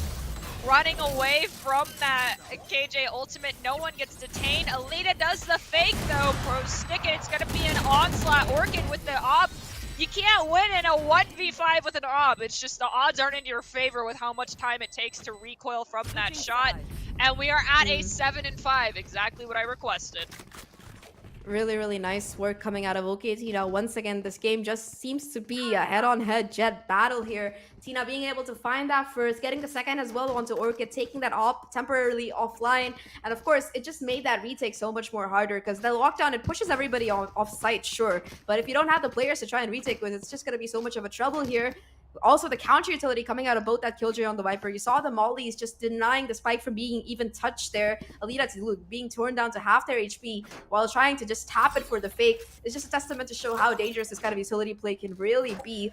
And right now, sides have switched. Pistols once again up on the board. Attackers, though, it's going to be the double duelist coming in. And well, UHS, let's see if they have what it has to extend the lead. One thing you mentioned earlier is that once you drop the wall, you can't take it back. And this basically just gave away first attempt is going to be towards B. Yes, you can reinstigate it and walk away, but Bingo comes in. I think, no, it's going to be their KJ who has the spike. Oh, we have a trade. Bingo gets 2, Orchid gets 1. Bingo goes down, but not before they had taken out 2 people. But attackers clean up fast. They get the plant down in that firing exchange as well. I really, really like that approach. It's just I think every single player there bought a Sheriff. They were like, oh, we don't need utility. We're just going to take these firefights. They put up the wall. And if you look at how the wall was placed, it let them just walk all the way towards CT without the noise of that Sage wall or that plant coming through. It seemed like CU were just unaware of that. And when that wall dropped, just 5 Sheriffs in their faces. A beautiful work of art coming out of the side of UHA, who get to 8 right now. Fobai coming out off the back of that as well. 5 Spectres versus 1 Sheriff and 4 Classics. This should be a bit of a bloodbath. I'm sorry, but I'm just giggling at the calling 5 Sheriffs a work of art. It was just a bloodbath out the gate. We have a fight, all-out brawl happening in the mid area of A site, forcing the attackers back. Both teams have lost, but it's back to B. Indeed, you are going to be leaving Raven on the lurk here. Hans, I think that was a bit of a sack coming through as well. The gamble paying off as they're able to get a kill, but the read is nevertheless there from the side of the defense. The Molly as well denying the plant coming through for a couple of seconds here. The second as well, though it doesn't quite cover the plant area. Still going to be able to get it down, and these Classics might be able to do quite a bit of damage through the smoke, though. It is going to be Tranquil tagged down to less than half of their HP. Binko going to be stuck onto site. The Viper roll has to come back up if they want to get away alive. Will be able to do so successfully, and now these 4 remaining players, 2 of them tagged up to less than 10 HP, have a lot of work to do. Hans is at 3 health. The Owl Drone is out. And remember, pistol rounds are not the forte for CU. We have the first Swarm Grenade get dropped. Raven with a 2-piece. Alita with a 2-piece. Attackers win that second pistol round. And now is the opportunity for CU to start bringing it back in their favor. Aquanaudium, no. Put the Odin away and keep it away. Yes, let's be civil here. No Odin spams coming in. I think that she did hear you, so yeah, we're not gonna be seeing that Odin pick coming in quite yet. Maybe if they decide to get a little bit feisty later, that might be the case. But right now, I think that CU, all things considered, they might have lost the round, but they did a pretty decent job there. They managed to take down 2 players, so that's gonna be 2 less Spectres that they have to try and deal with. And trust me, every single Spectre that you get offline, it's good for you, because otherwise it's just gonna be people running it down. They don't have the stim beacon, but still quite a bit of damage that can be done. And now again, it's going to be a bit of a split push. Spike still dropped in the open as they decide where they want to go. Okay, Tina dwindling over by window in kitchen. Has that tailwind online. Doesn't even have to use it. It expires. Orchid's on top of tube. It's a battle of patience here. Which jet's going to come out onto... Oh, boy. Oh, okay. I think... Okay, Tina definitely heard that. She is waiting. The timing, though, it is going to be the Jet just walking past, possibly getting a successful flank here, especially with the recon being committed, though Apple is more than ready for it, able to find that kill. Takes a little bit of damage, but still doing quite well. And now OKT just holding down the mid here. 2 players ready to peek into it. Not quite able to get the kill, but does a lot of damage in the process. Takes some of their own. And Alita, in the meantime, gets Apple on site. Huge kill there. Apple, no!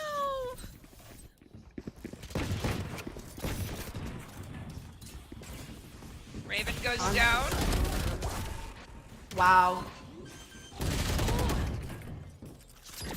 Yikes, that's gotta Spike sting. planted. Oh boy, okay. Alita popping the Empress with 30 health.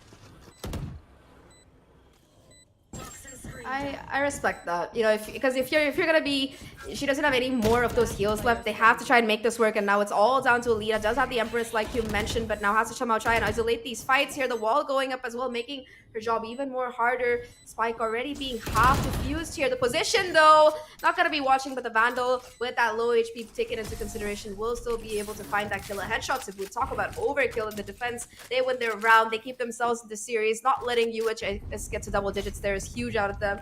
They did lose a couple of players there. 3, I believe, if I'm not wrong, and by looking to be a bit scrappy in this particular round. You got to see a bulldog for one of them. OKT now deciding what exactly they want to buy. And in the meantime, for the side of UHS, they're going to be able to have their full buy online in this particular round. No ultimates for either team to work with quite yet. Although Tranquil is only 2 away from that Hunter's Fury. Binko as well. The Sova ultimates could prove to be pivotal, especially if that spike goes down here. Yeah. Okay, so on these kind of half eco rounds, I'm missing where people used to, you know, you'd buy, yes, the Spectre, the Stinger has gone up in price, so you have to go with the Spectre, but instead of having everyone go with ARs as much as you can and the light shields, instead having 2 people pick up a Stinger or a Spectre, and then those 2 people going with people that have bought the ARs, tends to help your economy in these situations a little bit more. It's a strategy pulled from the Valorant Professional League, but, you know, we can mirror the pros. We're on our pathway there. Instead, we're just gonna break open the piggy banks and spend everything that we have on the candies at the candy store and not wait. To be fair, you are also at a bit of a round deficit. You really don't want to let a team like Scarlet run away with the double digits. They're getting the picks to boot, and now Orchid looking for the hunt here, dashing into their own smoke, trying to isolate these fights. Tranquil finds one, the trade is immediately there. Now Orchid stuck between a firing squad, going to be punished for that aggression. Does help the spike go down, although Altier on site is going to be able to find another as well. Now 2 players remaining for the side of CU to try and close it out against the Hunter's Fury as well. Make that one. Raven on the lurk, confirming that it's all down to just Apple here, and Raven still that power position towards mid, able to get Scarlet to double digits here, and they managed to win the round without even investing that Hunter's Fury. Absolutely huge coming out of them there. And now for the side of CU, they're kind of staring down the barrel of the gun. A very wise choice to go in for an eco round here, because they want to try and push this as far as they can, but they're running the risk of letting Scarlet get to 11 for free, especially considering they don't have that Blade Storm on OKT active. Need a drop. Thanks.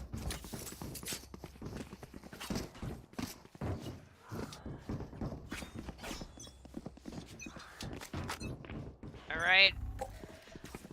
See where everyone's gonna post up and go. We've got a 5-man commit over towards A site coming out from University of Houston Scarlet, and there is nobody home for CU. There is this flank coming out, though. 3 players towards that flank, that Killjoy turret being taken down, giving the information. You can immediately see the repositioning coming out of Raven here. He's going to be holding this cross. Will be able to connect some kills. Not quite able to get the shot, though, and Hans is going to find that huge first kill right now. Tranquil still playing towards CT, making sure that nobody is quite pushing up, though. Alita takes that control. Orchid goes for the reswing, not quite able to get the second, and now it's back down to a 3v3. 2 rifles as well available, and suddenly this retake, it looks like much more even when it comes down to it. All 3 players rushing in. Altier holding down this angle. Sees the first. Not quite able to connect the shots, though. And it's down to these last 2 players on this retake. Apple trying to defuse the spike. Getting half before being hit by that Hunter's Fury. Not quite connecting the kills. And it's all down to just the Sova here. Gets that first kill, but with half the spike going down, there's going to be no time for them to get over and deny that defuse. And CU, they win that Thrifty with that beautiful flank. I mean, I guess no one being home was the play of the game. That was... I didn't think it'd work, but it did. I stand corrected, CU. It was a bait and switch. I mean, to be fair, if Raven had been able to get at least 1 kill before being shut down there, it would have been the difference maker on that particular round. But unfortunately, that wasn't going to be the case. Now, economy swinging towards the side of CU instead in their favor. Bai looking a little bit scrappy. Still going to be rifles on board, except for 1 player for Scarlet there. And once again, it is going to be this Poison Orb towards mid, trying to bait out a little bit of presence. But nevertheless, the heavy stack, 4 players for Scarlet right now, still positioned towards this A side. early Sage Wall investment coming in to try and prevent this double-sided push onto this A side. They know this is probably going to be where that hit is coming. And in the meantime, Ultir on the lurk here, trying to find a little bit of value if possible, but nobody's going to be really pushing out from the side of UHS. Sorry, from the side of CU. So lurk not quite materializing as favored. Anyway, though, we are going to be seeing this Ultir still holding down this power position, waiting for a possible peek, but it's not going to be the bait taken right now. Raven committing that attacker Killjoy lockdown towards the site on A. It's going to push all of these players off site. They do have the Hunter's Fury, not quite choosing to commit it, although the turn away from Queen might have been the play of the game, but unfortunately the shot is still there and Ultir not quite able to do anything with it. I think the plan was to go for a reflank towards his B side after faking A, but neither the fake materializes nor does that kill onto B side. And now with 30 seconds left, 3 players remaining against 5 from CU. Somehow they have to try and make this round work. It's doable. I have faith for University Houston Scarlet, but now it's 2 players left standing. That faith is dwindling a little bit, and Bingo with a 2-piece. Oh, Apple shut that down, and Hans closed the casket. You know, for a second, I thought that was going to be possible. Things were back down to 3-3 just for a few seconds, but by advantage of information and positioning, CU were able to kind of get a head start. Those last 2 players were there for the refrags and the trades, being able to close out the round very, very successfully. Now, though, it is going to be the eco run coming in once again for the side of Scarlet. Nothing much to work with. Orchid does have the Blade Storm, though. And remember, here's a fun statistic. Every time this player has pulled out the Blade Storm so far, they've gotten the 3K. So the question is, can they do the same again? Because the hope of the round is going to be them and Binko. Binko does have that hero rifle as well. However, the OKT now has invested in this operator. We saw the kind of damage they were able to do on Haven once again. Finding that first blood. Orchid as well being shut down. You jinxed it. Orchid didn't even get a single kill. Caster Curse came in too strong. Hey, it's okay. Well, it's not okay for Scarlet, but I think CU should be feeling pretty happy with themselves. The operator, of course, locking down that pivotal angle. You always want to flash before you peek that, or at least hug the walls, but the white peek from Alita is going to be instantly punished. And right now, looking at the 2-player disadvantage, still, it's going to give the side of CU a lot of room to really play around this map. Despite the 3v5, the Viper's Pit is going to be invested right now. The Hunter's Fury countered, try and prevent the plants or try to get the Viper out, but not going to be working in their favor. This is looking like very dicey. Oh, wow. Plant has stood, and okay, Tina goes down. Okay, our Sova, Tranquil's at full health, but the Sova for University Houston Scarlet is in very much so a lot of pain. You can't even see that poor girl's health anymore on screen. It is popping in and out because of that Viper's Pit. That is tragic. Raven being forced back due to the lockdown. Defuse has begun. Post plant, Andy coming in. Swarm grenade number 1, but it didn't come in fast enough. Defenders find the defuse, and we are within striking distance of equalizing scores. Off the back of that, it is going to be the second timeout call by Scarlet here on this attack. They seem to be struggling just a little bit with that coordination aspect, especially, you know, a lot of the times you see these players kind of going fishing around towards mid or A or whatever, instantly losing out a particular player there. It's going to make things very, very rough for them. And just being left in a 3v5 within the first 30 seconds of a round kind of tears things apart there. I think that the Viper's Pit was a bit of a questionable play. They did have a Vandal in the hands of Binko, I believe. But aside from that, it was spotty weaponry all around the board. At least they managed to bait the Hunter's Fury out, so it's not an entire loss there. As well as that lockdown, they got 2 crucial ults out of the side of CU. So it's not an entirely bad trade. But all things considered, I think that it was a bit questionable, but what do I know? I'm not the pro player anymore. Either way, though, looking at this round is a must-win for either team because it lets them either equalize or get a little bit closer to that juicy match point there. I think that it's this one. I think whoever wins this round might end up winning the game unless it goes into OT, in which case I stand corrected. Let's see. Aquanoctium's going to be forced into the light shields. We have OK Tina again with that operator. 21 kills, 15 deaths to Orchid's 18 kills, 17 deaths. Like we said earlier, this is facilitate your jet game on Icebox here. I think Apple's doing a slightly stronger job of facilitating their jet because they are taking the duel with the enemy jet of Orchid first and half the time getting the elimination to guarantee their jet survival. A little bit of a different play that we see coming out of UHS. They've gone for the lurks towards mid before, but not the full-on push like this. And it seems like utility is just too much for them to deal with, losing 2 players. Once again, right off the bat, Alita, though, has the power position, has wrapped around. The timing is going to be everything. Pops the Empress as well, and now things are down to a 2v3 as Alita gets that kill. Operator, though, is more than ready for it. It's all down to just ult here. 1v2 to try and clutch out here. 76 HP to work with. Is aware of the position of that player and will be able to confirm it. It's just going to be Jet versus the Viper here, 29 HP. Okay, Tina is going to be updrafting right now. The position not known, but okay, Tina still checks it nevertheless and will confirm that last kill. CU 5-10, and we have a game on our hands as both teams stand at the same score right now. The economic advantage definitely in favor of the side of CU, especially after they managed to retrieve that operator.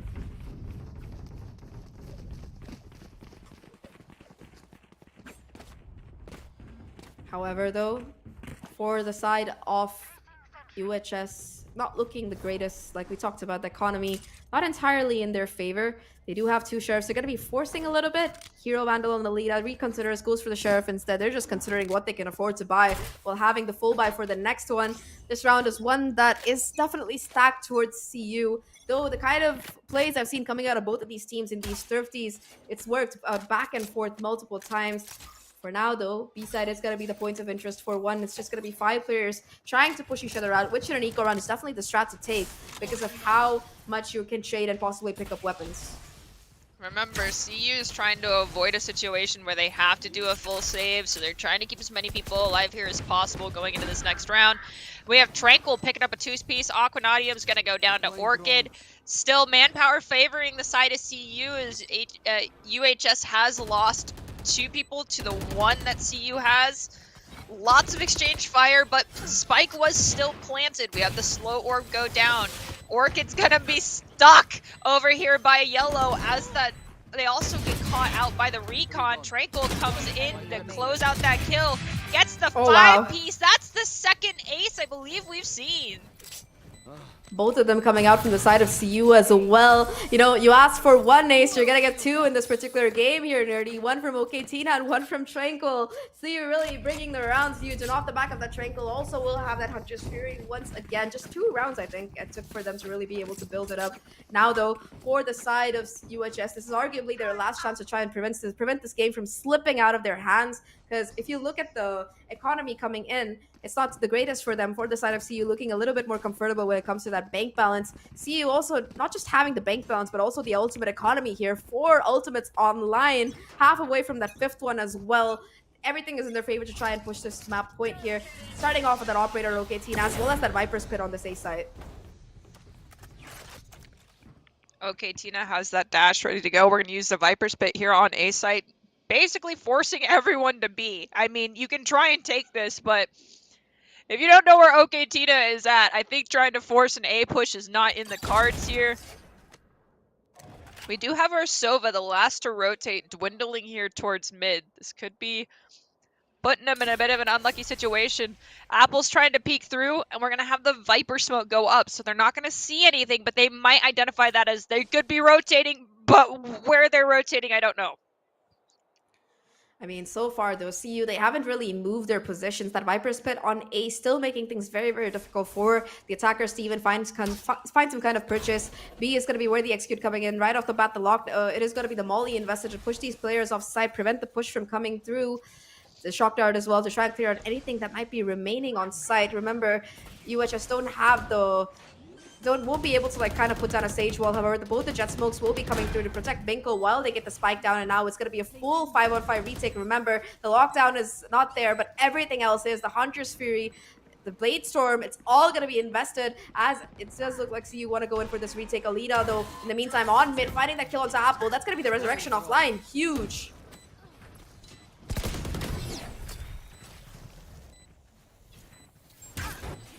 Lots of stalling utility though. It's gonna be okay. Tina and Tranquil taking down both of them. It's all down to just one player. Noxium trying to get the defuse, but Tina with the Blade Storm. It really is a game of the Jets here, as it is gonna be Tina being able to find that last kill.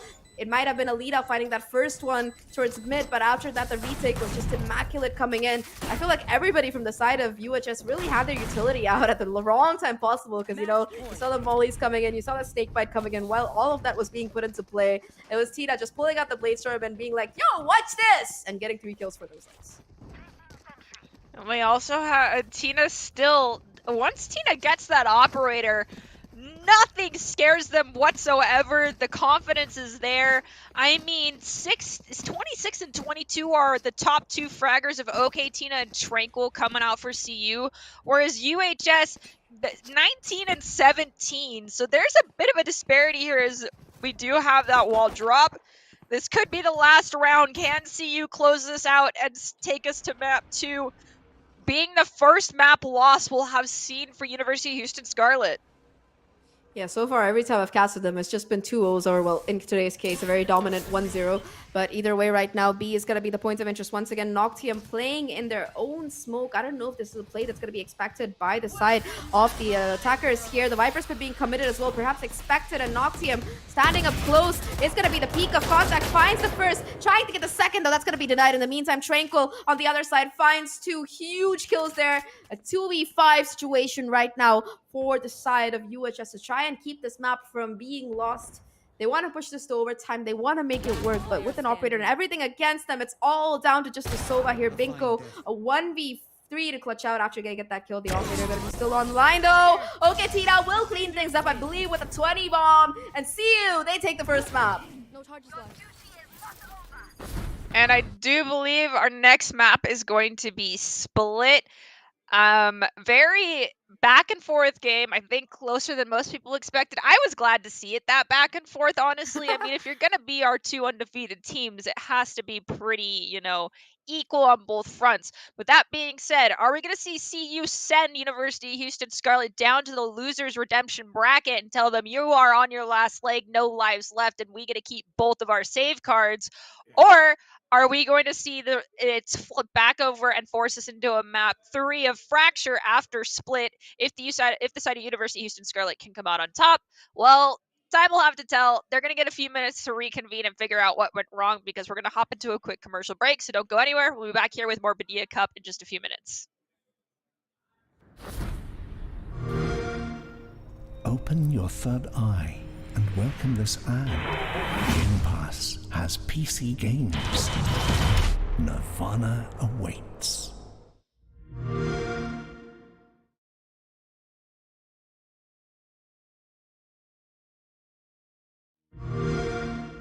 Open your third eye and welcome this ad to reach video game nirvana through PC Game Pass. Game Pass has PC Game Pass. Game Pass has PC Games. Game Pass has PC Games. Nirvana awaits.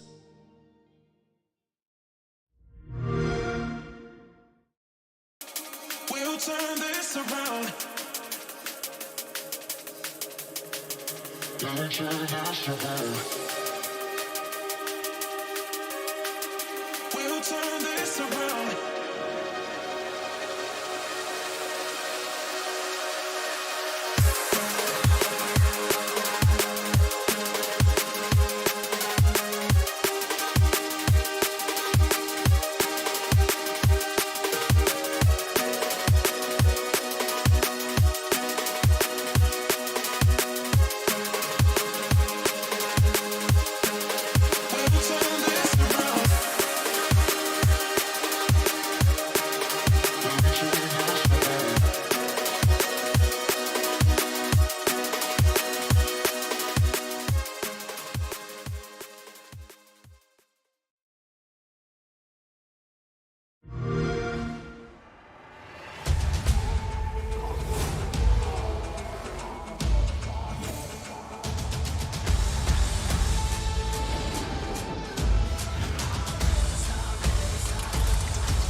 even fall. Brushing the dirt off and I'm back giving it my all. Eyes on the prize, only a matter of time. Before my sacrifice, bring me closer to paradise. You see the blood is red, all the sweat and the tears been shed. I put my fears to bed. If I gave it, I'll be dead. And I feel the pressure. Yes, sir. The temperature set to 100 degrees and nothing lesser. And I might slip and trip, but I cannot quit. Diamonds made out of cold. I never ever stop. All I got is the power to go.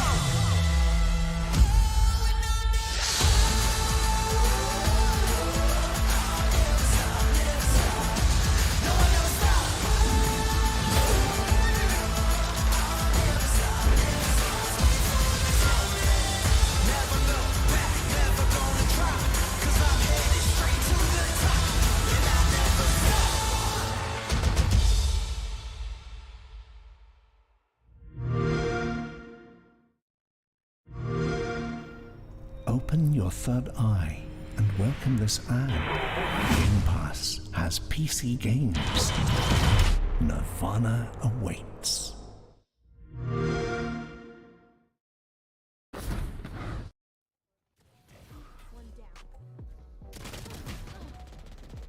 Last player standing. Strike down A.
Welcome back, everyone, to the first day of the Paidia Cup CECC qualifier. Like we mentioned before, everything is on the line here. The winner of this event will be getting a slot right to Arlington, Texas, to play in the main CECC event happening in May. I'm Zach, and with me here is the Nerdy Bird themselves.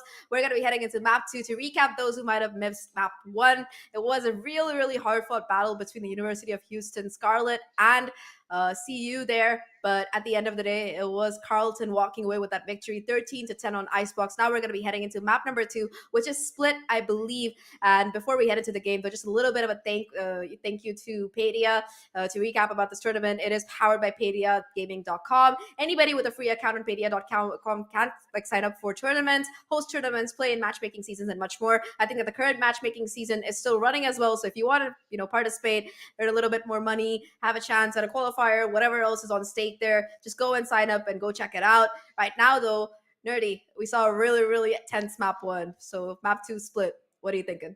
I really don't know. I think this could go either way. I mean, let's be honest, University of Houston Scarlet came in here, they were the favored pick, but as I mentioned, it makes you the double-edged sword. Like, it's a good thing, it can be a bad thing, and we also had one player, I'm not positive of which team it was, say that they're starting to feel a little sick after that first game. I do know that a lot of players can start getting a little bit of nervous sickness. One of the players that I've been casting since he was in high school, who plays for a college Rocket League team now, literally at his first LAN event as a college player, was throwing up before the finals game just due to nerves. So I totally get it. Hopefully that player had those last couple of minutes to feel a little bit better, drank some water, stood up, walked around. Not positive if any of these teams have subs in their back pocket in case someone starts to feel like that and can't get everything centered back up in time. Nonetheless, I hope those nerves are taken care of and that you're feeling better and can, focus up and bring this back in favor of your team. If not, University of Houston Scarlet, you're going to have to go down to the redemption bracket and claw your way back up for a rematch against CU. CU, right now, you're sitting strong, the first map win. However, I challenge you to not have to send us all the way to Fracture. Can you? I don't know. Is that like a reverse Uno card here? Because never mind, I'm not gonna say it. But yeah, talking about map number 2, which is gonna be Split. No, I'm not saying anything. No cursing, nothing. But yeah, map number 2, we do have Split, like we talked about. Both teams have gone for their picks. A little bit of a Sentinel difference coming in here with that Cypher and Killjoy. Sage as well for that bit of mid control. The Breach versus Sky pick, though, I'm really intrigued by, because you do see the duelist being the Raze, understandable on Split. A lot of these really close angles. The Boombot can find so much value. The Paint Shells as well. If you toss it in the right area, you're going to get a couple of kills. And I think that with that Raze pick, the Breach just synergizes a little bit better because of how those concussions can really get people stuck in those corners. The Rolling Thunder as well, I think that about 8 patches ago or 10 patches ago, whatever it was, got a little bit of a buff towards that area. And on a map like Split, where the sites themselves aren't super big, but the map itself is, I think that that particular ultimate can find a lot of value either for a site take or for a retake here. Killjoy as well, I would favor it just a little bit over that Cypher, because while that Cypher does let you play a little bit ratty, tripwires for better map control, especially on attack and on defense as well, the camera letting you really point out where people are if you're trying to go in for a retake and it isn't broken. Killjoy's lockdown just lets you retake a lot of these sites, especially that B side if you can get it in the right spot, and I think that might be a huge difference maker here. All right, I totally understand that lockdown is huge, but lockdown, we gotta remember, relies on you getting those resource orbs, the ultimate orbs, or getting kills over time, or plants or defuses. However, Cypher cages, you just gotta have enough economy to buy them, and a Cypher cage can lock down an entire entry point for a team, stall them out, make them have to completely rotate away, because there are times where I know a team will see a Cypher cage and straight up just says, no, we're walking away. And Orchid, our top fragger typically for the side of University of Houston Scarlet, goes down. Okay, Tina goes down shortly thereafter. So both teams equal playing field, except for the Sky right now, sliver of health. Omen, a little under half. They do have a Sage to heal them up, though. Sky, you're kind of out of luck. Yeah, Raven gonna be waiting a little to make sure that the push isn't exactly coming through super fast, so that, it's not gonna be this player left on site overwhelmed. Really good call. Now that the heal really gonna be coming through for both of these agents, possibly, although, okay, that looked really, really scary for Hans for a second.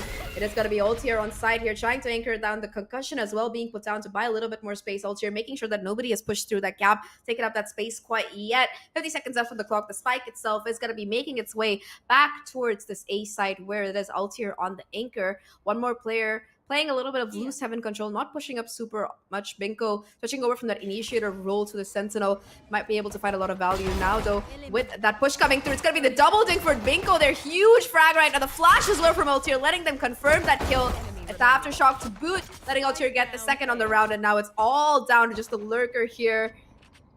Noxium, full HP, has a ghost, but in the open, surrounded by 3 players, nothing can be done. And it is going to be UHS finding their first really, really good start for them.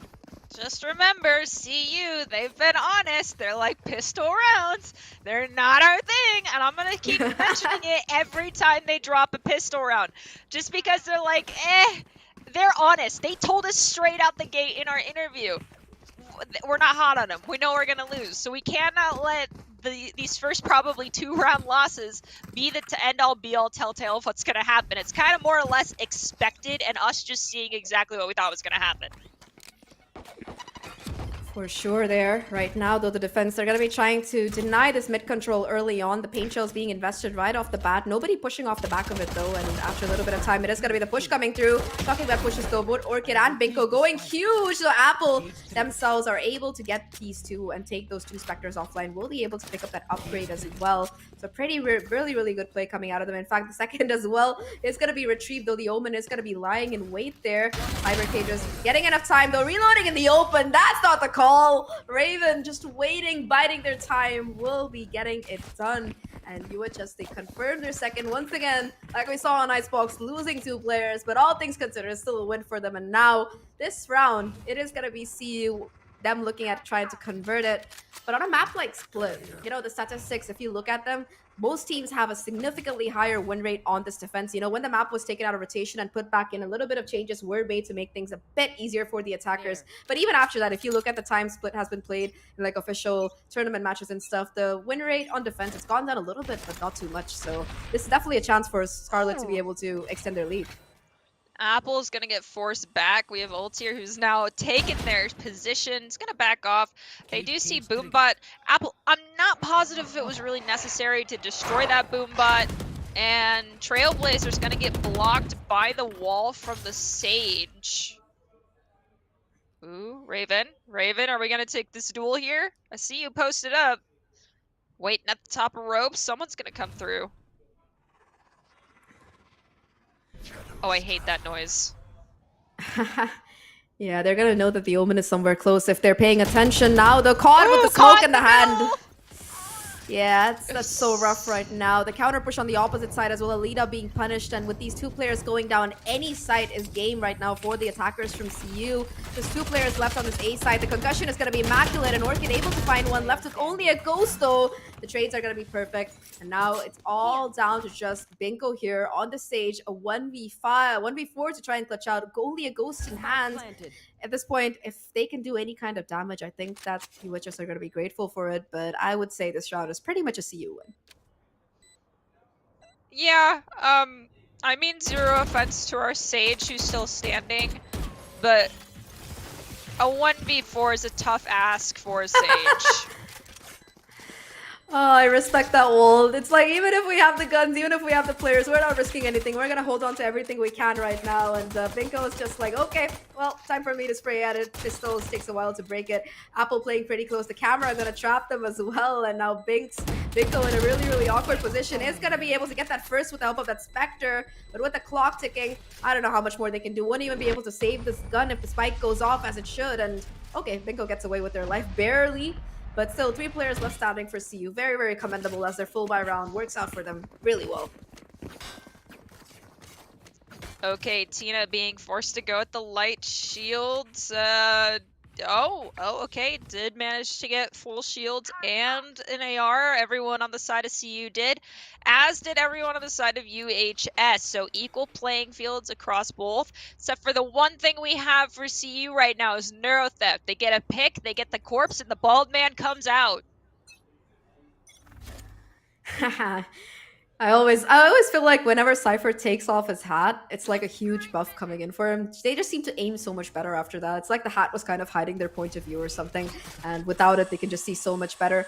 But jokes apart, this round, like we talked about, is going to be the full buy for the side of UHS here. A little bit of noise being made towards mid is going to be triggering the usage of that wall, but in these rounds, gun rounds, not quite able to do so much. Benko, though, spots the head off the raise here, not quite able to connect the shot, and OKT now will be left alive, getting out of that tight corner, not even taking any damage, in fact. And now it just seems to be a full-on push towards mid. One player lurking towards B main, but everybody else kind of just trying to put the pressure here. Once again, they are going to be looking for playing for the retake here, but it's going to be Benko getting a little bit ahead of their boots here, taken down right off the bat. Like you mentioned, the neural theft coming out as well, revealing Alita's position. Going to be running away for dear life to that back site, and a little bit of nanoswarm damage taken by some of the players, but overall, still number advantage, site taken as well. Spike should be going down.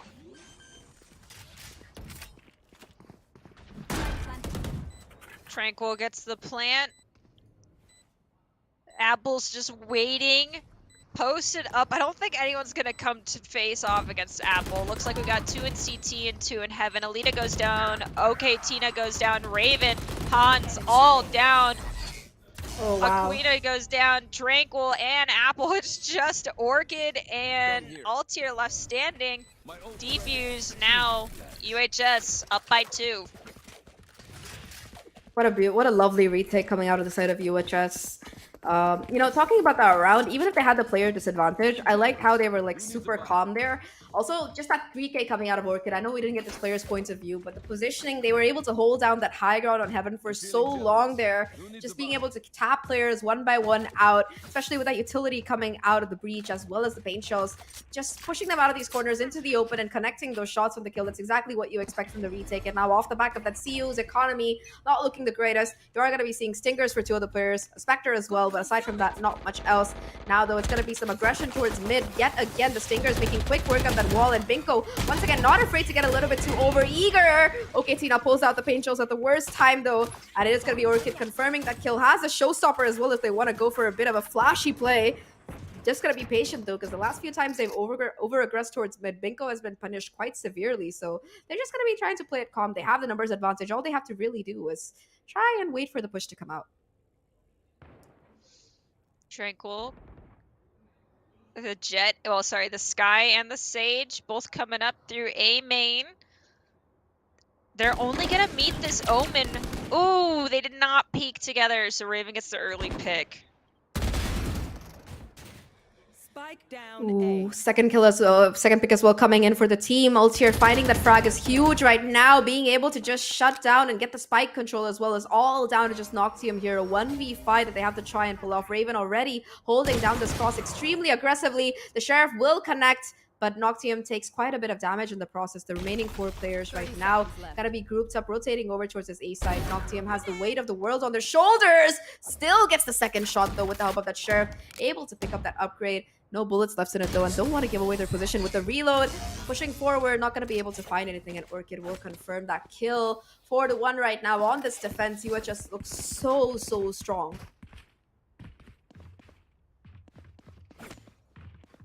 Now it looks like UHS is still not quite where they want to be as far as economy goes, but they do have 4 or 5. All 5 are still going to buy the ARs. Alita is gonna be a little pressed for creds if they don't come out on top of this run.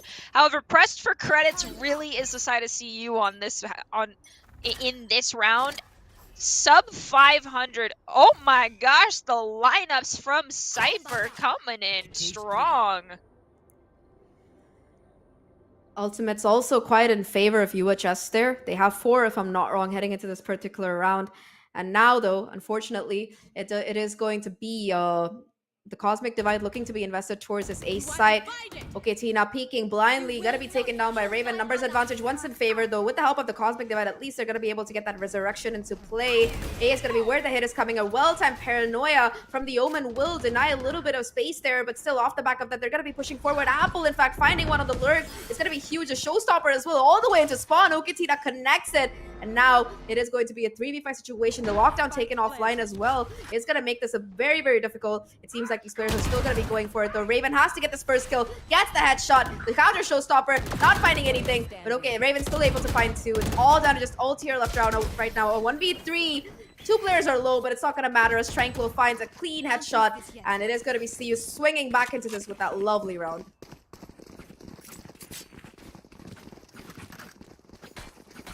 All right, UHS, can you respond? And it looks like Akuma is going to take a timeout here, possibly to discuss what went wrong in that last round and to kind of get their players' heads on straight, or perhaps this is just to help their player that's not feeling well. 45 seconds, it's a lot of time to help discuss just how to fix things up and clean things up. Honestly, you mentioned it earlier that the loadout currently as far as agents for UHS is being a bit stronger than CU, and I am starting to agree with you heavily on that one. I'm a Cypher enjoyer. I may suck at Cypher, but I love watching Cypher play. Perhaps Cypher will have more luck on the defense. Typically, Cyphers do. Offensive Cypher is a little hit or miss. I mean, you do see these insane lurks coming out of Apple, being able to just like find a couple of kills there. But aside from that, when it comes to this attack so far, last round was excellent coming out of CU. But remember, they had to use 2 ultimates to try and convert, just get the site. 3, in fact, if I'm not wrong, the Cosmic Divide, the Resurrection, and I believe it was, I forgot which one it was, my bad. But yeah, it was going to be one more. The Cosmic Divide being invested in that particular round to get site control. Showstopper as well from OKT. Now, they were able to find a frag with it and convert it, which is what those ults for. But at the end of the day, it was very, very expensive for them. The retake attempt as well, they did manage to bait a couple out of UHS, so that's going to be something that they're very happy about. But still, a couple of those really annoying ultimates are still going to be online, so UHS have a little bit of an advantage in this round. But I think on both sides, you have some players kind of like struggling with their buys, and I think whoever does loses is going to be pushed into an eco round for sure. Considering all that, though, it does seem to be much, much slower of a play coming out of CU here. Don't really want to give up those early picks as they have been going time and time again. First Blood has been just falling apart to these players from the side of UHS, and they're going to be taking a little bit more of a cautious play. Early alarm bot positioned right now towards this B side. Nanoswarm being put on position, given away. In the meantime, Apple once again on mid, on the lurk, the sneaky Cypher, finding that kill.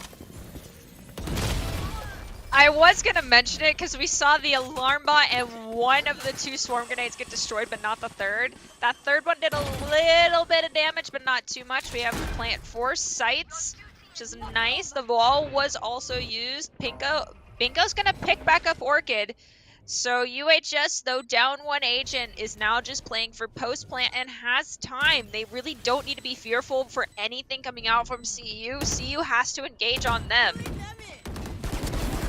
Oh, the position from Noctium, though, huge as they go and find 2 before finally being shut down. Altair getting that trade, but it might not be enough here. Binko stepping up huge, finding 2 despite the flash striking in, and now it's all down to just Altair. Knows the position of 1, but OKT now's in the corner, will be able to swing out and get that final kill as CU find the 3rd here on their attack. Absolutely phenomenal. Just talking about how they went for the attack, right? Apple towards mid, creates a little bit of a distraction, finds that kill immediately. Once that numbers advantage goes in their favor, you see that execute coming out of that team. They get onto site, and of course, Tina just satcheling into site, being able to take down Alita like that. The Killjoy lockdown and everything else not being online demolishes the defense. And while they did try to make a retake, try to make a comeback, it just wasn't enough at the end of it. Because of the loss, they're going to be pushed into an eco right now. Only 1 ultimate left in their pockets, and it's not one that you really want in these eco rounds, unfortunately. The From the Shadows, I don't know how much more it can do here. I mean, a bit rough. From the Shadows, if you have an Omen that specializes in playing like an absolute rat and giving everyone nightmares, you just go in the most crazy spot ever that no one's going to anticipate. As we have Hans take down Alita, Blast Pack, it actually gives Hans a little bit of a boost as well. Seekers are online for Hans if need be, but we have Apple lurking, picking up a 2-piece.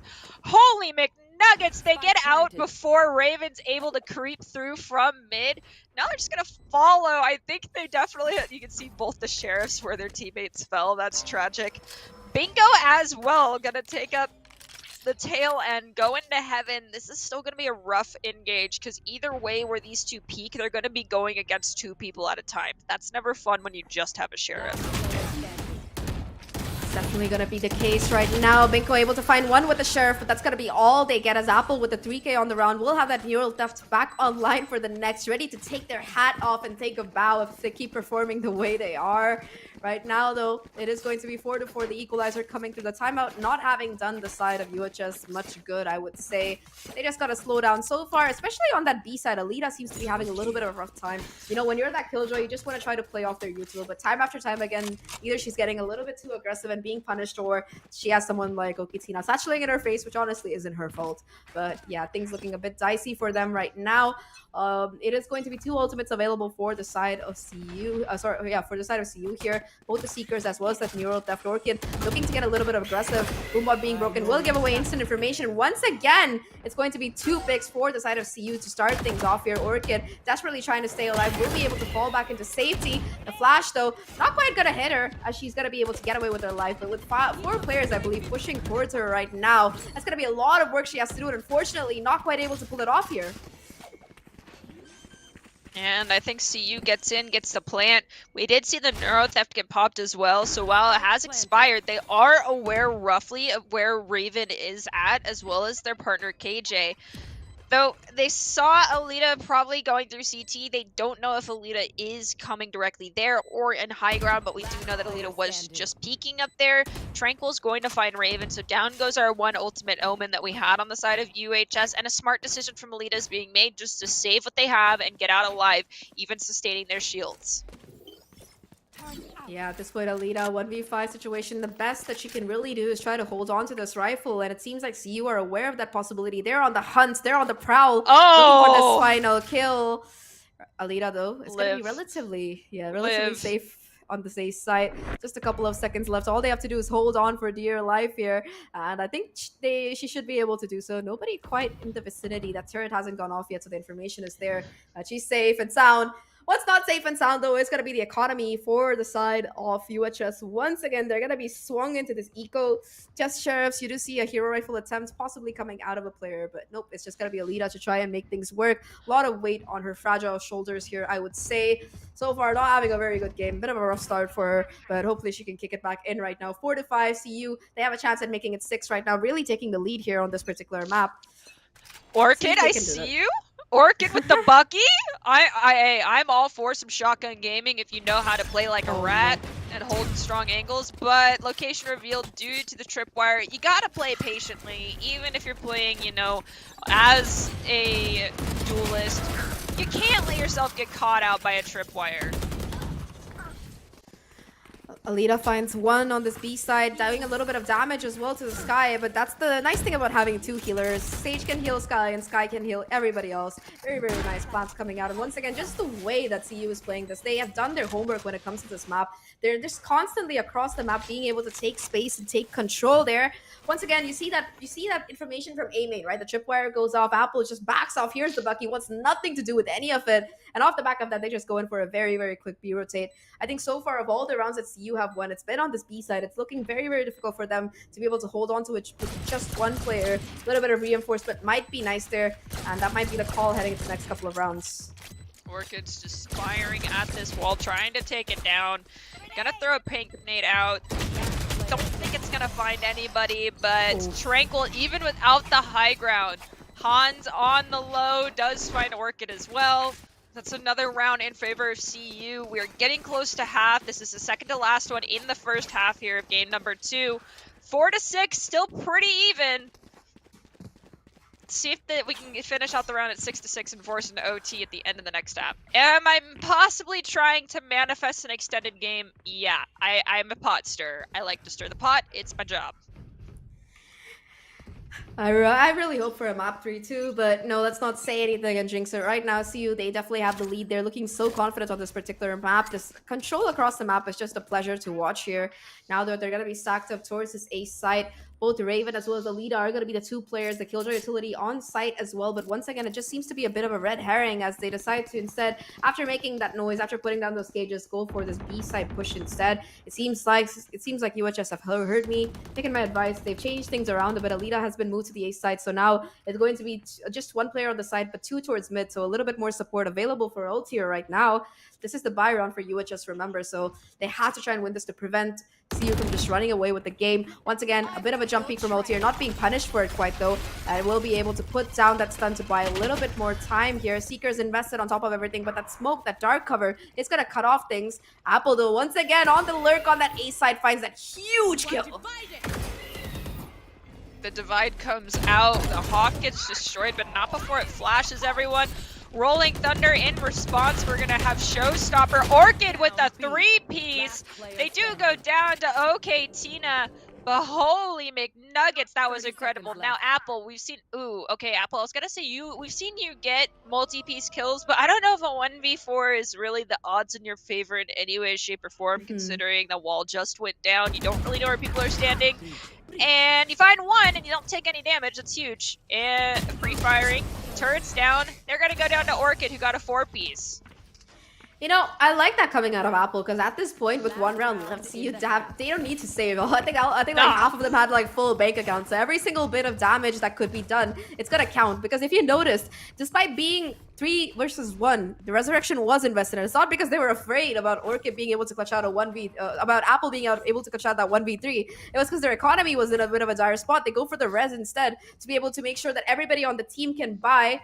However, though, since Binko did get a kill in that particular round, they're gonna have just enough money to get that full armor and Vandal online, so no damage done at all. Alita also only 1 away from that lockdown. 1 kill will confirm that for them. Once again, though, the spike is gonna be towards this B site here. And again, it's gonna be this combination, this raise in the breach that are looking to stop it. You called it out earlier of just the side of CU favoring this B site. I think it's a strong push for them. We still have Cypher dwindling by A, and Raven has learned their lesson. You could see them cycling through spawn as opposed to trying to push forward through A main. And yeah, they're not gonna risk losing before the round even really starts. Well, the engage starts. So they're actually gonna smoke off Apple and force him back. That's quite funny. Ooh.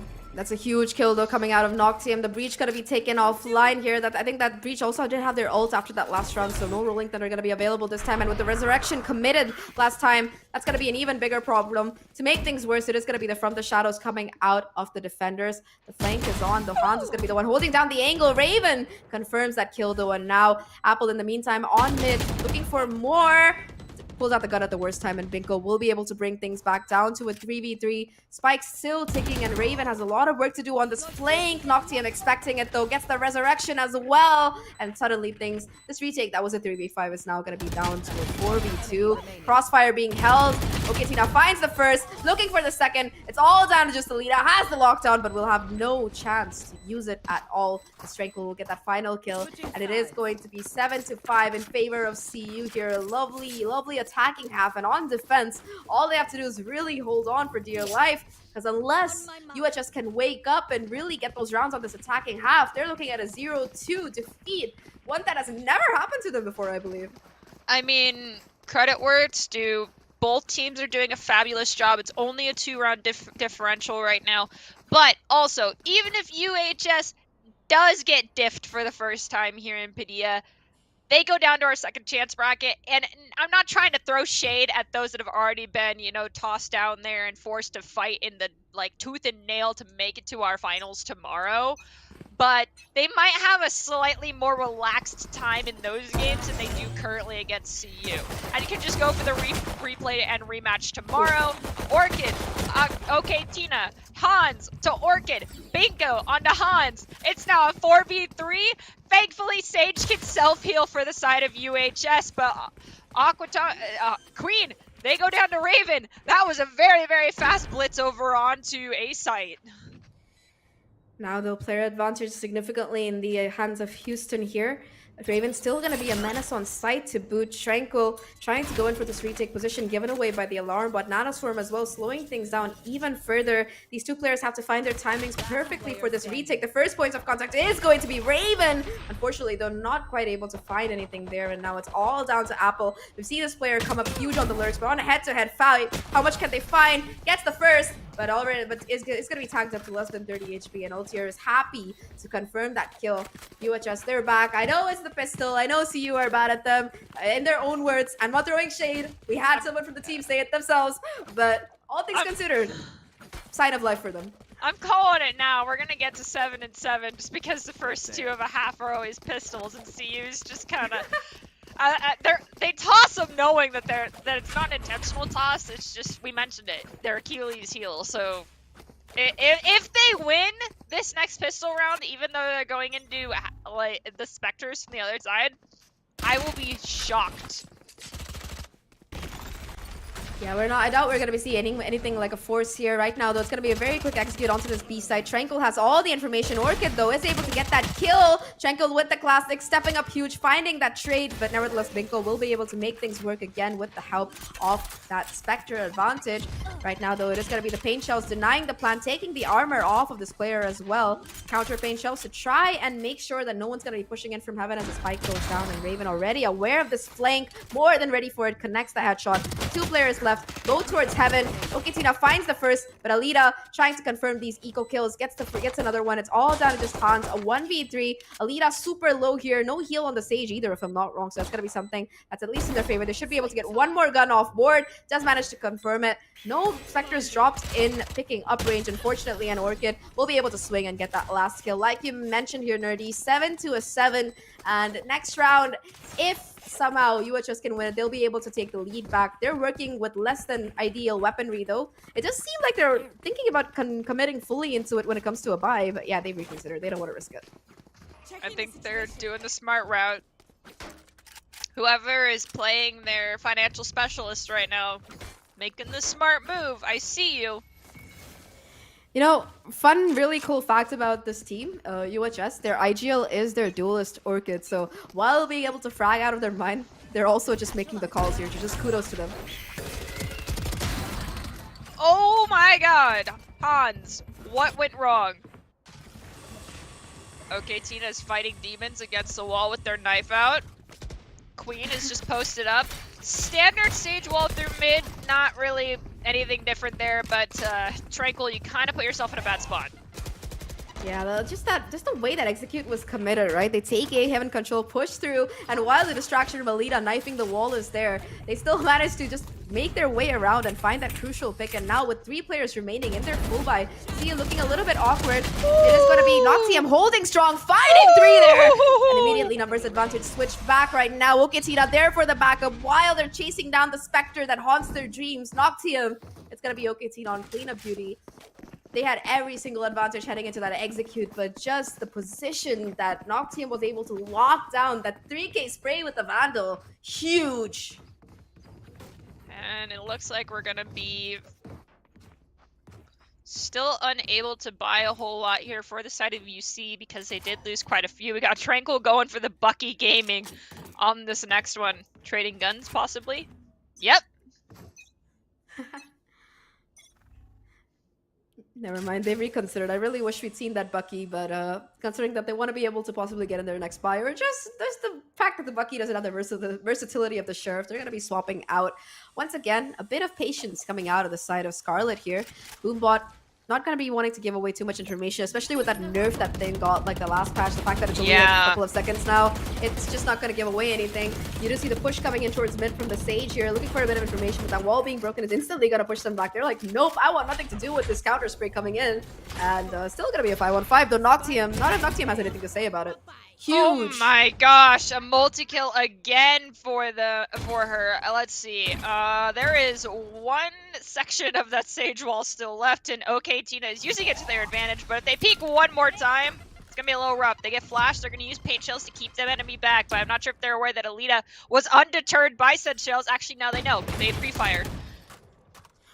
Oh, Alita might be low, but still kicking alive. Able to get that frag is huge right now, considering the player disadvantage that this team is running. Is aware of the possibility of a second player, so not going to overextend too much right now. Though A is going to be the target. This time it's going to be Hans tucked away into this corner, and Heaven might be able to find the timing. You got to watch your back. Alita gets the refrag, but already the damage is done. Now it's only Orchid with some semblance of a healthy HP here. The spike going to be dropped as well. 20 seconds left. They have to get onto site. They have to get it down, and already you can see the rotation coming in. There's going to be Noctium still towards the CT. No smokes, and that's just going to be Noctium getting the 4K on the round. Last time it was 3, this time it was 4, and CU extend their lead 9-7. Noctium is on fire. 7-9, 2 rounds. I'm not calling it until, until you know the game's actually over.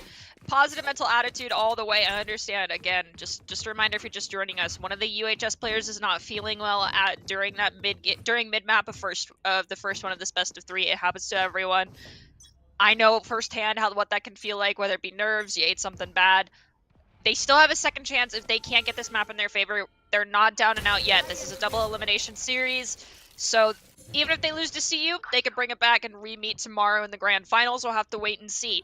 Currently, yes, CU's leading by 2. That is not an impossible gap to close.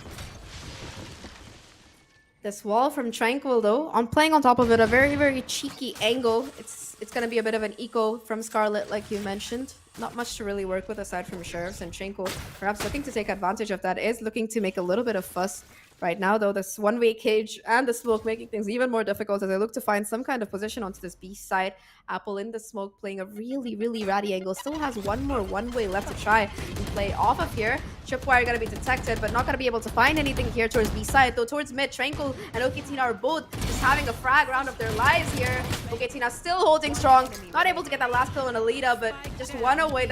Okay, it's not going to be the Trailblazer getting the kill at the very least. For a second, I thought it was going to be that particular piece of util. Alita in a 1v3 gets the first, not quite able to get the second, and it's going to be double digits for CU. 3 away from running away with the series 2-0. A result that nobody expected, I would say.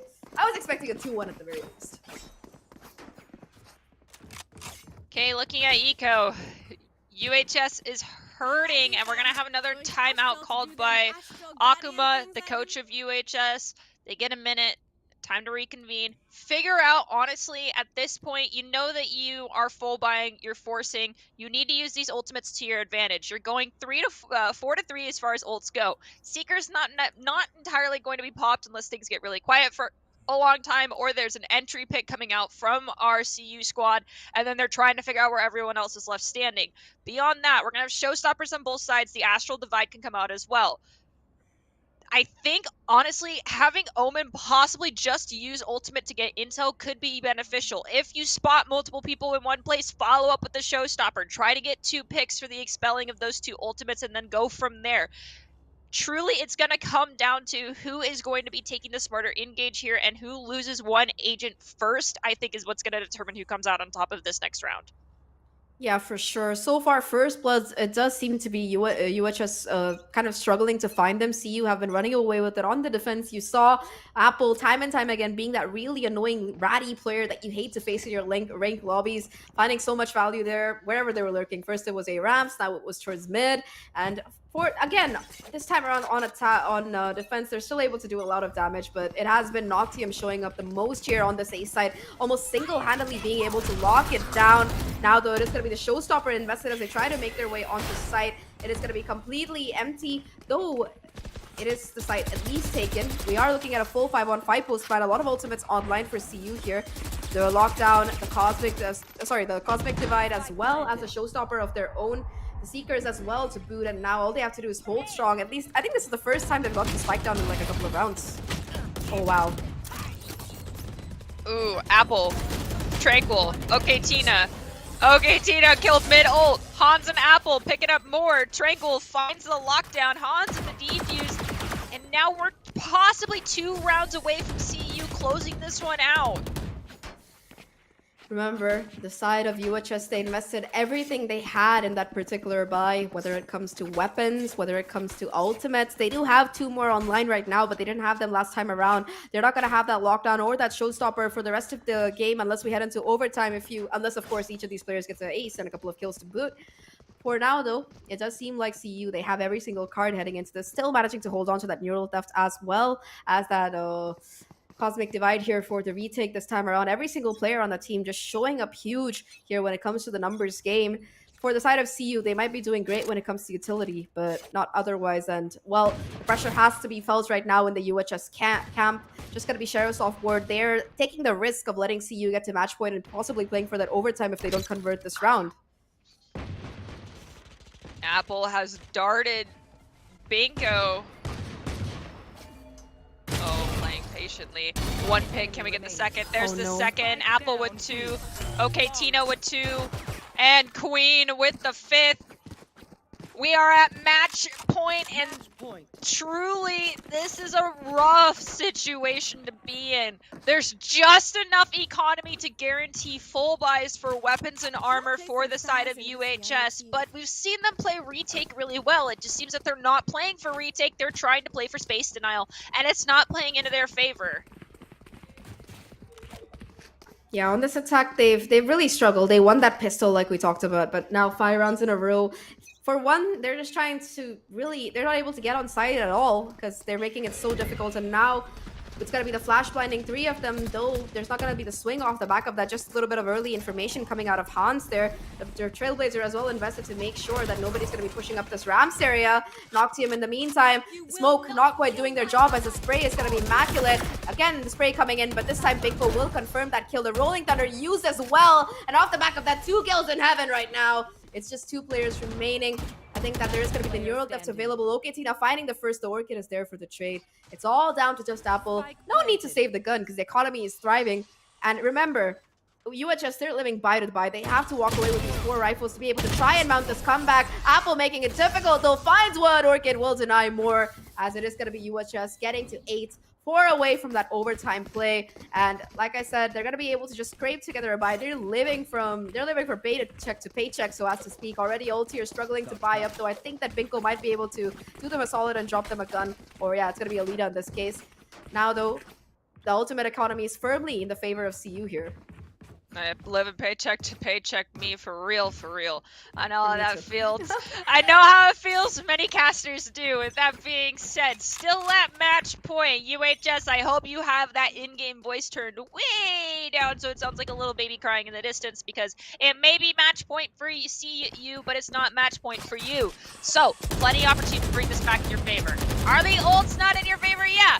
Am I here for Cinderella story? We'll have to see. Ultier looking to push through mid. They have left Spike outside garage on B site intentionally, I believe, so they can distract him, figure out where they want to go, and it doesn't identify where Spike is when someone drops it. Smoke is down, Hawk is destroyed, Raven's rotating back, trying to meet up with their KJ. There is a Cypher cage there. This is where that Cypher play I mentioned at the start of the series really can come in clutch. It can deny anyone from crossing through a doorway. Right now, the Orchid is the one to find that crucial first blood here. In the meantime, Binko being able to just walk through heaven for free will be able to just get so much information. This head-on-head confrontation might make or break the round. Binko has the position, will be able to get the kill, and it's just going to be Noctium on site, playing an extremely ratty corner here. They have to check this. If they don't, it could be so dangerous. Noctium goes for the trigger discipline, but Orchid is more than wary of the possibility, will deny possible multi-kill coming out of that player. And now it's just down to Hans as well as Apple here. Both have been phenomenal over the course of the series. But right now, in this 2v5, I don't know how much more they can really find. The economy for the side of CU is a little shaken now at this point. Losing 2 rounds in a row and not keeping any guns could be pretty rough. I think possibly just disengaging is the better play here, but they are aware that living paycheck to paycheck, they can get the economy shaken. But Raven got a 2-piece. Apple and Hans both got an exit frag, but did not make the great escape that they needed. So we could still, yeah, there's still the opportunity for full buys on both sides, and the economy is starting to look healthier, except for Altier. I'm sorry, man. It happens to all of us. She is not going to be able to buy after this one, nor will Orchid. But, you know, this is it. They have to keep buying, full buying, and playing for the next round. You can't buy for next because there is no next if you lose it. However, if they keep having 3 people left standing at the end of each round, I think they'll be okay. Yeah, at least their teammates have like 4K in the bank, so they can drop them right now. But, you know, talking about economy for the side of CU, this is, I think that next round they're going to be in a bit of a scrappy situation if they can't buy here. Okay, Tina looking for some early aggression. It's going to be taken down to really low HP, but the Sage will be able to bring them back up to 100 here. Tranquil with the resurrection as well. Really the player that you want to be seeing alive, kept alive for as long as possible. Won't be overpeaking that either. Okay, Tina will be investing that boom bot for some more early information. Will be almost instantly broken, so they know that they're still going going to be some solid mid presence. The camera as well, being able to just spot out that turret, giving away information that Alita is going to be here. Spots the toes, not quite able to get the tag as the camera gets destroyed, and the timing for Alita is just going to be perfect as they fall back right now. Still going to be presence towards mid here. Once again, though, look at the position being held by the Sage for the side of UHS. Just being able to just walk onto side for free, is aware that that's going to be where Noctium is playing. This confrontation might make or break the game, but never mind. They're going to be looking away from the wrong direction at the worst time. Apple fighting that kill onto Alita towards the main. It's going to be huge here. Showstopper not fighting anything either. And now Binko on the lurk. Khan's aware of the possibility. Will be watching for it. Doesn't know exactly where to look. So 30 seconds left. B is going to be where the execute is coming. 2v2 situation. Okiti now finding the kill as well. This might be the end. It's all down to just Raven. A 1v2 to clutch out here. Does have the from the shadows. They want to make a quick way onto side, but with 15 seconds left, they might be just putting down the smokes and going for a bit of a fake strategy here. Never mind, they're going to be pushing all the way. 10 seconds, have to get the spike down. No choice at all, and they're just going to be using the Trailblazer. All they have to do is somehow play this 1v2 in a way that they don't go down. Lots of damage being done to Raven. 22 HP and a Dream. Spike not planted for them either. This does look to be the end, and Raven has so much to do, but Hans will find a kill! And that is going to be the 2-0 victory coming out of CU. They're going to be moving on to the grand finals for tomorrow, and UHS, they have to take the long way if they want to make it there. I mean, the long way or not, they still have a second chance at redemption through that last chance bracket. That being said, University of Houston Scarlet was the favored team going into this matchup, into this entire weekend tournament. It is a little bit of a sucky situation to have to be eliminated and have to work your way back up through that bracket, but it's doable. They're an extremely strong team. Let's just hope that whomever wasn't feeling well today, she feels better tomorrow and doesn't have to deal with that. I mean, going as close as they did with CU and knowing that they had a player not feeling well actually demonstrates the level of prowess and respect that team deserves. So like I said, hopefully they feel better tomorrow. But do you have any thoughts about how that last map went and why it favored CU so much more? I mean, first of all, we have to talk about Apple, right? On that attacking half, just time and time again, being able to be that absolute rat that you want to have on your team, not to play against, but to have on your team, finding that pick time and time again towards A and mid. It just kept the rotations from really coming in. Huge work coming out of them, and I think that's what really get to that 7-5 scoreline. But on defense, I think the MVP for the side of CU has to be Noctium there. Phenomenal holds coming out on that A side for several rounds in a row, them being able to get that 3K and that 4K and just buying so much time with the smokes and the Astro utility. Huge play coming out of them. But yeah, to talk a little bit more, I think that we are going to be having a player interview possibly coming in from CU. But before that, a bit of a short break. So don't go anywhere because you probably want to hear what this winner has to say. So we'll be right back.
Hello, everyone. It's Nerdy Bird and Zach here. We just finished out our second best of 3 here for day 1 of the Paidia Cup, which is sponsored by Xbox. This tournament is meant to give a team tickets to the the Texas land that's going to be. My brain is breaking. It's been a long afternoon. So it's going to give a team tickets down to the land. That's the biggest one for college tournaments. Nonetheless, we had a major upset for Houston. They just lost out against CU. Whether or not that's a huge upset for CU, most likely not, but nonetheless, it was exciting to cast. We'll still see more from Houston tomorrow, but for now, we say good evening to them and hello to the CU victors once again.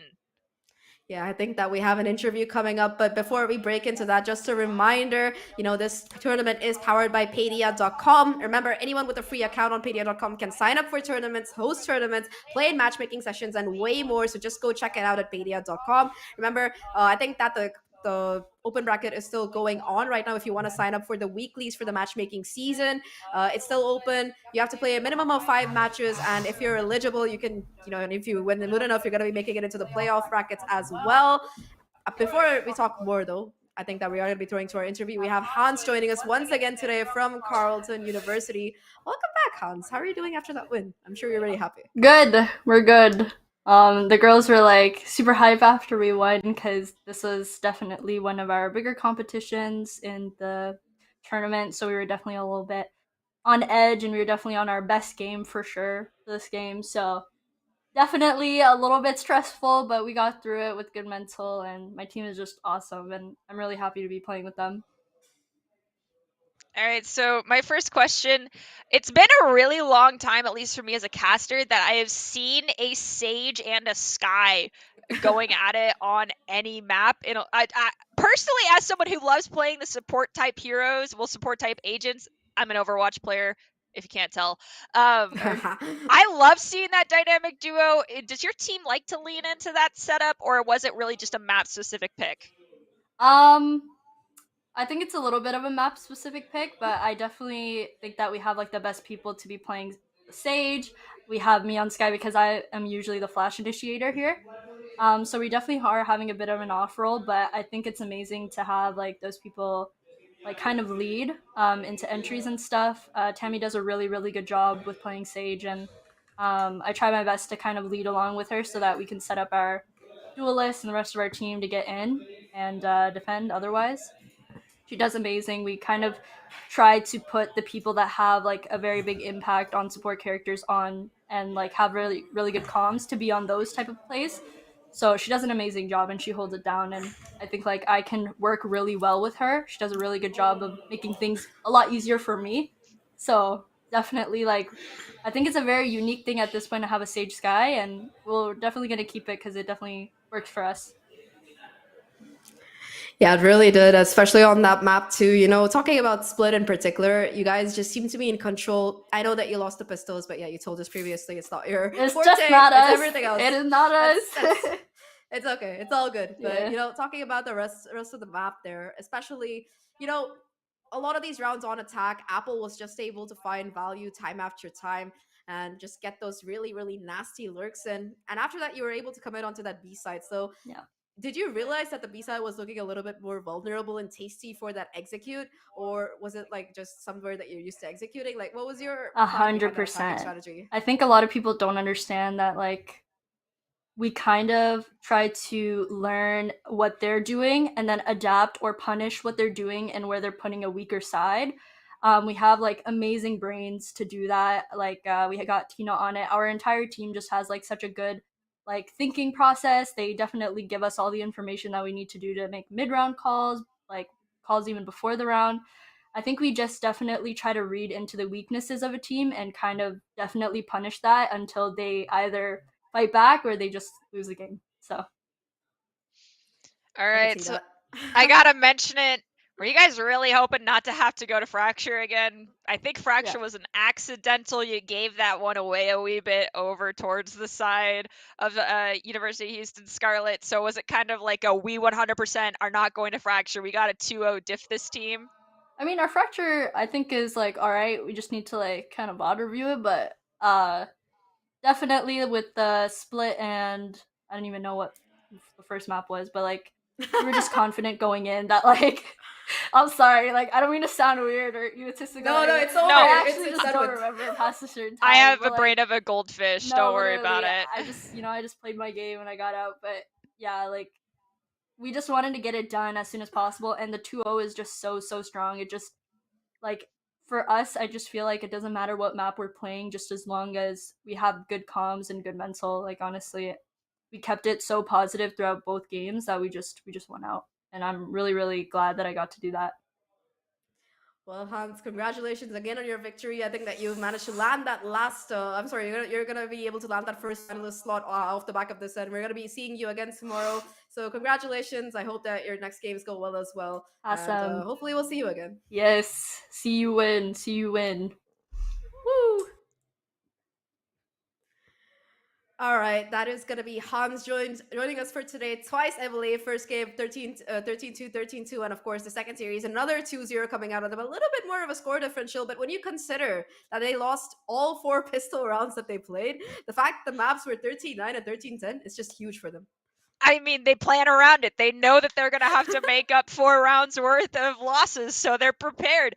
I mean, personally, I perform better on pistol rounds because I am a ghost bandit. That's what I like to play with. And then beyond that, I'm going to play like a rat, and I'm going to stare down an angle for an extremely disgusting long amount of time until I jump scare someone and make them want to ulta for the game. With that being said, that is the end of our broadcast here today. Do you have any parting words for everyone that is watching, Zach?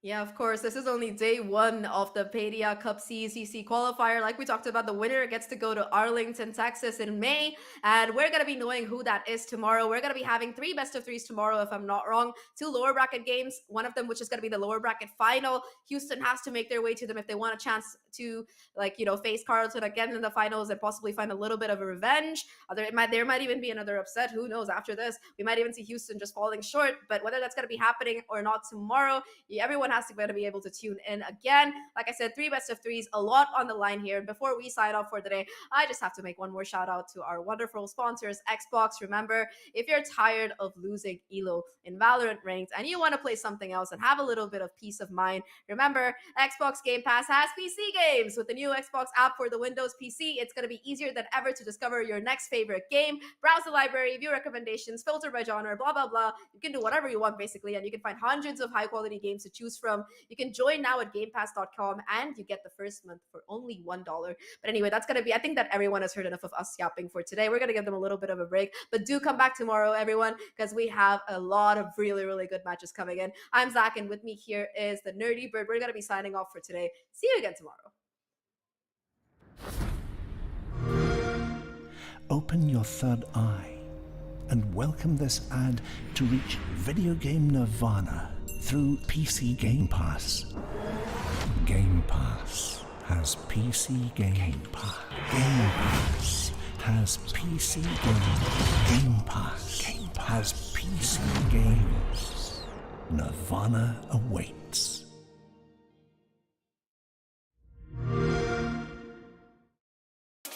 We'll turn this around. Gotta turn this around. We'll turn this around.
Get going and make your way up. Now that you were so nice, you're at the top. I'm not slowing down.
Open your third eye and welcome this ad. Game Pass has PC games. Nirvana awaits.